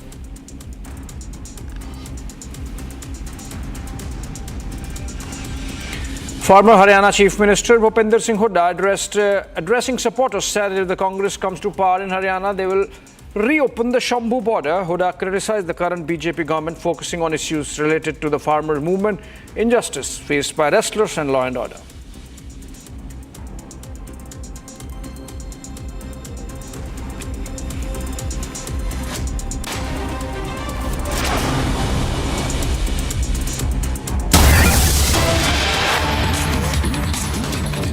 Right, another breaking news development coming in on foreign policy front. Bangladesh's foreign affairs advisor in the caretaker government has once again denied violence against Hindus in his country. He said that any violence that has taken place in Bangladesh is being shown as violence against Hindus, which is not correct. He obviously was speaking on the sidelines of the United Nations General Assembly while in New York. He had earlier met External Affairs Minister S. Jaishankar, who is camping in New York to make India's UNGA address, which is slated for September 26. Muhammad Yunus's minister denying violence on Hindus while in New York. Let's listen into him. We should first of all come out of that narrative that a lot of attacks are taking place, etc., etc. Please read a report that has come up in BBC today or yesterday. Any violence that has taken place, some violence has taken place, let us say it correctly. Any violence that has taken place is being shown as violence against Hindus. This is not correct. I think the Indian media needs to come out of this hyping of this issue. We are doing everything possible for the protection of our citizens, and these Hindus in Bangladesh are our citizens. We are taking care of them. We should first of all come out of that narrative that lot of attacks are taking place, etc., etc. Please read a report that has come up in BBC today or yesterday. Any violence that has taken place, some violence has taken place, let us say it correctly. Any violence that has taken place is being shown as violence against Hindus. This is not correct. I think the Indian media needs to come out of this hyping of this issue. We are doing everything possible for the protection of our citizens, and these Hindus in Bangladesh are our citizens. We are taking care of them. All right, this is all we had in this fast-paced 7:30 p.m. live in breaking. After a short break at 8, join in with Shawan Sen as he has a conversation on the Tirupati Laddu Rao, which is now a scam, as we show through the documents. Be back at 8. Tensions soar in the Middle East. Israel rains preventive strikes on Hezbollah dens.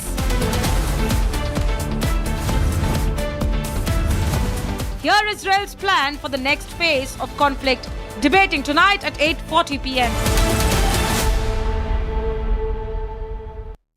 13,000 placements last year.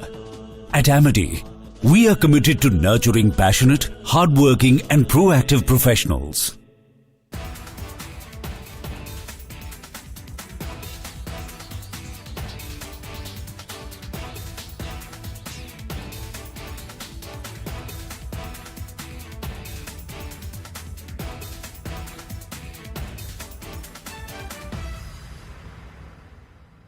Welcome to the future of driving. Recently, JSW MG Motors India launched the Windsor EV in the country with an industry-first initiative of Battery as a Service program. Now today, we are excited to introduce you to the MG Windsor EV, a game changer in the world of electric vehicles. Let's dive into what makes this stunning crossover utility vehicle a must-have for every modern driver.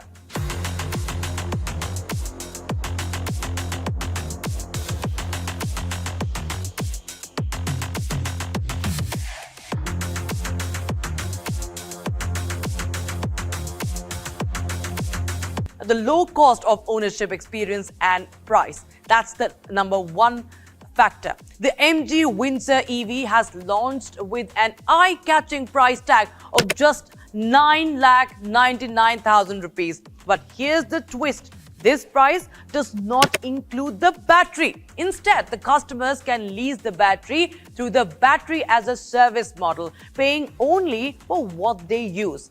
Now, under this model, owners pay 3.5 rupees per kilometer for the battery usage.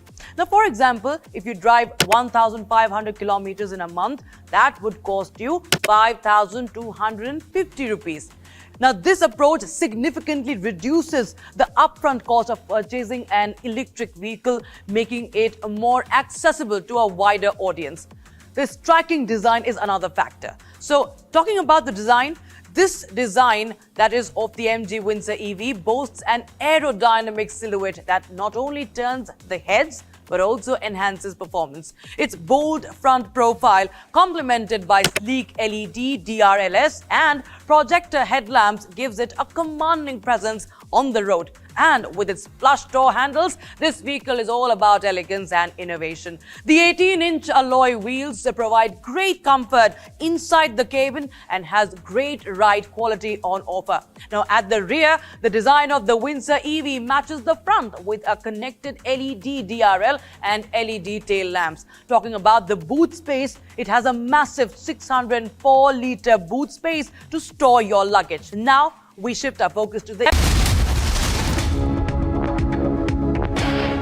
See, in one day we cannot change everything. People talk about, okay, when India will play World Cup, why India is not playing World Cup, and then question mark. Whenever national team is playing, this question comes always in the newspaper or in Twitter, media, everywhere. So it's not about one day. It's about many nights which we have to work, and of course, supporters, they play a very big role.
If you see any Premier League viewership or any La Liga, I think there are many of viewers who are coming there from India. But when it comes to ISL, when it's come to Indian football, now, of course, now we are growing day by day, season by season, people are coming more and more. But this I have requested, even whenever I have got a chance to speak, that I have said that how you support Manchester United, how you support Manchester City and other Premier League teams, at least you have to give time to us also, to the national team, to the clubs. Of course, when you'll give time, we'll do good, because see, we also don't want to play in front of an empty stadium. We also need supporters, and like football, those who know football, I think supporters are very important. They are like an extra motivation for all the players to do well. So yeah, it's all about coming together and have patience. See, in one day we cannot change everything. People talk about, okay, when India will play World Cup, why India is not playing World Cup, and then question mark. Whenever national team is playing, this question comes always in the newspaper or in Twitter, media, everywhere. So yeah, it's not about one day. It's about many nights which we have to work, and of course, supporters, they play a very big role. If you are interested in football, if you are supporting a team, I don't know if you see the European culture, it's different, because if your team is playing even a friendly, there are supporters in the ground. But only when we are playing like big games, then the big crowd is coming over. But that's not what we need. We need, even in our tough times, when we are losing, when we are not winning games. Of course, you can criticize us if we are not playing well. But if you are there, even that criticism gives us that, okay, ye dekha, next time we have to do well. Next game we have to do well. When there is no one to say anything, sometimes that goes in the mind of the players. So yeah, like you said, not only in the big games, not only in the World Cup qualifiers, of course in the friendly games, of course through the season, even in ISL, of course we need supporters, bro. Sensational revelations in Tirupati Laddu Rao. Special policy created to benefit few vendors.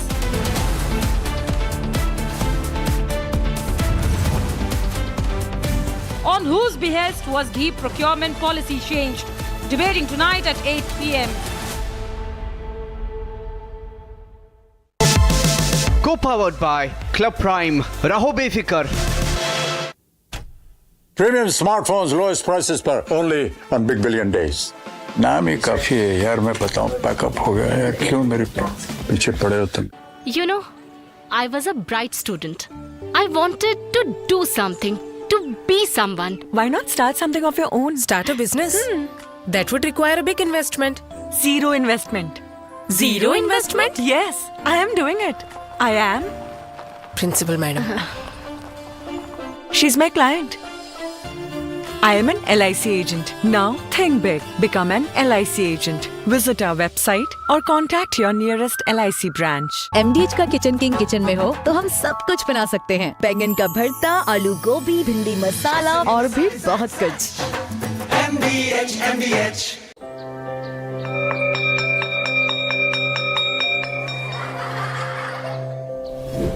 जन कल्याण के लिए संवेदनशील यशस्वी प्रधानमंत्री नरेंद्र मोदी जी की प्रेरणा एवं माननीय मुख्यमंत्री योगी आदित्यनाथ जी के नेतृत्व में उत्तर प्रदेश के सभी मंडलों में स्थापित किए गए हैं अटल आवासीय विद्यालय। कक्षा 6 से 12 तक निःशुल्क शिक्षा ग्रहण कर रहे हैं श्रमिकों के बच्चे। अटल आवासीय विद्यालयों का संचालन Uttar Pradesh building and other construction workers welfare board के तहत अटल आवासीय विद्यालय समिति कर रही है। विद्यालयों में एक और नई शिक्षा नीति का समावेश और रुचि एवं क्षमता के अनुसार बच्चों को किया जा रहा है शिक्षित। इन विद्यालयों में निर्माण श्रमिकों और मुख्यमंत्री बाल सेवा योजना से आच्छादित बच्चे सीखते हैं अनुशासन, आत्मनिर्भरता और जीवन कौशल का हुनर। शिक्षा का उपहार कर्मयोगी सरकार। सारी छुर्रियां भर देती हैं, दीवार हमवार कर देती हैं। तो पुट्टी भर ले, हाँ पुट्टी भर ले। वंडर वॉल पुट्टी दे एक परफेक्ट फिनिश। दादी के हाथों का जादू और खुशबू से महकता घर। MDH गरम मसाला, असली मसालों से भरा हूँ मैं, क्योंकि हर रिश्ता है स्वाद से जुड़ा। But I need some more. My crew gonna wipe the floor. You're gonna weep when I shut the door. Your antics make me bored, cause I just came around to say hello. Motorola Razr 50. Flip the script. Hello, Moto. Tip चाहिए? पैसा लगाना है? तो century ply club prime पे लगाओ। डूबेगा नहीं, जलेगा भी नहीं, कोई खा नहीं जाएगा और मिनिमम 30 साल का रिटर्न देगा। अब इससे बेटर इन्वेस्टमेंट है? तो बताओ। Century Ply Club Prime. Raho befikar. Sensational revelations in Tirupati Laddu Rao. Special policy created to benefit few vendors.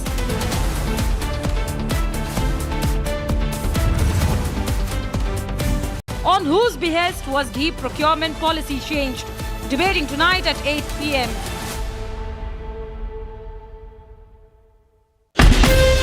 From Asia's largest news headquarters, setting the agenda for Bharat.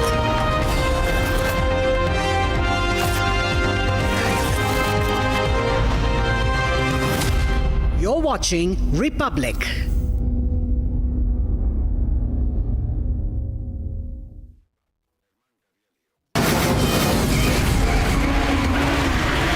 From the Republic Media Network headquarters, it's time for the debate.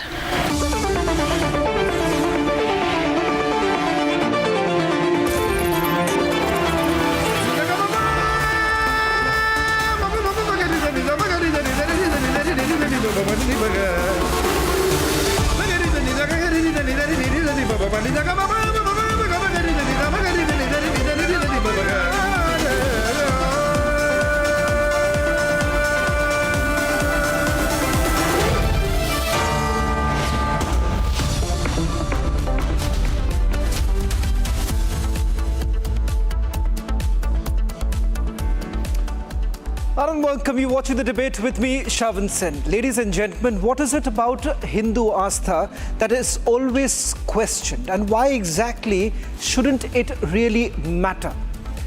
Over the last few days, there has been a massive controversy over the laddus that are being distributed to the devotees of Tirumala Tirupati. Questions were being raised whether at all this is now becoming simply a political vendetta. Is that the case? There is a larger question that is now being raised about whether at all it is time to free our temples from the clutches of a few, those who do not even believe in the Hindu Astha. That's in fact our debate number one, where tonight I come to you with exclusive documents to show to you how exactly Hindu Astha was really played with and to benefit just a few. the political class once again to be blamed. That's our debate number 1 at 8 p.m. And then, ladies and gentlemen, it's the new phase of war as declared by Israel, as strikes are now being carried out, targeted strikes that are being carried out inside Lebanon. We speak to the Foreign Ministry in Israel at 8:40 this evening. And at 9 p.m, it's set back for Chief Minister of Karnataka. Siddaramaiah's plea has been dismissed by the Karnataka High Court. In fact, the government brazens it out, saying that Siddaramaiah is not going to step down. That's the debate at 9 p.m. with my colleague Niranjan. First up, let's take a look at the headlines we're tracking at this hour.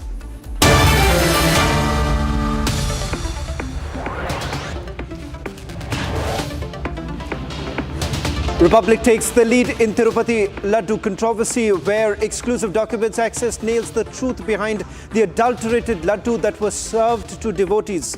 Documents show how tender conditions were tweaked to favor just one company. The question is there a quid pro quo?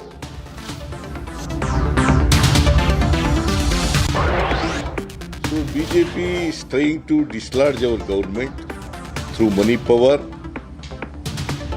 and also through Operation Kamala, but they could not succeed.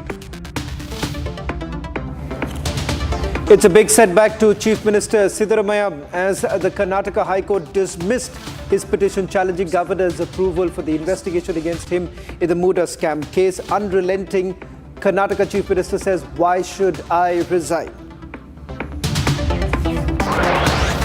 Israel unleashes its most widespread wave of airstrikes against hundreds of Hezbollah targets in Lebanon, killing 558 people as the conflict between Israel and Hezbollah escalates. Displaced Israelis are at the center of military's rhetoric. We get you that big story with the first official response from Israel live on the debate at 8:40 p.m. tonight.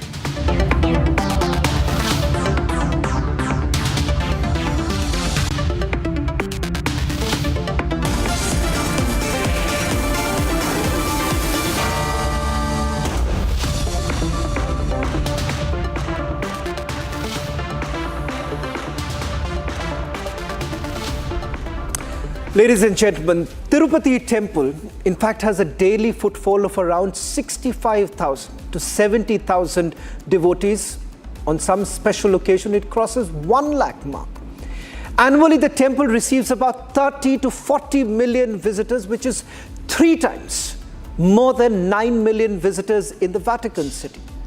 But when beef tallow and lard is found in the ghee that is used to make the Tirupati laddus, it is certainly not a case of political vendetta as alleged by the YSRCP.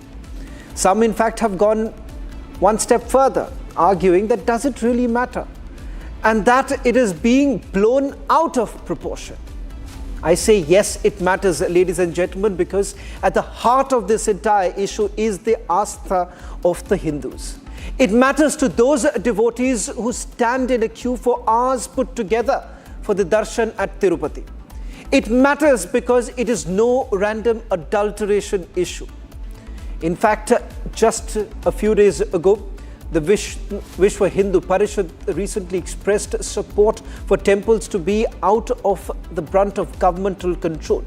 A special bench dealing with Article 26 of the Constitution opined every religious denomination has the right, and the Constitution also gives a right under Article 25.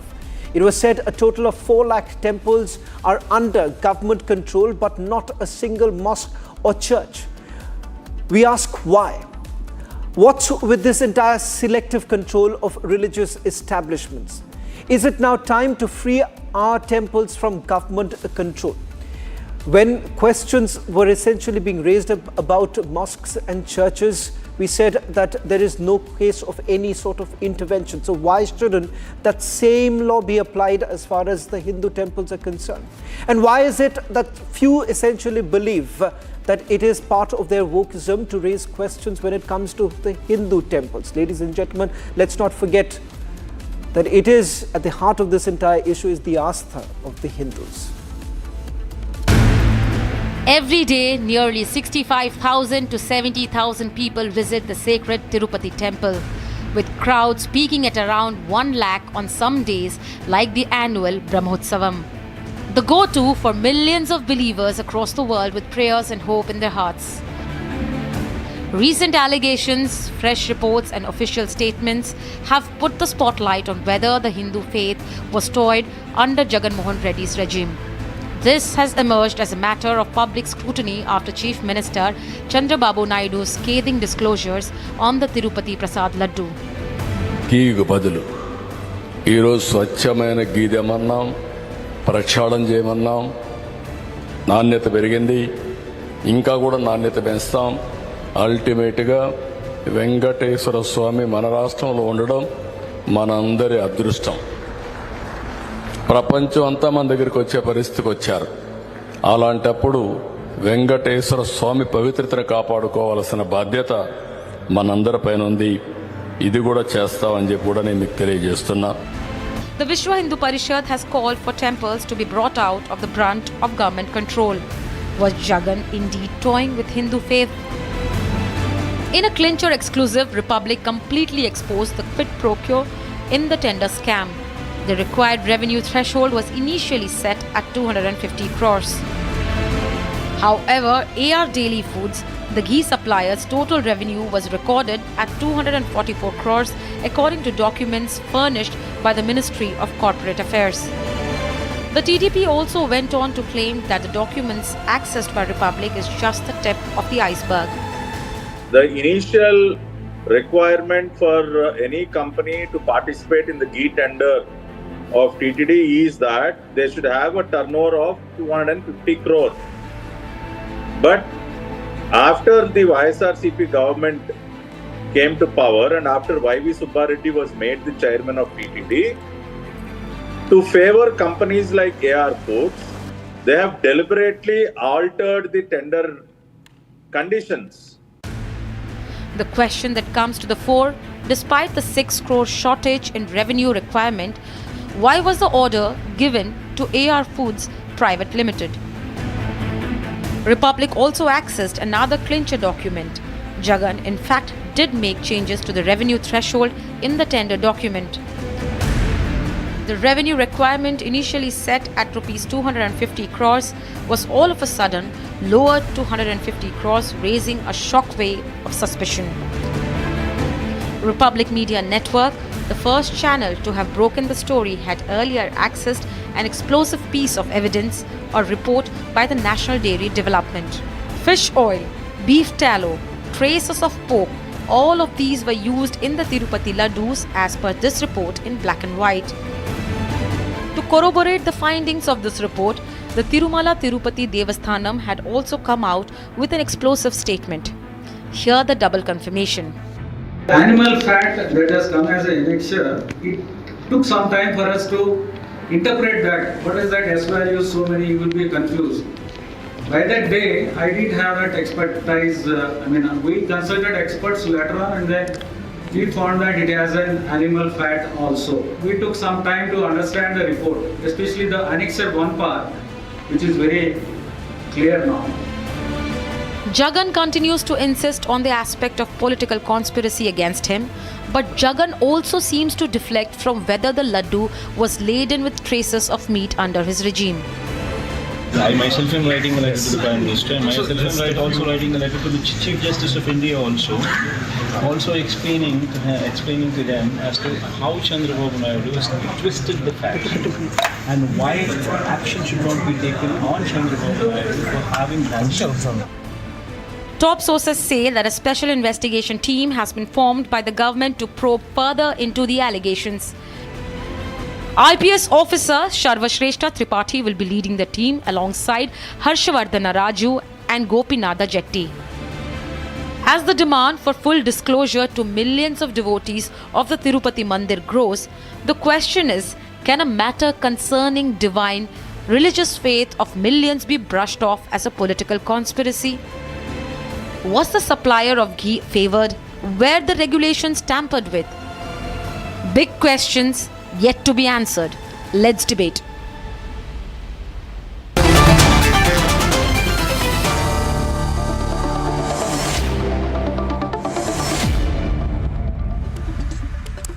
Well, ladies and gentlemen, there are some shocking allegations that have been leveled against the YSR CP. Tonight, I'm going to start with certain documents that have been accessed by us. There is a tender condition, and that tender condition essentially is that any company that is to perhaps participate in the tender process should have a revenue, a turnover of about 250 crore rupees. It turns out that AR Dairy, which was basically given that particular contract, did have a turnover, but that was about 244 crore rupees. And it's not just that. Someone perhaps has walked an extra mile and has actually changed that even further. And the TDP's Patabi Raman has made another allegation saying that it does not end with 250 crore rupees. It was slashed, as per this document, to 50 crore rupees. So, ladies and gentlemen, just in a nutshell, we're talking about a company did not even fulfill the conditions, and they were basically handed over the contract. Is that correct, Patabi Raman? Yeah, Shravan, good evening. Absolutely. This is a classic case of quid pro quo. I mean, you change the tender conditions to favor one company. As you have rightly mentioned, AR Foods does not meet the criteria of fulfilling the condition of having an annual turnover of 250 crore. So to favor that company, you know, YV Subbareddy as chairman, he had signed a resolution which changes the annual turnover criteria to 150 crore. So they are caught red-handed. I mean, why were the tender conditions changed? It is not just the tender condition of the turnover that was changed. Previously, there was a condition that the company which is participating in the bid should have a minimum operational experience of 3 years. That was I'll get that. I'll get, because I'm told, Mr. Patabi, I'm told that the YSR CP has vehemently denied the allegations that you've leveled after the Republic Newsbreak. But before I take this further, Mr. Patabi, I'll just request you to stay on with us as TDP's Chittoor parliamentarian, Mr. Prasada Rao, is joining us on this exclusive. Mr. Rao, thank you very much for speaking to Republic TV. Tirupati Mandir basically comes under his jurisdiction. Mr. Rao, thank you very much. A short while back, a Republic Newsbreak has raised some very uncomfortable questions. It turns out that AR Dairy, as per certain documents that we have, was favored. They did not even fulfill the conditions. YSR CP says that this is political vendetta. It is true that they have flouted all the clauses. In fact, as per the original tender document, it was 250 crores is the minimum turnover for the last 3 years. Later, they formed a committee and it was revised to 150 crores to suit the AR Dairy. And what was the intention then? When it was 250 crores, when they were not meeting the what the purpose of changing the tender documents? Mr. Rao, what could be the possible reasons? As per the TDP's claim that it is not about 250 crores. Your colleague, Mr. Patabi, says that there's a revised tender condition by which it was slashed down to 50 crore rupees. Why do you think AR Dairy was being favored to that extent? It is clearly mentioned that, and a clear intention is shown that the minimum specification of 250 crore has been brought down to suit the AR Dairy. They wanted to take from AR Dairy whatever may be the reasons everybody knows, and they did it. Now, what could be the reasons? Let's get into the specific of it, because the YSR CP says that this is political vendetta, saying that the samples that were essentially taken, the samples were taken during your period. And you took about several months put together to come out with the findings of this particular sample, and that's the reason why they say that this is nothing but political vendetta, Mr. Rao. No, there are so many corroborative evidences. This is one of them. The balance, I have a tender document of the first tender document and the second revised tender document and the balance sheets of AR Dairy. So it is showing that they have corroborative evidence that prove that these people have done some mischief. And you say corroborative evidence. I have not seen that. Mr. Rao, what is the corroborative evidence that you're talking about? Yeah, the corroborative evidence is their AR Dairy's financial statements and the first tender document and the revised tender document. or where they have formed a committee and brought out the revised. Mr. Rao, I'll request you to stay on because let's have the full picture here.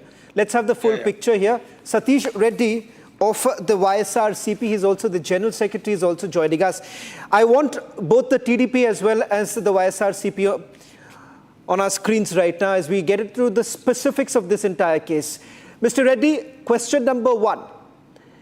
As far as the tender condition are concerned, I have the document here. Beyond the claims that have been made by the TDP, are you denying the fact that the tender conditions were changed? Mr. Reddy. Yes, some tender conditions will bring in better competition in the... How is it that if you bring it down to 50 crore rupees that you have better competitive conditions? Where are the tenders which were given by the competitors? Where are those tenders? Can I just have the TDP and the YSRCP together? Are you hearing me? Mr. Reddy, go on. I'm asking you a specific question. Did you or did you not change the tender conditions? Yes. You changed it. The tender conditions were changed, altered to bring in higher competition. If the EMI comes down, then you will have better competitors and the cost of ghee will come down. As I understand that you have only one company that was favored. To bring in better competition, we have brought down that criteria so that the over TTD will be 50% cut. You're talking about a 50% cut that was brought in. It is not 50%. It is marginal. It is 150 crores. Turnover has been brought down. We never asked in the tender condition to bring down the quality of the ghee. Only the EMI was brought. Mr. Reddy, are you hearing what you are saying? Of course, in the tender conditions, the quality of ghee is not one of the conditions. It is as per the functioning of the company. If the company's turnover has been brought down, you are basically essentially compromising with the quality in itself. The fact that whether at all the company would be in a position to be able to deliver that kind of quantity and quality. It is to enable and bring better competition and to see that the best profit is made to the TTD. If you have better competitors, whatever money is saved, it is with the TTD. So our intention is to save and bring better competition. Mr. Rao, better competition is Mr. Rao, better competition is the argument that has been put forth. They're saying what is wrong in it? We are only doing it because we wanted more competition in this entire matter. But the question here is that, the tender has been given to AR Dairy not once, multiple times if I'm not wrong. No, wherever there is, this is not the first time. This is not the first time. You want to bring down the turnover to invite more competition. Didn't you know that at the time of first tender? What was the difference of the period between first tender and second tender? See, first tender you have floated. When the AR Dairy has filed a tender, you found that it is not eligible. Then you have revised the tender. It is not to bring the company. So you are aware, okay, Mr. Reddy, before I open up the entire debate now, I'll open up the debate. But Mr. Reddy, just give me a quick answer. You are aware of the fact that AR Dairy has already carried on with the bid. You are aware of it. Secondly, you are aware of the fact that your initial tender condition was 250 crore rupees, which would essentially mean that AR does not really cut off. That means that in order to perhaps bring them into competition, you decided to bring it down. See, all this is with a malified intention. No, I'm asking you specifics. You give me the timeline. How did it happen? Because as I understand, your initial tender condition that has been brought out here was very different than the revised condition. I have both. No, kindly listen to me. Anywhere in that clause, is the quality of ghee altered?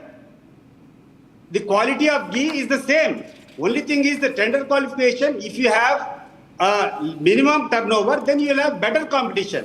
If better competition is there, the price will come down and that will be a benefit to the TTD. So what is wrong in that? And is this the first time Mr. Patabi wants to respond. Mr. Patabi and then Mr. Patabi wants to respond. Mr. Patabi of the TDP wants to respond. What is wrong? Direct question. What is wrong, Mr. Patabi? They're saying that more revenue is going to come in. Shravan, here today on national television, you have a confession from the YSR Congress Party stating that they have changed the tender conditions. That I said. So, thank you, Mr. Satish Reddy, for confessing that you have changed. And also the second thing is, it is not just the turnover. Please listen, Mr. Satish Reddy. Please listen. Thanks for confessing honestly. And the second thing is, if you are so bothered, if you are saying that you have not compromised on quality, you are saying that you have not compromised on quality, but why have you changed another condition which says 1 minute. that the suppliers should Mr. Reddy, let me just tell you one more thing. Why have you are saying your revised condition. Your revised condition. Only 1 year Patabi, experience, Mr. Patabi, just hold on. I have one more fact here. Mr. Reddy, you have also made another change. Condition number 21. As far as the quality is concerned, which I think so the TDP seems to have completely missed out. If the TDP has missed out, I think so Mr. Patabi and Mr. Prasad Rao, you should actually thank the Republic TV here. You have the tenderer initially, they made a condition that the dairy should have an operational at least for the past 3 years. That too was changed. Condition number 21 has now been changed. The dairy should have operational at least for the past 1 year. So from 250 or 150, because initially it said 250, then it was brought to 150. The last comes down to 50. Now, as far as the operations, from 3 years down to 1 year, Mr. Reddy. So what will you really do? Less experience, less work in the field will enhance. I'm asking a straight question. I want Mr. Reddy to. I want. These are allegations leveled against Mr. Reddy's party. Will you be able to deliver good quality? Why have you changed that condition? Okay, Mr. Patabi, allow him to respond. Allow the YSRCP to respond. Allow the YSRCP to. There are allegations, let them answer. They have admitted that they have changed the conditions. Fair enough, they've been honest about it. Mr. Reddy, congratulations for at least admitting that you have changed it. That's a fact. But the fact of the matter is that you asked me this question, whether at all the quality has been compromised. I believe yes, because if a company is operational less than 1 year also, you are allowing them to participate in it, then yes, you are compromising. Haven't you changed condition number 21? Whatever earlier tests were there, while admitting the ghee into the premises of TTD, whatever mandatory tests have to be done, all that are the same. If the quality does not meet the required requisition, then the TTD has the liberty to cancel that.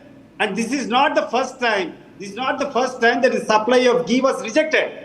In Chandrababu Naidu's regime, while he was the chief minister. Mr. Satish Reddy, answer to our question straight. Don't beat around the bush. Why was the operational experience reduced? There is also one more clause which was totally removed. I'll read it for you, Satish Reddy Garu. Satish Reddy Garu, I'll read it for you. The dairy should have been collected at least 2 lakh liters of cow milk for the last 1 year. That condition was removed. It should have the experience of a proper why do you every day. Mr. Reddy, you'll have to also, fix your audio line. If Jagan Mohan Reddy is liable, Mr. Reddy, I'm losing you out in between. Mr. Reddy, can you confess that? Satish Reddy, I'll just request you to fix your audio line also, because I'm missing out on what you're exactly saying. Let me also just open this up a little bit till the time we fix Satish Reddy's audio line. Sanju, there is a larger debate that is also emerging. While this appears to be just the symptom, the larger issue being that it also raises concerns about who exactly is controlling the temples in our country. For a very long time, the fight has been going on that if churches in our country are free, if mosques in our country are free, why isn't temples in our country free? Thank you, Shravan, for getting me a tad late into the debate. But I'll have to give a chance, Sanju, to the TDP and the YSRCP. The debate is about their condition and the fact that they have raised some allegations against each other. Yes, I know that. Let me just make a quick rebuttal here, Shravan. First and foremost, hats off to Republic for being at the forefront of this entire expose. The most important point is this. CALF, CAF, the Center for Analysis, Livestock and Food. CAF is the multidisciplinary investigative and research wing of the NDDB, the National Dairy Development Board. CALF has clearly said that the ghee samples supplied by AR Dairy are adulterated. Then Food Security Body FSSAI has also said that the ghee samples supplied by AR Dairy to the TTD Trust in making of laddus, these were clearly adulterated and contaminated. So you have two high-profile bodies saying that these are not mere allegations, but there is good reason to believe that the laddus were contaminated and how. But the most important point is this. Were tendering norms flouted to make way for AR Dairy? Yes. Why was Nandini removed? Nandini, remember, used to supply ghee to the TTD Trust for making laddus, and between 2013 and 2018 alone, Shravan, they supplied more than 4,700 MTs of ghee. In 2019, they supplied around 1,170 MT of ghee, and suddenly, towards the later half of 2019, AR Dairy was brought in and Nandini was removed. Why? Nobody has any specific answers to that. Point number 4, was the turnover criteria tampered with? Was the revenue criteria tampered with to make way for AR Dairy? Certainly yes. The most important point is this. The total net worth of the Tirumala Tirupati temple is in excess of 2 lakh crore. Every year the revenue gotten by the TTD Trust is close to about 6,000 crore, out of which laddus alone generate revenue of anywhere between 600 to 700 crore. The reason I'm giving these numbers is to suggest to your audience that the TTD Trust never lacked money. Imagine having a net worth that's of that's an interesting point. Yes, just two seconds, Shravan. Imagine having a net worth of 2.25 lakh crore, generating annual revenues from the sale of laddus to the tune of 600 to 700 crore, generating annual profits to the tune of 5,500 crore, and then saying we did not have money to pay to Nandini because they used to charge 800 to 1,000 rupees per liter of ghee given. Hence, we switched over to AR Dairy. I could have understood this mathematical excuse had the Tirumala Tirupati Trust been short of funds or there was a paucity of resources. But there was no paucity of resources. In the wake of this, why was turnover and revenue criteria changed or albeit lowered to make way for AR Dairy, which does not even have a profitable existence, at least when it started supplying ghee to the There are TTD several Trust. concerns here. There are several concerns here, and I would like to juxtapose your argument with Mr. Reddy's argument. Mr. Reddy says that, look here, there is nothing wrong in it because that would have meant more revenue for the TTD, whatever extra money that they are making. But there is a larger concern here. Mr. Pula Rao, let me also bring you in. AR Dairy, which basically operates from Dindigul, and the fact that the Tamil Nadu government has not made any sort of response on some of these issues that have been raised.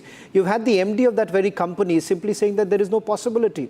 There's no possibility of animal fat, once again raising questions about the test reports itself. Isn't there a moral responsibility also on the Tamil Nadu government to basically look into this entire matter, the fact that this company basically operates out of Tamil Nadu? Well, let me first of all make a comment. Everyone can poke their nose into this. You know, everyone has a right to poke their nose, and I'm glad the Tamil Nadu government also is not clambered in. Everybody is tutting this issue. But I like the question you asked. Why are these temples not being given to Hindus? That's the question we should go on. That's Sanjoy. Sanju, allow him Sanjoy, to speak. you are the anchor. I listen. Sanju, allow Mr. Rao to speak also. Let him make his point. 1 minute, Sanju. I'll request you to stay on. Sanju, you made your point. Let Mr. Rao also make his point. Okay, you talk. 1 minute. Sanju, that does not work. That does not work. Because I'm wasting my time here. I'm not going to do this. Mr. Rao, go ahead. Shravan, go ahead. Therefore, that's a very good thing you have raised. Why are they not? It's a great occasion. Even yesterday, I had an occasion to meet and debate with Mr. Patavira, and I raised this issue. If you really want the premier temple of India, use this occasion to free Tirupatis. And you said, why are Muslims having their own setup? Christians. That's because Their religions are congregational. Every Friday they must meet, every Sunday they must meet. There's a certain organization, right from Vatican to Philippines to Kerala, the Catholic Church or the Protestants, they have their setup. Same thing with Islam. They look forward to Saudi Arabia, Wahhabis, whatever. Indian government or the Andhra government or you and me, you have to develop these protocols and say if you come up and if you do this, you hand over, release the temples. When you say release the temples, and I hear constant demands from the BJP saying release the temples in Tamil Nadu, they should use the same slogan, and I mean it constructively. I don't disagree with what Mr. Patabi or the Honorable MP has said or what Mr. Satish Reddy has said. There are arguments which are going on. They don't make silent in Andhra and Telangana. This is very unfortunate. You really are interested in the Hindu religion.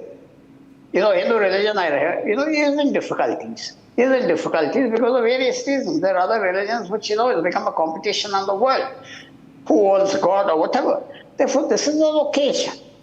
The biggest temple, forget mismanagement or corruption, whatever has gone on, I can't disagree or agree. If you're showing the path, this is a very good occasion.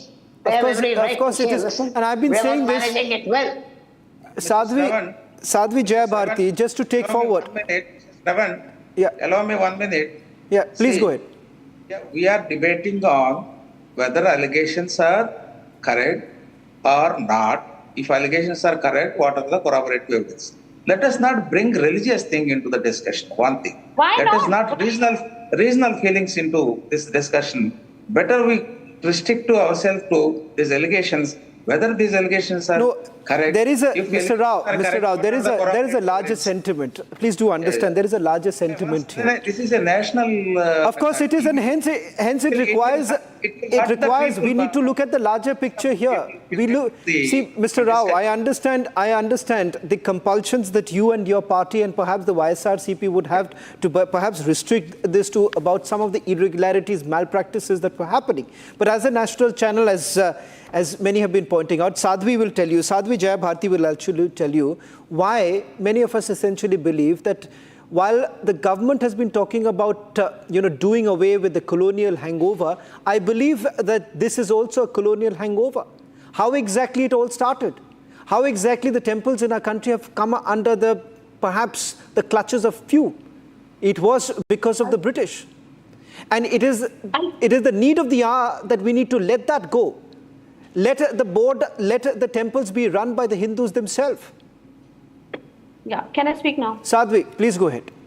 Yeah, I've been very patiently listening to this entire debate and the all these experienced people talking about what they've flouted and what not, and they're saying they're politicized. But listening to everything everybody has been talking, I'm not getting one single feeling that they are talking about a religious institution which is so much revered by the Hindu faith. I'm feeling as if they are talking about a corporation. They are talking about a business entity, about the turnovers, about the tenders, about how they are giving something to someone.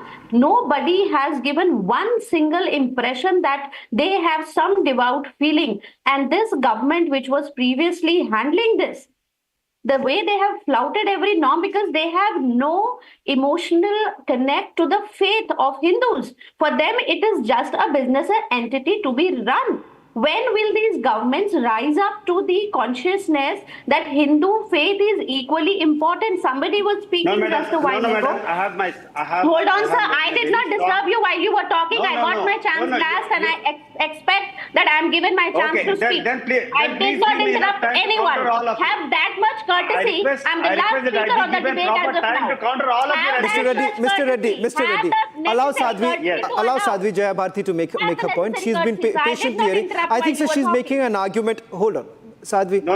All these Mr. Reddy, I'll allow you to respond. I'll allow you to respond. But whether we like it, the politicians seem to be having a little discomfort when we're talking about, take away the power away from the politicians, give it to the people, let the people run the temple. I think so that basically pricks our politicians a little bit. Now, cutting across party lines. cutting across party lines, pardon me to all the politicians on this panel, I think it does affect, it does impact, because the larger picture is something different. And of course, as Sanju rightly pointed out, look at there is a business angle to it also. Sadhvi, go ahead, make your point. Yeah, another thing. Now, somebody was just talking about a while ago that the Christian and the Muslim faith handle their own religious institution because they have a routine of weekly congregations. Come on. No, there is no need that a religious institution can be handled by the followers of that faith if they have a weekly congregation. It's an absurd argument. We know how to run our faith, we know how to practice our faith, and we would know how we would run our institutions. You cannot put a clause over it. And yes, it's not about colonial hangover anymore. It's about the richest places of faith are Hindu temples. You're talking of billions and crores, and that's the control over the power on that money and that institution where crores of people are coming. That this greed doesn't go from the politicians to let go of the control of Hindu temples. Okay. It is the control that they want. And somebody should come over, and every Hindu is waiting that, ever just before this Temple Endowment Act was passed, were not Hindus capable enough to handle their own institutions? Okay. We were, and just we are. The last word. It's just that we are not coming on the roads and raising slogans. Had it been with any other faith, and for example, take Mr. Reddy of the YSRCP wants to quickly respond. And they will be on roads and thirsty for your blood. And just because Hindus are not doing it, you're taking us for granted? Absolutely. Sanju, I'll come back to you. Mr. Reddy, make your point, and then the gentleman was talking that there was sort of competition. You are a secular government. You have no business of running a religious institution in the name of profit. Just run it with. Absolutely, I think so. That is where Sanju will have to respond. But Mr. Reddy, make a quick point. And then I'll come to Sanju. Sanju will have to answer whether the government is not. It's not a quick point. I need a few minutes because all this time you had your entire tenure doing on YSR. Sadhvi, allow him to speak. Allow him to speak. Our leader. No, you have to allow me. You have to allow me. Yes, please go ahead. Mr. Reddy, please go ahead. First of all of you have to understand one thing. Well, whenever you are procuring some material for an institution or for the government, the only process is open tender. It's a temple, sir. When you call for open tender, please listen to me, man. Call it a temple. Sadhvi Jayabharti, please allow him to make his point. Allow him to make his point. Please listen to me. I'm patient when you are talking. The most transparent way to procure any material is to float a tender, invite a tender, and get the best prices. Because no one, please listen to me, man, and be patient. So this tender, in this tender, you use certain conditions, and the tenderer has to fit into all that conditions, and he has to supply the quality of material that we require. For that, there is a laboratory that is set up in Tirupati. They will check whether the quality is good or not, and they'll take only if the quality is good. Now, the question is this the first time that the quality of ghee has been rejected? Earlier also, Chandrababu Naidu was chief minister for 15 years.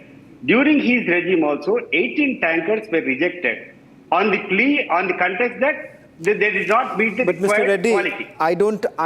I haven't seen a situation where one particular company has been favored in this manner. That also you have to admit, Mr. Reddy. No. Are you saying that Mr. Naidu had favored any one particular company? If that's the case, is there any evidence? This point has been cooked up by Mr. Chandrababu Naidu and the BJP to malign the image of Jagan. Let me get a quick response from Sanju and Patabi. Patabi, I'll come back. Mr. Patabi, I'll come to you. But Sanju is waiting. One question to Mr. Reddy. Mr. Patabi. One quick question. I'll give you the chance to respond. Let's not waste time because I'm really running short of time. Sanju. Mr. Reddy, you made your point. Sanju, quickly. Give me the chance over you. Shravan, I have said this, last week also on this particular issue of the Tirumala Laddu debate, that this is not just about a business model gone awry, or about food contamination, or about adulteration of the laddus. This is about Hindu dharma. This is about our Sanatan Dharma's astha. This is about the fact that Lord Venkateshwara is somebody whom we revere, and this cannot be dismissed about just another food safety issue gone wrong. No, I said that. I said right at the top of the. I said this right at the top of the debate also that this is no random adulteration issue. very quickly one point to make. Yeah. You know, can you imagine, Shavan, that if there is a mosque and imagine we find out that pork is served there, or any of the dishes served in a masjid by a Maulana had pork lard or pork fat, you know, all hell would have broken loose. But look at us Hindus. We are still so tolerant despite knowing that beef tallow was perhaps used while making these laddus. We are still having the same debate on a very sensitive issue. Sanju, I'm really running short of time. Hindus need to be lectured. Hindus don't need any Ladies and gentlemen. lectures from pseudo-secularists. That's very clear. Question. Okay. But at the same time, we need to call out the bluff of the Jagan Reddy government, which flouted Mr. Patabi wants to make a quick response. in order Go to ahead. run more profits. Go ahead, Mr. Patabi, because I have a special guest coming up in a short while from now. Patabi, Sanju, please go ahead. allow me, Sanju. Yeah, one quick question. Mr. Satish Reddy, you have finalized the price of ghee from AR Foods at 319 rupees. So are you saying to the entire nation today that for 319 rupees, you want the entire nation to believe that you will get pure cow ghee? Say yes or no. Whatever they have quoted, it is subjected to the quality. The quality measures are to be taken by the TTD. Just 19 rupees, you will get pure cow ghee. At 319 rupees, you are saying you will get pure cow ghee. You want Mr. Patabi, I think so. This is a debate. This is something that requires further elaboration also. Mr. Patabi, I'll let you go because I have a guest also waiting in right now. Mr. Prasad Rao. If the quality is maintained. Okay, Satish Reddy, go ahead, make your point. Go ahead, make your point, and then I'll get in Prasad Rao. Mr. Patabi and others have to know one thing. If there is a philanthropist who wanted to supply ghee at a lesser price, what should we object for that? There are so many philanthropists. Simply, he cannot say that it is a qualified intention. They are making a standard. It is not correct. See, when we are talking, it is 100% correct, sir. It is 100% correct. You should come up with valid reasons. Valid reasons. This issue has come up. This was never about profits to start with. This was always about Sanatan Dharma. But at the same time, we need to call out the bluff of those who are rampant contamination and adulteration of the Ladu Prasadam at the Tirupati temple. So while freeing Hindu temples is the larger debate, that's the larger issue, let us not forget to call out the bluff of the Jagan Reddy government. Jagan Reddy is a crypto-Christian. Jagan Reddy's uncle Y.V. Subba Reddy, who was heading the TTD trust, is a crypto-Christian. Jagan Reddy's sister Y.S. Sharmila is a crypto-Christian. Jagan Reddy's mother Vijay Amma is a crypto-Christian. Can you imagine an entire bunch of crypto-Christians were running the Tirumala Trust under the aegis of Jagan Reddy? Have you ever seen a Hindu running a masjid or a mosque or a church? You will never find that. It cannot be a one. Okay, can I just have one final word? Mr. Reddy and Mr. Rao. Mr. Prasad Rao, I just want a quick question from you also. You need to clarify this. There is a possibility, as per this particular report also, Mr. Prasad Rao. Yeah. It is not final. As far as the samples are concerned, there is a possibility of false positive results under various circumstances. Now, this is what the report also makes a mention.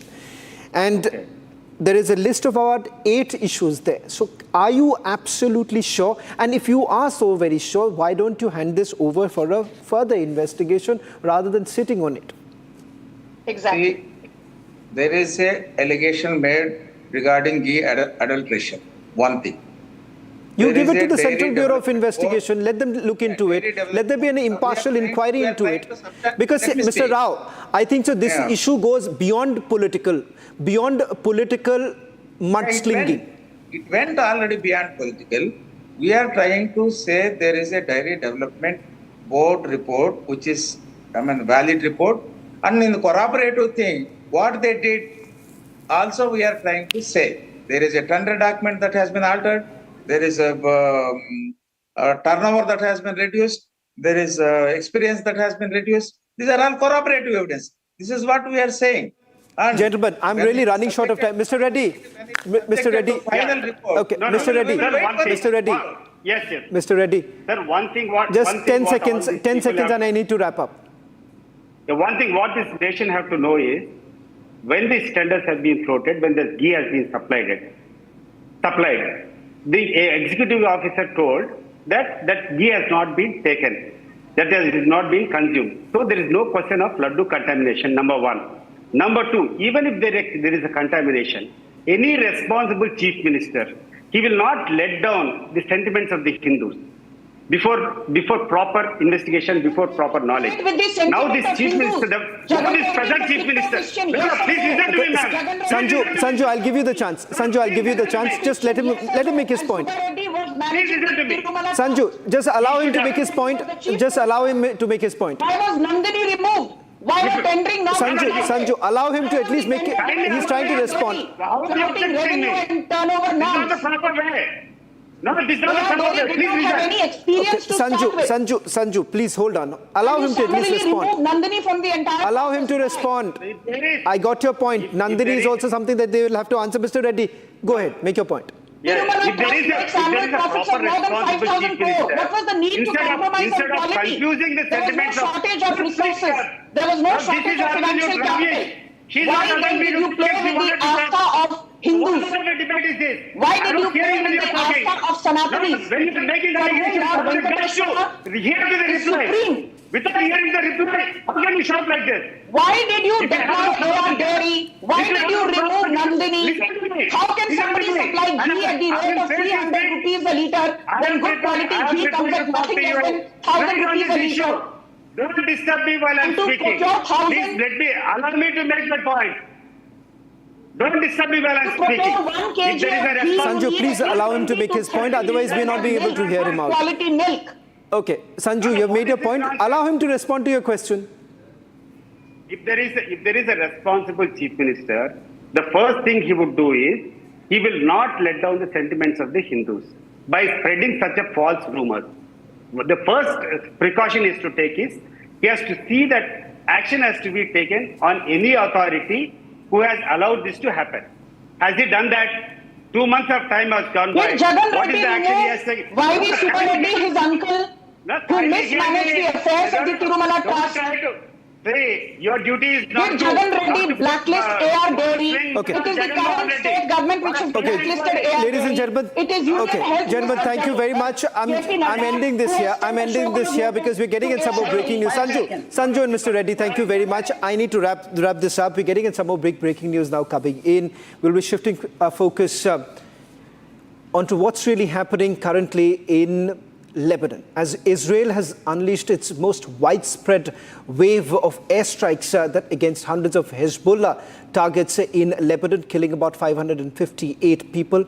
Israel has now called this the new phase of war. Joining us on the broadcast is the IDF's Colonel Oliver. Colonel Oliver, thank you very much for speaking to Republic TV. Let me straight away begin by asking you, your government says that this is a new phase of the war that has begun. You believe that the focus should now be shifted from Gaza to Lebanon. Could you please elaborate? First of all, I'm very honored to speak to media from India. It's the first time for me, so thank you very much to have me in your program. It's very important. I want just, if I may, a little bit to give you the general context. On the 7th of October, last year, we have been attacked by Hamas terrorist group who perpetrated a massacre in Israel. 1,200 people have been killed, women have been raped, and then we had to start the war against Hamas in the Gaza Strip. The next day, on the 8th of October, without any provocation, Hezbollah, Shiite terrorist army from Lebanon, supported by Iran, attacked directly Israel from Lebanon, throwing rockets, missiles, and until today we have been attacked day after day, and that produced actually the evacuation, forced evacuation, of more than 60,000 people in the northern part of Israel. Just to make it clear for you, we are a very small country, very, very small, very tiny country. And when the north is evacuated, when the south is attacked, we are almost losing everything. So we have to be very... Colonel... One moment, please. I know, 1 moment, please. During this year, we hoped that for with political and diplomatic means, it could be possible to find a solution, an arrangement with Lebanon.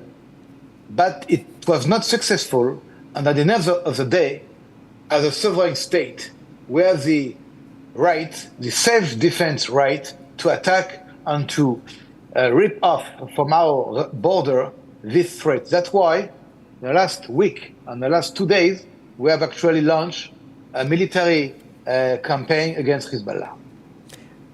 Colonel Oliver, I want to ask you a specific question before I also bring in Mr. Alex Gander of the Ministry of Foreign Affairs.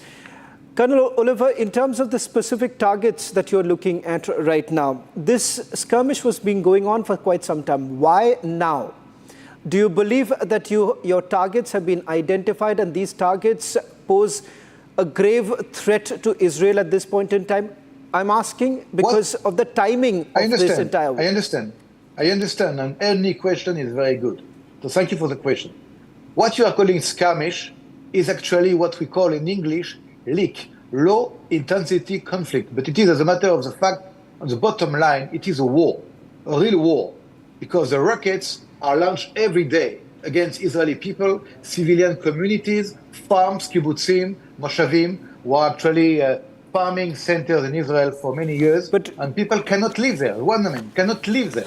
So after 1 year, I think, after 1 year, we gave time enough to Lebanon and to Hezbollah to think, do they want to continue to attack Israel and to pay the price of reaction, or they think that Israel is capable to suffer day after day attacks without reaction? No state in the world, I'm telling you, no state in the world can accept attacks day after day without reaction. It was the reason of this offensive, and I want just to define it. It is a real offensive, but it is an offensive in the context of self-defense. Self-defense, I would like to elaborate. I would want you to elaborate a little bit on that. But before that, let me just get a quick word also from Alex Gandler. Mr. Gandler, your government has largely argued that this is a new phase of the war. Largely the kind of pressure that Israel has been facing, particularly from the West, that look here, you need to work towards a ceasefire. It seems that you've escalated this. The need of escalating at this, what was the rationale behind it? The thought behind taking the war to the next level? Okay, shalom. Thank you for having me. As you can see, I'm here in Jerusalem. I think the term escalation from Israel is not the correct term. The escalation came from Hezbollah.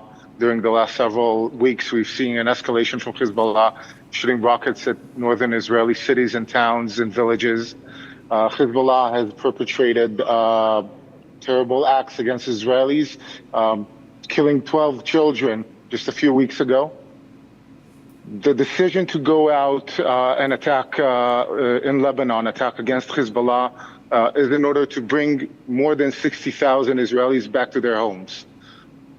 60,000 Israelis have been displaced from their homes for the last 11 months. This war did not begin this week or last week. It has begun on October 8th when Hezbollah struck Israel completely unprovoked right after Hamas, one of the other Iranian proxies, struck Israel.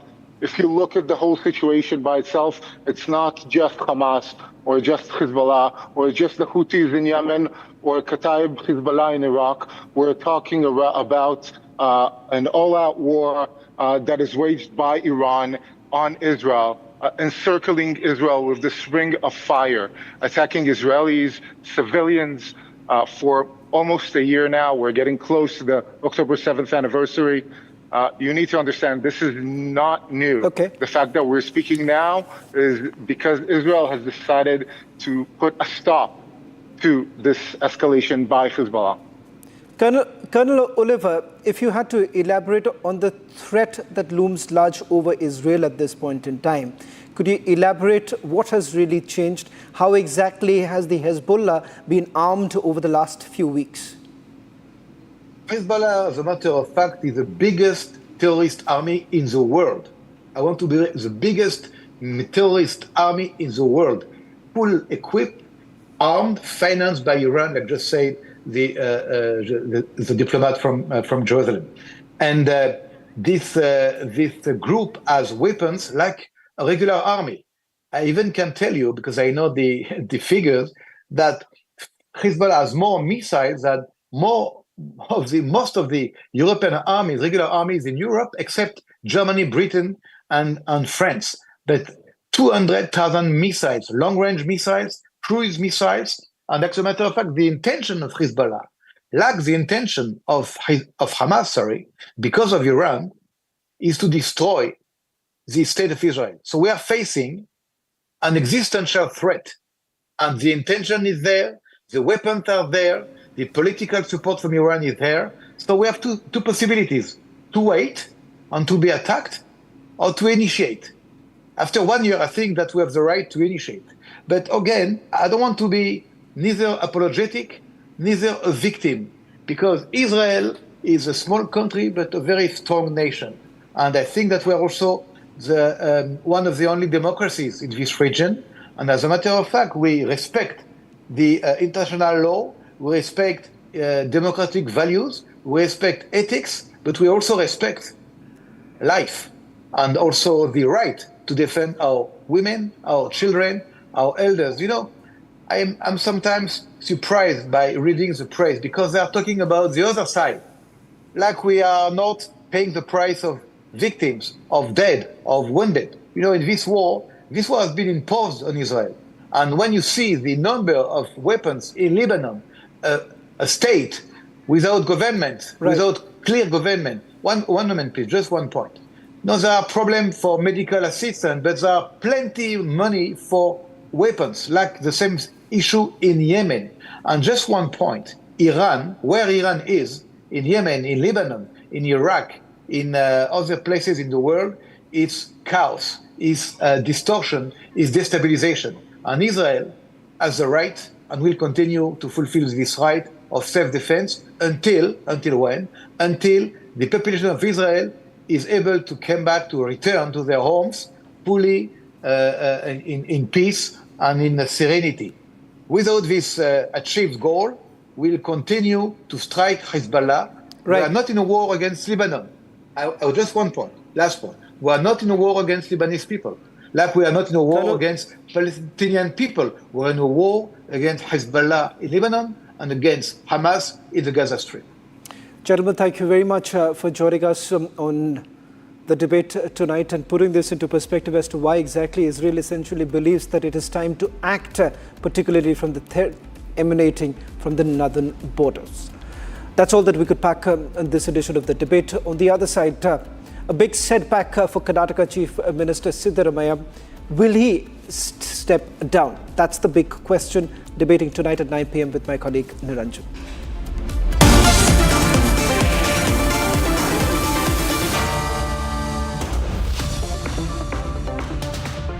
"13,000 placements last year. At Amity, we are committed to nurturing passionate, hardworking and proactive professionals.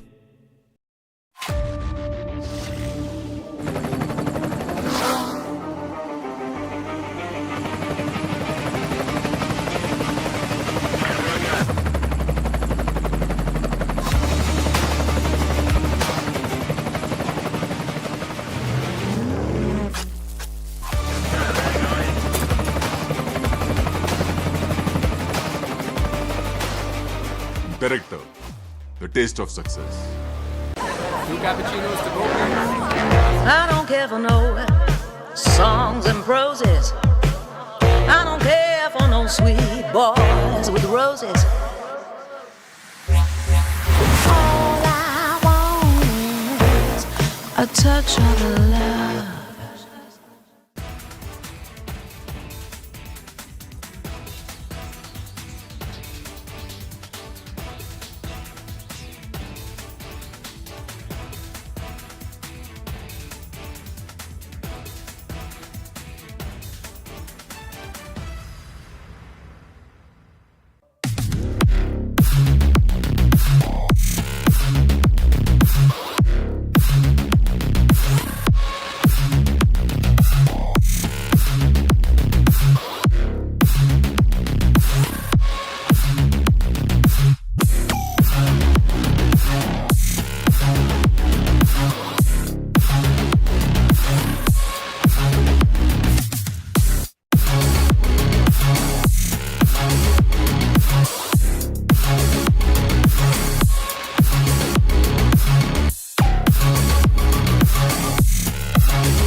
From the Republic Media Network headquarters, it's time for the debate.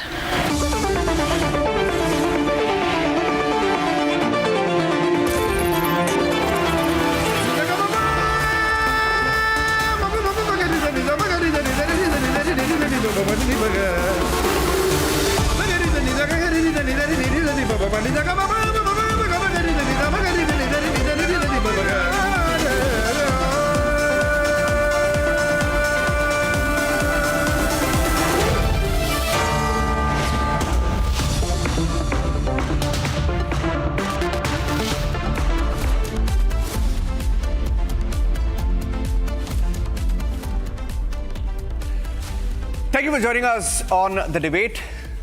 Arnab will be back soon. My name is Niranjan and I'm filling in for Arnab Goswami. Ladies and gentlemen, a few weeks back, Republic TV broke the MUDA files. In fact, I have the entire MUDA files with me. It runs into roughly about 300 to 400 pages. A 24-year document trail that we broke, document by document, more detailed on Republic Kannada, but we broke the clincher here on Republic TV with Arnab asking 10 questions to Siddaramaiah. This was about 3 to 4 weeks back. Siddaramaiah went to court challenging the fact that the governor had given him sanction to be prosecuted. He challenged the investigation, but he's received a jolt. He will have to be investigated. Why would a sitting chief minister be wary about an investigation? And now that he will be investigated, can he remain the chief minister? That's our big debate tonight. Here are the headlines.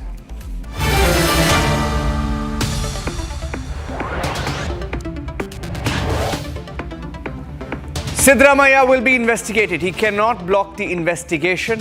The MUDA scam is back to haunt him.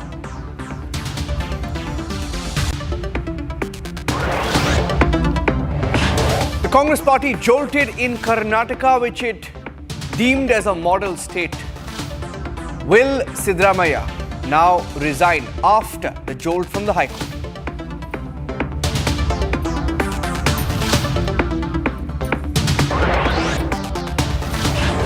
He will be investigated, but the question is, as the Chief Minister, will he oversee the investigation by a body which he overlooks? And will he oversee the investigation on himself? Its conflict. Will he have to step down?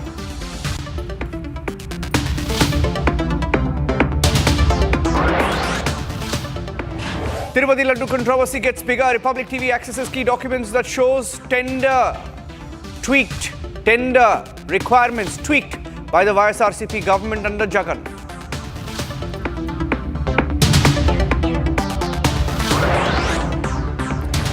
Situation tense as Israel bombards Lebanon. Over 600 killed in the bombing so far.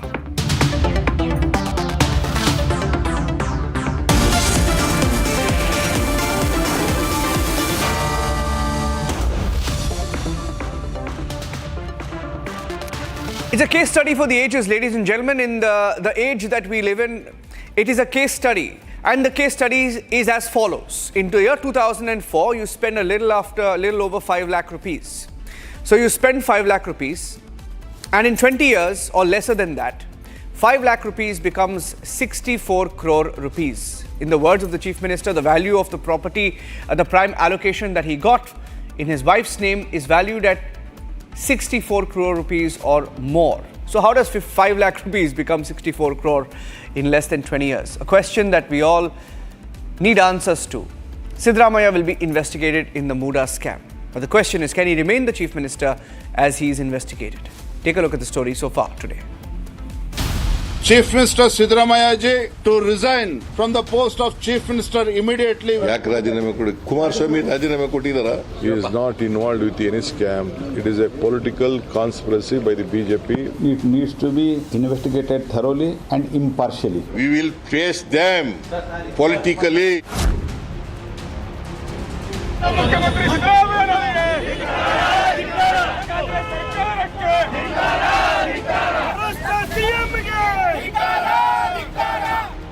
In the biggest legal blow yet for Chief Minister Siddaramaiah, the Karnataka High Court has rejected Chief Minister's plea upholding Governor's sanction for prosecution against him in the explosive MUDA scam.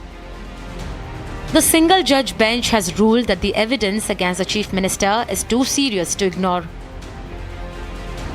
The court said that there is enough material in the public domain demanding a full-scale investigation into the alleged multi-crore land allotment scam.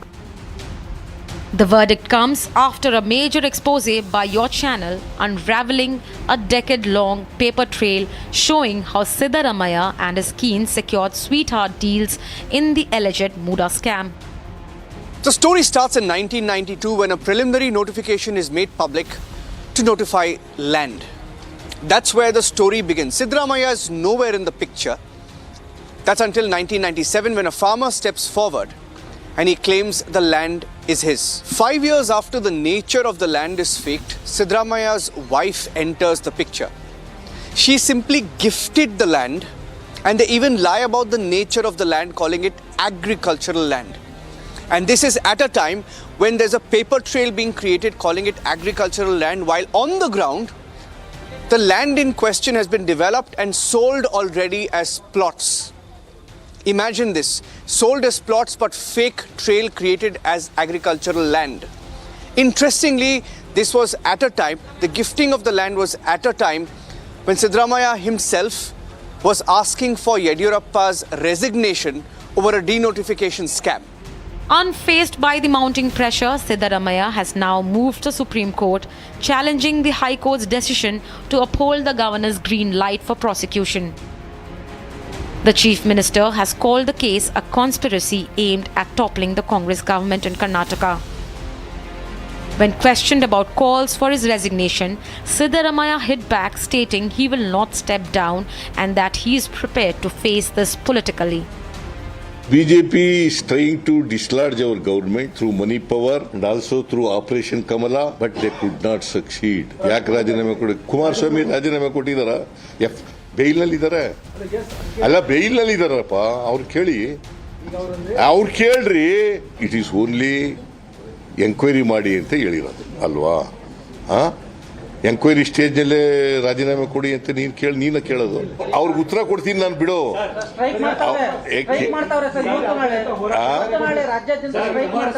ಮಾಡ್ಲಿ, we will face them politically.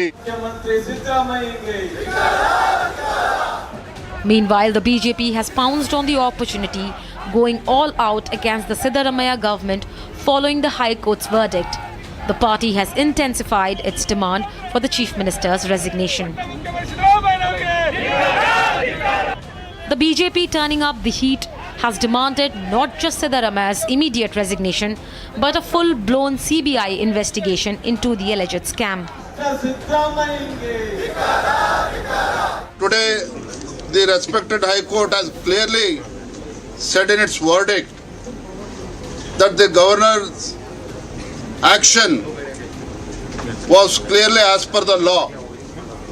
So the High Court judgment clearly indicates the prima facie the Chief Minister and its family are involved in this corruption scam, and we as the Bharatiya Janata Party, we have been demanding the resignation of the Chief Minister from last 2 months in the same MUDA scam. The MUDA is always involved in such scams. It needs to be investigated thoroughly and impartially. To conduct the investigation impartially, Siddaramaiah needs to be resigned. Chief ministers across opposition-ruled states have bowed to the law, stepping down while under probe. But Siddaramaiah seems to be clinging to power. Kejriwal resigned after securing bail in the liquor scam. Hemant Soren stepped down over a land scam and returned post-bail. Now, after losing his legal battle in court, the BJP is demanding that Siddaramaiah must follow suit, vacate the Chief Minister's seat and allow a free, uncompromised investigation into the alleged MUDA scam.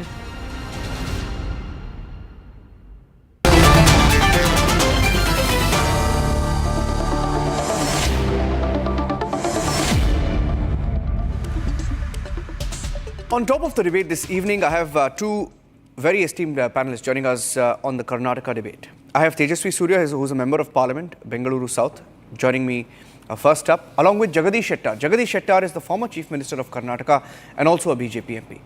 I'll start with Mr. Shettar and come to you, Tejasvi. So, on the question of propriety, Mr. Shettar, you cannot be the Chief Minister and the Chief Minister to whom the SIT reports, the police reports, will then investigate the Chief Minister, and you as the Chief Minister will be overseeing the investigation on the Chief Minister. It's clear conflict of interest. On grounds of propriety, should Siddaramaiah step down?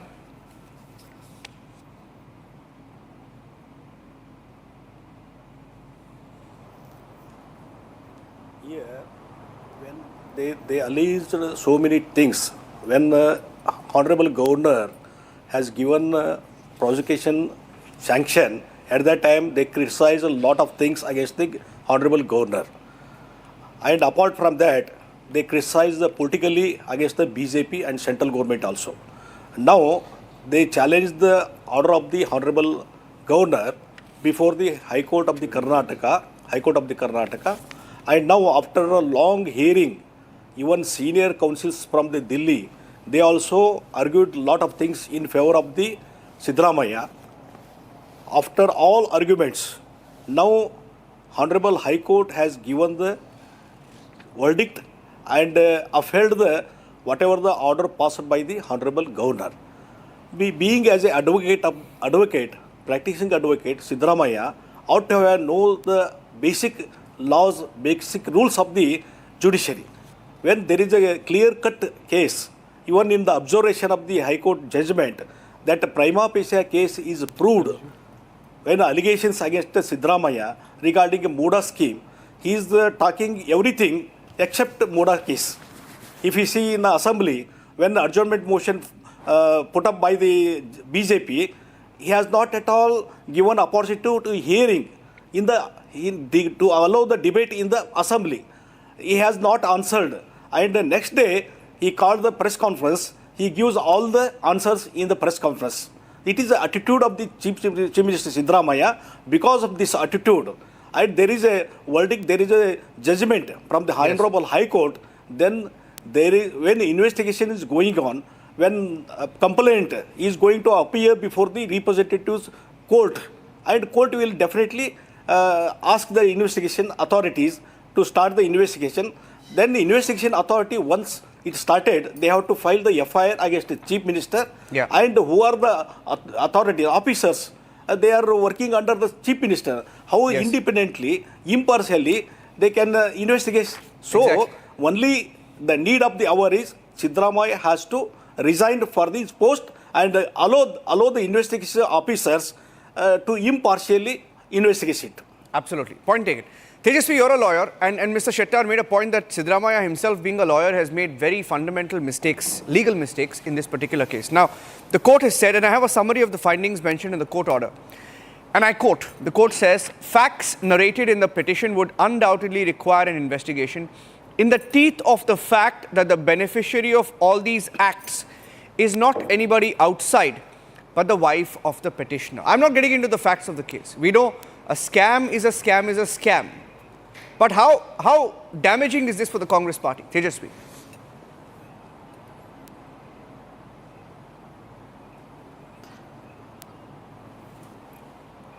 Sir, I would want to make 3 points here.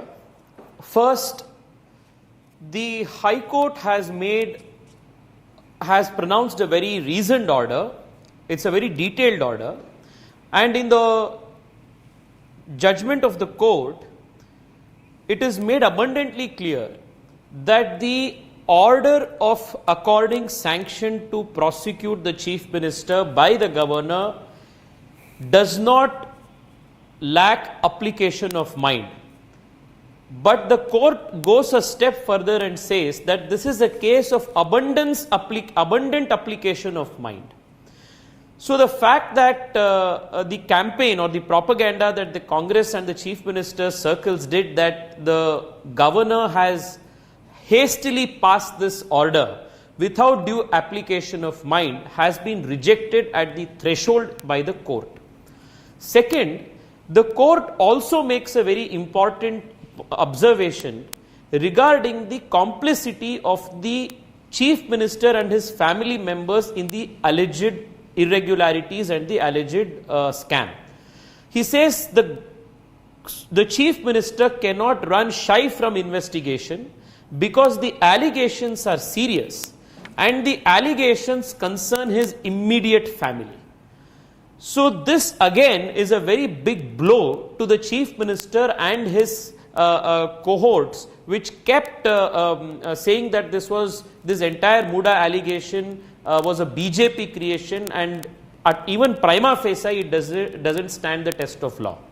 The third point is, you already mentioned this earlier. Now that the sanction has been accorded, the course of law will take its, the law will take its own course, and an FIR will be registered and investigation naturally will have to take place. Whether it is the SIT or whether it is the local police, they will now have to conduct the investigation under the aegis of the chief minister. They will have to report the investigating findings to the chief minister himself. Natural justice, fairness demands that you cannot be having investigating agencies that report to you investigate a crime that you are culpable for. And therefore the demand of Siddaramaiah, therefore the demand that the chief minister must resign and make way for an impartial and a fair probe finds merit. But the political culture today, unfortunately, after the likes of Arvind Kejriwal not resigning from their office despite being in jail for months, I mean, he has set new records of shamelessness in public life. So with such precedents that are being set today, one never knows what course of action Siddaramaiah will take. But it is our demand that, keeping in mind the fair probe, the needs of a fair probe, the impartial investigation into these very serious allegations, Siddaramaiah must resign and make way for a free and fair investigation. Okay. Short question to both you and Mr. Shettar. Short question to you, Mr. Shettar, if you can answer briefly. You were in the BJP, you've been a chief minister, you went to the Congress, you returned to the BJP. You know how the Congress party functions, right? There have been several scams in the Congress government. I don't want to get into how many scams there have been in the last 1 year or more. Now, can the Congress dodge this one, given that the court itself has given an adverse order?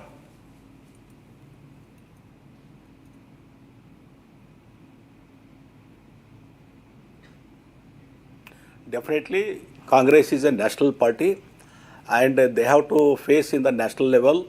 And so many allegations they are making every day against the Narendra Modi ji government, and so they are now answerable, and how they will to face in the national level.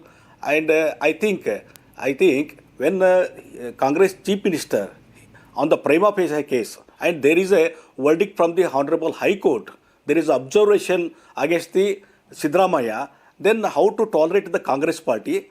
According to me, I think within a short period, they may also insist the Siddaramaiah to resign from the chief ministership. It is my experience. It is because of my political analysis.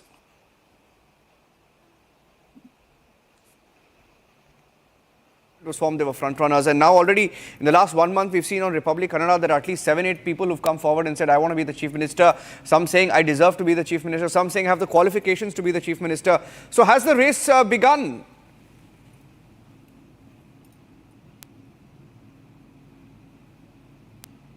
Tejasvi. Definitely, race already started. Tejasvi, to Tejasvi, sir. We see so if many Tejasvi can take that, 10 leaders, second line leaders already started. Yeah. If a CM, please. Yeah, Tejasvi. Sir, the race was always there. Started. The race was there even before the election started.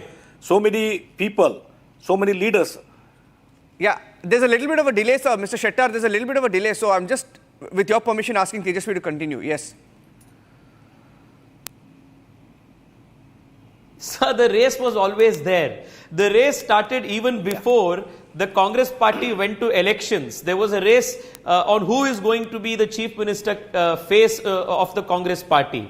In fact, if you will ask the confidants of the chief minister, they will tell you that most of the documents regarding the MUDA scam came out thanks to the Deputy Chief Minister's blessings. So, you never know the kind of internal politics that is going on. I think with today's High Court order, DK Shivkumar will be a very happy man and will go to bed very happy.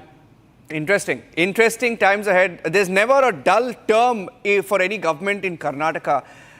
Interesting to see if this government lasts its full term. Let's see. Tejasvi Surya and Jagadish Shettar, thank you for joining us on top of the debate. I'm going across straight to our panel. Surabhi Hodigare, BJP spokesperson, joining us live from Karnataka.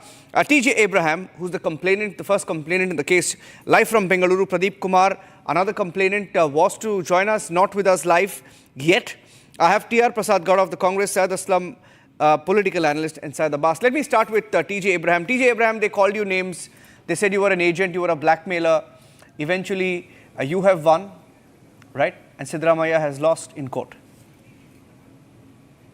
I think para 53 of the judgment, there is an observation by the court which is very clearly hitting those people who made those allegations against me on their face.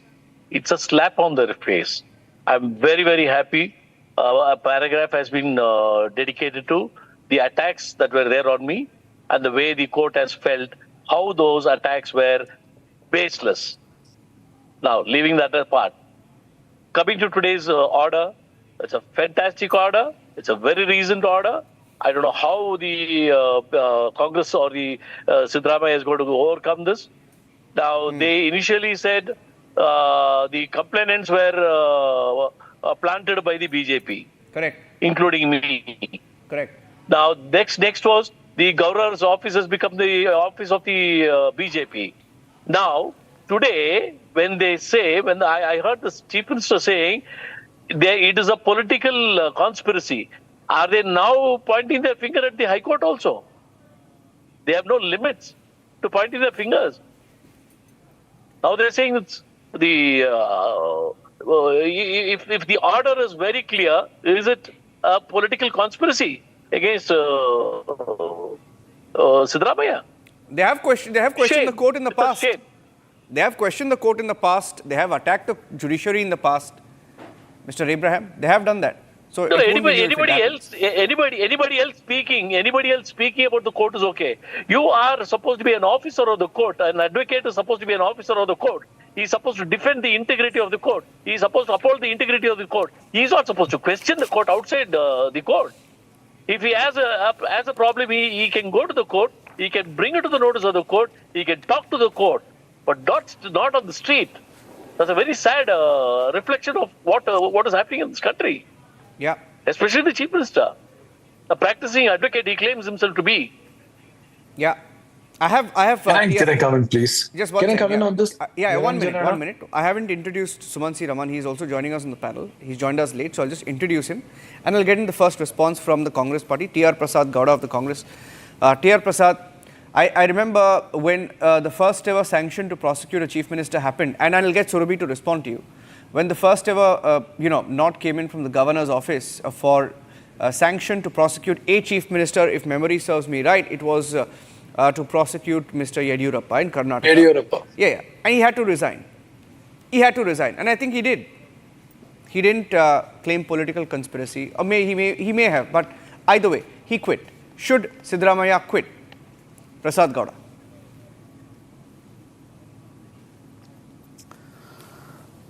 That Yediyurappa case is different. This case is different. This case is totally concatenated and done with all malpractices, just to malpractice by whom? Bring our chief minister into problem. One second. Let me complete. And with this judgment, BJP should not have to feel happy that fight is just begun. And they don't have to think they got the victory just because they got this judgment in their favor. They don't have to feel happy because the fight is just begun. It will going to continue, and we are going to be victorious. Siddaramaiah ji will going to be victorious in this fight, and there is no role. This judgment clearly showing that there is failed to explain the CM's involvement in this MUDA scam. How will the judgment? 1 minute, sir. Excuse me. Please don't confuse our viewers in prime time. This petition was to reject the prosecution, right? It was not on the investigation has not been done. So how can you prove guilt without that? Surabhi Hodigere, there's an attempt to obfuscate now, clearly. Niranjan, the Congress party has joined the Siddaramaiah investigation team in allowing for clean chits to come out on the chief minister even before investigation. They call it a political conspiracy, but the political yes-manery that the Congress is now indulging in is a failure of the state, failure for the state. So we are happy today not because of a political point, definitely not. We are happy today because the people of Karnataka are seeing the true nature of the Congress party, which has constantly, always questioned institutions for their own personal gain. The whitener ink, sir, has run out. There are no more redos available to you.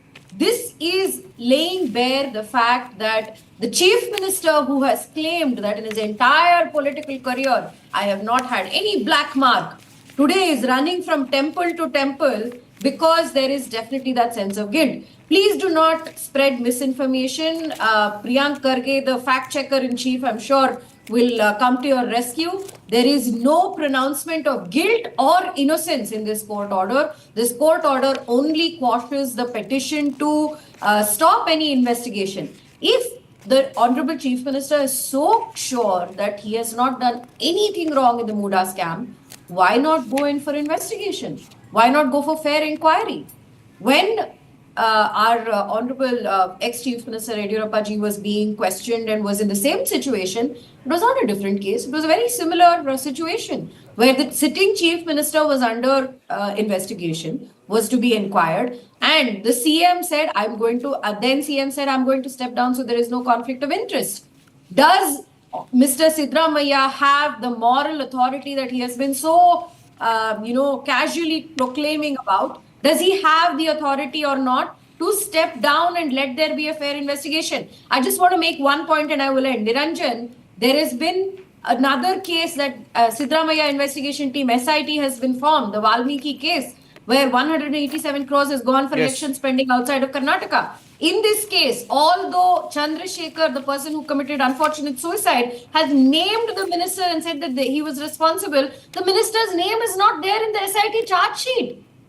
How can you expect a fair investigation by those who are reporting to this administration if this chief minister continues to be in the position of power, whether it's an investigation agency within the state or outside? How can you expect there to be a fair investigation? The investigation has to be non-biased, and if there is a conflict of interest, the CM must resign. That is our complete, view on this. Yeah. I'll just bring TJ Abraham and then I'll get in the other panelists as well. TJ, one question to you. I mean, I've never seen a case, for example, the chief minister's wife was eligible maybe for 4 sites or something like that, but she gets 14 sites, right? And the most bizarre aspect is in one of the I'll let you explain that. She was not eligible for anything. Anything. Okay, she was not. Let it be made very clear. Correct. Their family came into the picture in 2004. And according to Mr. Siddaramaiah's wife, in 2014, the first letter that she wrote to MUDA, in 2021, the second letter she wrote to MUDA, claiming compensation. Both those letters are loud and clear that MUDA had already taken possession in 2001. Then where were these people in 2001? No, my question to you was, why did they use a whitener? Why is it that in a letter that the chief minister's wife has written, a key line has been erased using a whitener? Who does that on government documents? Should that also be investigated? How did the document? No, now you go a step further. How did the document, which is supposed to be in the custody of MUDA, come to the possession of Mr. Siddaramaiah for him to show the torch and show what is under the whitener? How did he get the original document in his hand? It is not supposed to be in his custody. It is supposed to be in the custody of MUDA. Yeah. Who gave it to him? Yeah, Syed Aslam is raising his hand. Yes, Syed Aslam. Even Arvind Kejriwal has resigned. Arvind Kejriwal has also resigned. Yeah. He is also let go of the chair and has given it to Atishi because he figured at some point you can't escape from the law, right? It's embarrassing. So got the point. Niranjan, three important points which I want to highlight here. Now, it's absolutely laughable if BJP is sitting on the throne of corruption, they talk about corruption cases against Siddaramaiah. Now, the phenomenon of washing machine has continued across the country, across all the parties. Anybody who joins the BJP, a corrupt leader, a super corrupt leader, whether it can be Ajit Pawar, whether it can be Hemant Biswa Sarma, or it could be Suvendu Adhikari, or any other. No, let me speak, ma'am. Or any other corrupt leader who's at the epitome I'm sure of that Abbas corruption is happy to speak about Karnataka if you want. Joins the BJP and the washing machine phenomena will happen. Now, the third most important point is, ma'am, so since ma'am is there on the screen, I would want to ask her one question. Ma'am, just to let you know, these MUDA site allotments have happened during Mr. Bommai's chief ministership. Do you think this No. Factual mistake. Syed Aslam, I'll do one thing. No, don't. See, I want to, see, I'll tell you, I want to interrupt you there because, Syed Aslam, I knew you would come unprepared on the debate. But what I have done, see the thickness of this file.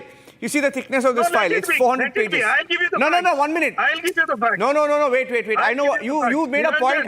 I'm stopping you right there. I'm fact-checking you. You said the site allotments happened during Bombay time. No, they did not. Sir. No, I will tell you. Wait. The sites were allotted a long time back in the early 2000s. Okay, they were allotted, sir. It was done over. I'll tell you who allotted the sites to themselves. I'll come to that. Yes, please stand. The chief minister's son, an MLA back then, also a member of MUDA, was in the meetings where all these politicians got together and decided to give themselves prime properties. Fact or fiction, Mr. Abraham? Fact or fiction, Mr. Abraham? I have a letter. I have the minutes of that meeting. Two crucial meetings. I have minutes of the meeting. No, you can't get away. Don't lie. Syed Aslam, I told you, don't come unprepared. I have the letter here. 20th of November 2010. 20th of November 2010. I have the letter here. 30 seconds. Yatindra's who? Who is Yatindra? Who is Yatindra? I have his name. He was present in the meeting where the decision was taken. Who is he? Niranjan. Who is he? No, you listen to me. Who is he? Tell me who is he? You ask me a question, let me I'm asking you, who is he? Arey, naam bolo na. You ask me Designation bolo uska. You ask me a question, let me answer. Niranjan, just for your information, whenever the site is allotted, Syed Aslam, you should do homework. Syed Aslam, scams are a very complex subject. For political parties, it says he's a scamster, sack him. It's not. For us, no, when we report a scam, no, we have to go through every page, every document and report it very factually. So please be prepared when you come on the debate. It is not so simple. 1 minute, before you say that under whose watch the sites were given, let me also educate you, Aslam. Let me educate you. When he was the finance minister, in the 90s, the denotification happened. Hello, sir. No. This was happening 24 years ago. Calm down. When he was the finance minister, and then when he became the chief minister, and then the opposition leader, and then the chief minister again, there is a trail. There's a trail when he was in power. At every stage, there was one step forward taken to ensure 5 lakhs becomes 64 crore rupees. Okay? I just have one simple point to make. Niranjan, you gave me you enlightened me with your wisdom. Thank you so much. You're welcome. I'll send you these documents as well. I just have a simple point. Whenever the allotments are done, let me tell you, all the MUDA council includes members from all the 3 parties. Let us not forget the fact. I know, I said that. Members from all the 3 major parties. I said that. I said political parties come together. 1 minute. I don't think you heard me right. I'm repeating myself. In this letter that I have, minutes of the meeting where politicians came together from different political parties. One among them was Siddaramaiah's son, who decided in that meeting along with the rest of the politicians to tweak the norms and give themselves, to allot themselves prime sites. Okay, 1 minute. Okay, calm down. My question is now to Sumant Raman. Mohan, I'm coming to you. Sumant C. Raman. Suman, it's a very simple case, Suman. Very simple. I'll break it down. I'll simplify it. The court says, Suman, the court says, and I'm reading just one line of the order.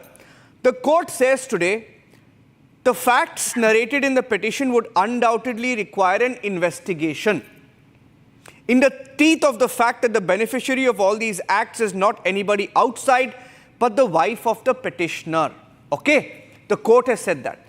Suman, can the Chief Minister remain the Chief Minister when the agency under the Chief Minister is probing the Chief Minister? Simple question, Suman. No, I think it's very simple, Niranjan. I'm getting an echo, so please correct that. I think that people should go to the court and ask for a CBI inquiry. Very simple. Correct. Look, this is a bizarre case. This is a completely bizarre case. A BJP government has actually made the allocation in January 2022. And they are not being pulled into the case. Siddaramaiah is being pulled into the case. And, it is I can understand if the inquiry includes all the officials of MUDA, the ministers who were in charge of MUDA, the chief minister of MUDA, the chief minister at that time, all of them should be in the ambit of the inquiry. Absolutely. I think that's fine. Yeah. But why? This is bizarre to say that the allocation was made by a government when Mr. Siddaramaiah was not the chief minister. And that government will be let go and Siddaramaiah will be held in the dock. It's amazing. I've never heard of anything. I don't understand your logic at all over here. Everybody should be investigated and held accountable. Who made the allocation, madam? Which government made the allocation of the plot? Was it a Congress government? Was it a Congress government? No, it was made by a BJP government. Who was the chief minister? You go and look it up, madam. It's been going on for about 30 years, 24 years. There is a petitioner sitting here who has gone to read document. Who gave the plot? Can I put it in context? Surabhi, come in for a minute, please. Surabhi, I have a few dates. Sumant, I have a few dates. Sumant, I have a few dates. Just hear me out. I have a few dates which I think will put the debate in context. Yes, please hold on. Mohan, wait. Mohan, wait. Don't speak out of turn. I'm trying to make a point so that everybody hears it and responds to it. Sumant, taking your point forward, I'm adding some stats, like some facts in the case so that you will have something to debate factually. Okay? That's not fair. Mohan. And I'm telling you, Sumant, and then Mohan will respond to you.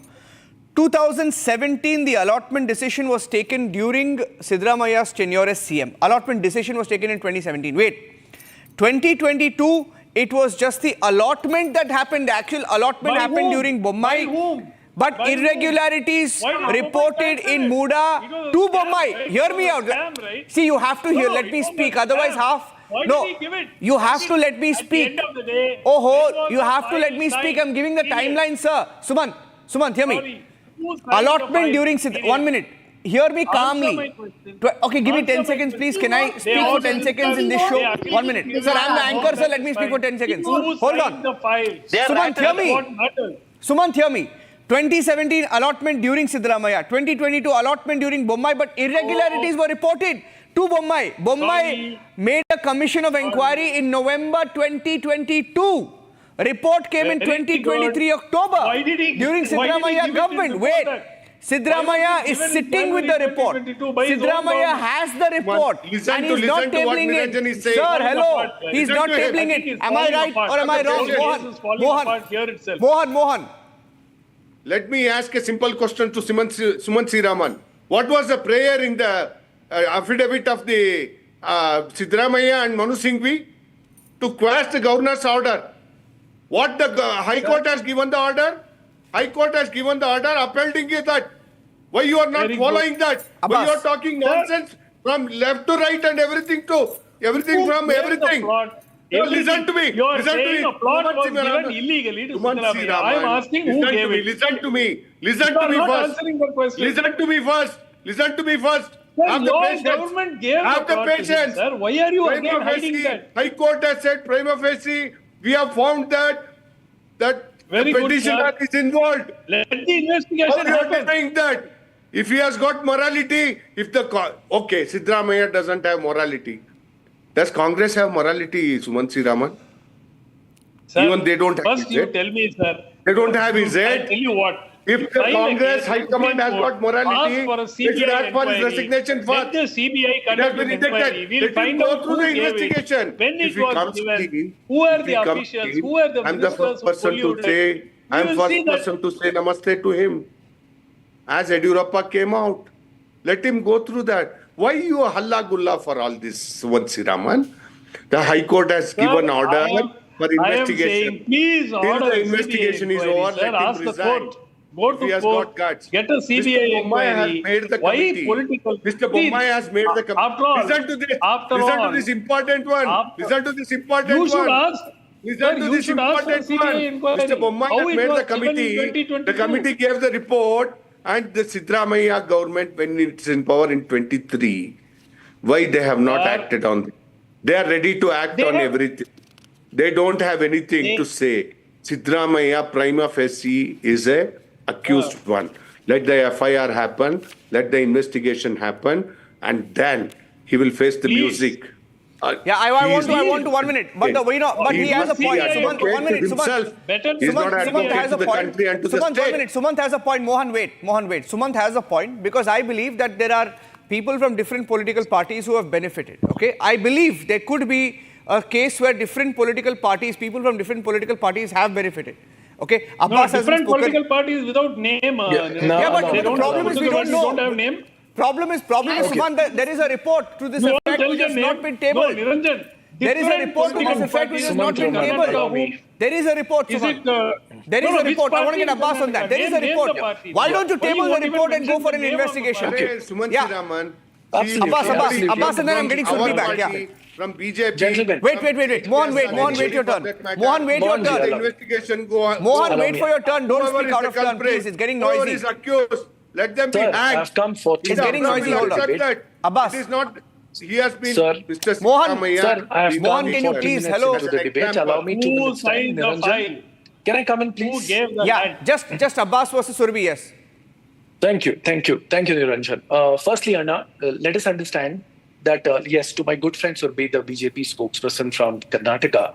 Ma'am, let me quickly ask you, are you even aware when was Yadurappa, there was allegations on him? In the early January. And when did he resign? Ma'am, it took 1,000 back-page evidence from the Lokayukta, and it didn't take him 1 month or 2 months. It took him 9 months after pressure from your party, your internal politics, protest, and then Yadurappa resigned after 9 months of allegation. Secondly, Ma'am, you made the if point. Siddaramaiah is wrong, no, Are this you is not saying fair. that Allow it me to takes complete my Siddaramaiah point. 9 This is months not to fair. resign? Don't get rattled. This is not fair. I've come 40 minutes into the debate. Niranjan, this is not fair. The resignation Niranjan, was this is right. not fair. I'm not. Is that what This you're is not saying? fair. So it's going to This is not fair. It's going to take the chief minister 9 months to resign. By then, DK Shivkumar's turn to become CM will anyway be possible.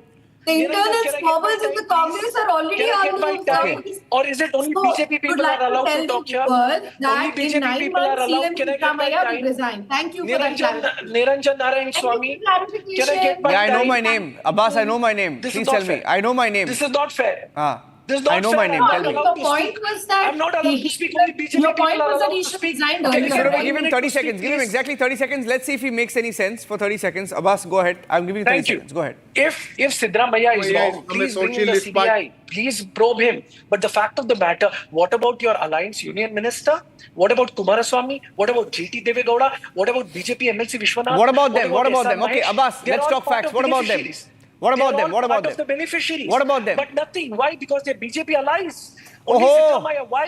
Why does the governor act only upon Siddaramaiah, Abbas, not the other parties? Abbas, Niranjan, no, Abbas, going by the point that Yes. Abbas just mentioned, going by the point that Abbas just mentioned. I'm coming to Mr. Abraham. I'm Let coming to you. Mr. Abraham sir take over after. You said that you accused Mr. Yadurappa ji of taking 9 months to resign, and I understand. Would you have wanted So to why put do you your- ask Siddaramaiah to resign? Allow him at least 6 months. No. Let me speak. 6 months for what? You said you complained that it took him 9 months. You would have And when rather did he that resign? So After 1,000 Siddaramaiah page should back then let them no go. stand up Let to Let them 9 and months people earlier. will decide. Once After People will 1,000 decide. page months back They have to elect your that. standard. They believe Of in course, Siddaramaiah. Siddaramaiah said that he You has don't no party black people. mark. He is somebody So, who is beyond any of these Yediyurappa, allegations. he is. The moral high Yes, ground have he you has set proved for anything himself. against He him? should resign Have you- No, immediately. I think we are He diverting must from the subject. 1 minute. resign We're kind of getting distracted from the subject. 1 minute. He must We're resign getting, immediately. we're getting distracted from the subject. I want to bring in But TJ facts Abraham. such as Syed 1 Abbas minute. will be more clear Surabhi, that one second. We're getting distracted a bit. I'll tell you why. TJ Abraham was raising his finger. I would like to clarify. Yeah, okay, TJ, yes. I would like to clarify on this. Yes, go Now, ahead. there are two things that he mentioned, 3 names he mentioned. Mr. SD Kumaraswamy, GT Devegowda, and Yediyurappa. I will talk about all these 3 people. There is this gentleman was there on another channel, which I was there in the evening, and I explained the difference between irregularity and illegality. The case about HD Kumaraswamy and GT Devegowda getting sites is like, instead of getting it in A layout, they got in B layout, which is more sophisticated. That is still wrong, sir. That is still wrong. Please. Wrong story. Hear him now, Abbas. No. Abbas, don't jump. Hear That him. is still wrong. Abbas, How wait, can just you hear get him, a no? better area? Only Abbas, because hear of him, no? He knows a politician little bit more about the Only case, because yeah? of politician, you get a Abbas, he knows a little bit more about the case than you. Hold on. That is also wrong. You cannot get a better area. That is irregularity. Are you listen to him, no, Abbas? Why are you getting edgy? Hello? They will not listen. They will not listen. I am because they listened. I cannot listened. No, you listen to him. Now, 1 minute. I want Abraham to complete his point. He knows a little bit more. Hello. Abraham, Syed Abbas. No, 1 minute. I'm stopping you right there. TJ Abraham, complete your point. TJ, complete your point. I'm talking to the anchor. Yes. You can talk There's to a the huge anchor or difference Golden. between That doesn't illegality matter. and You are irregularity. selective in your approach. TJ and Siddaramaiah Prasad. is a villain. TJ. But No, GT Devegowda, Abraham, complete your point. Kumaraswamy, I'm getting nothing TJ and clean Prasad chit, on the sir. right side. You give them Prasad a of the clean Congress. chit? Yes. Okay. You cannot give them a clean chit, sir. Now, what has happened with the allotment of HD Kumaraswamy and GT Devegowda was irregularity in allotments, not illegality. Here is a case of illegality in Siddaramaiah's case, where he has no right to even 1 square feet of land. Yet he gets 14 sites. The second thing is, Yediyurappa, the second time when he resigned, it was based on my complaint again. I'm telling you, nobody demanded his resignation. If you go back to history, very recent past, when the last time that he resigned on moral grounds. He did not wait for anybody to put pressure. Okay?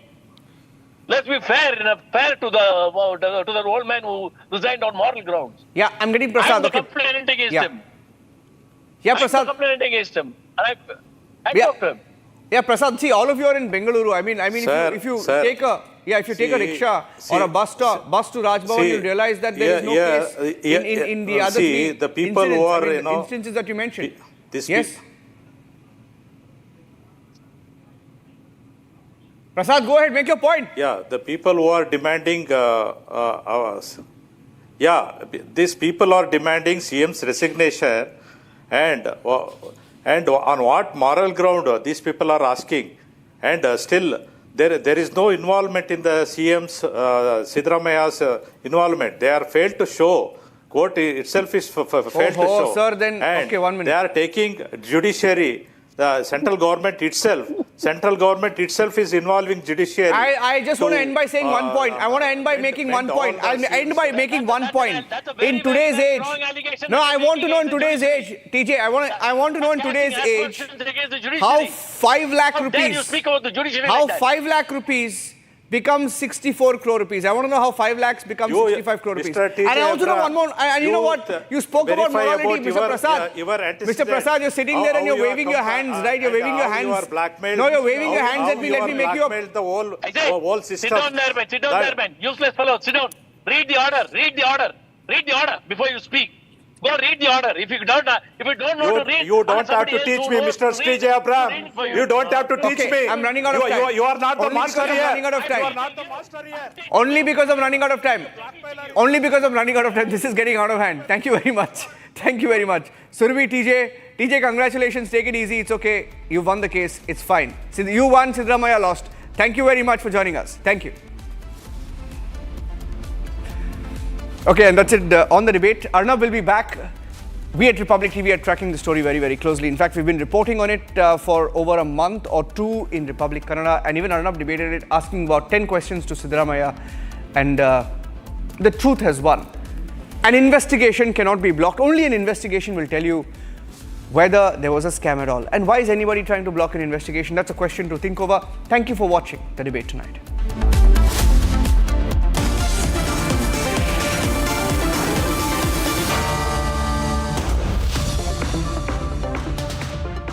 $13,000 placements last year. At Amity, we are committed to nurturing passionate, hardworking and proactive professionals.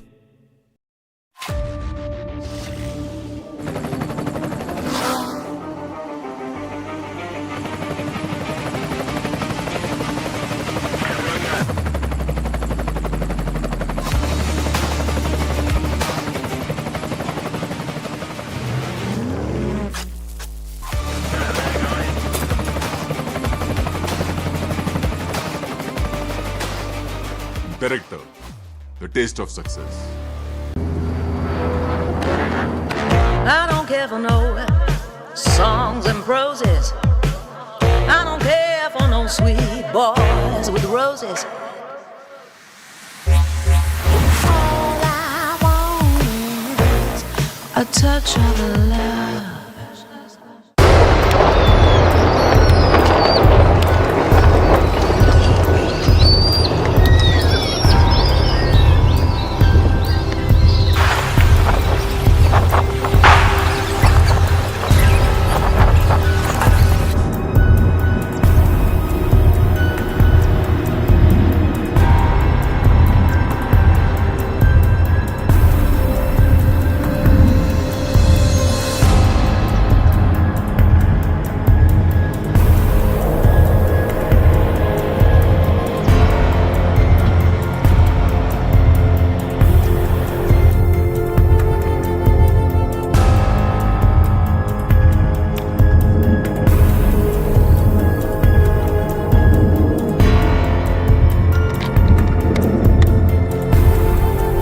An hour ago, following indications that Hezbollah was preparing to fire towards Israeli territory, we began striking terrorist targets throughout Lebanon. The Hezbollah terrorist organization has been continuously launching attacks on Israeli civilians and has no plans to stop.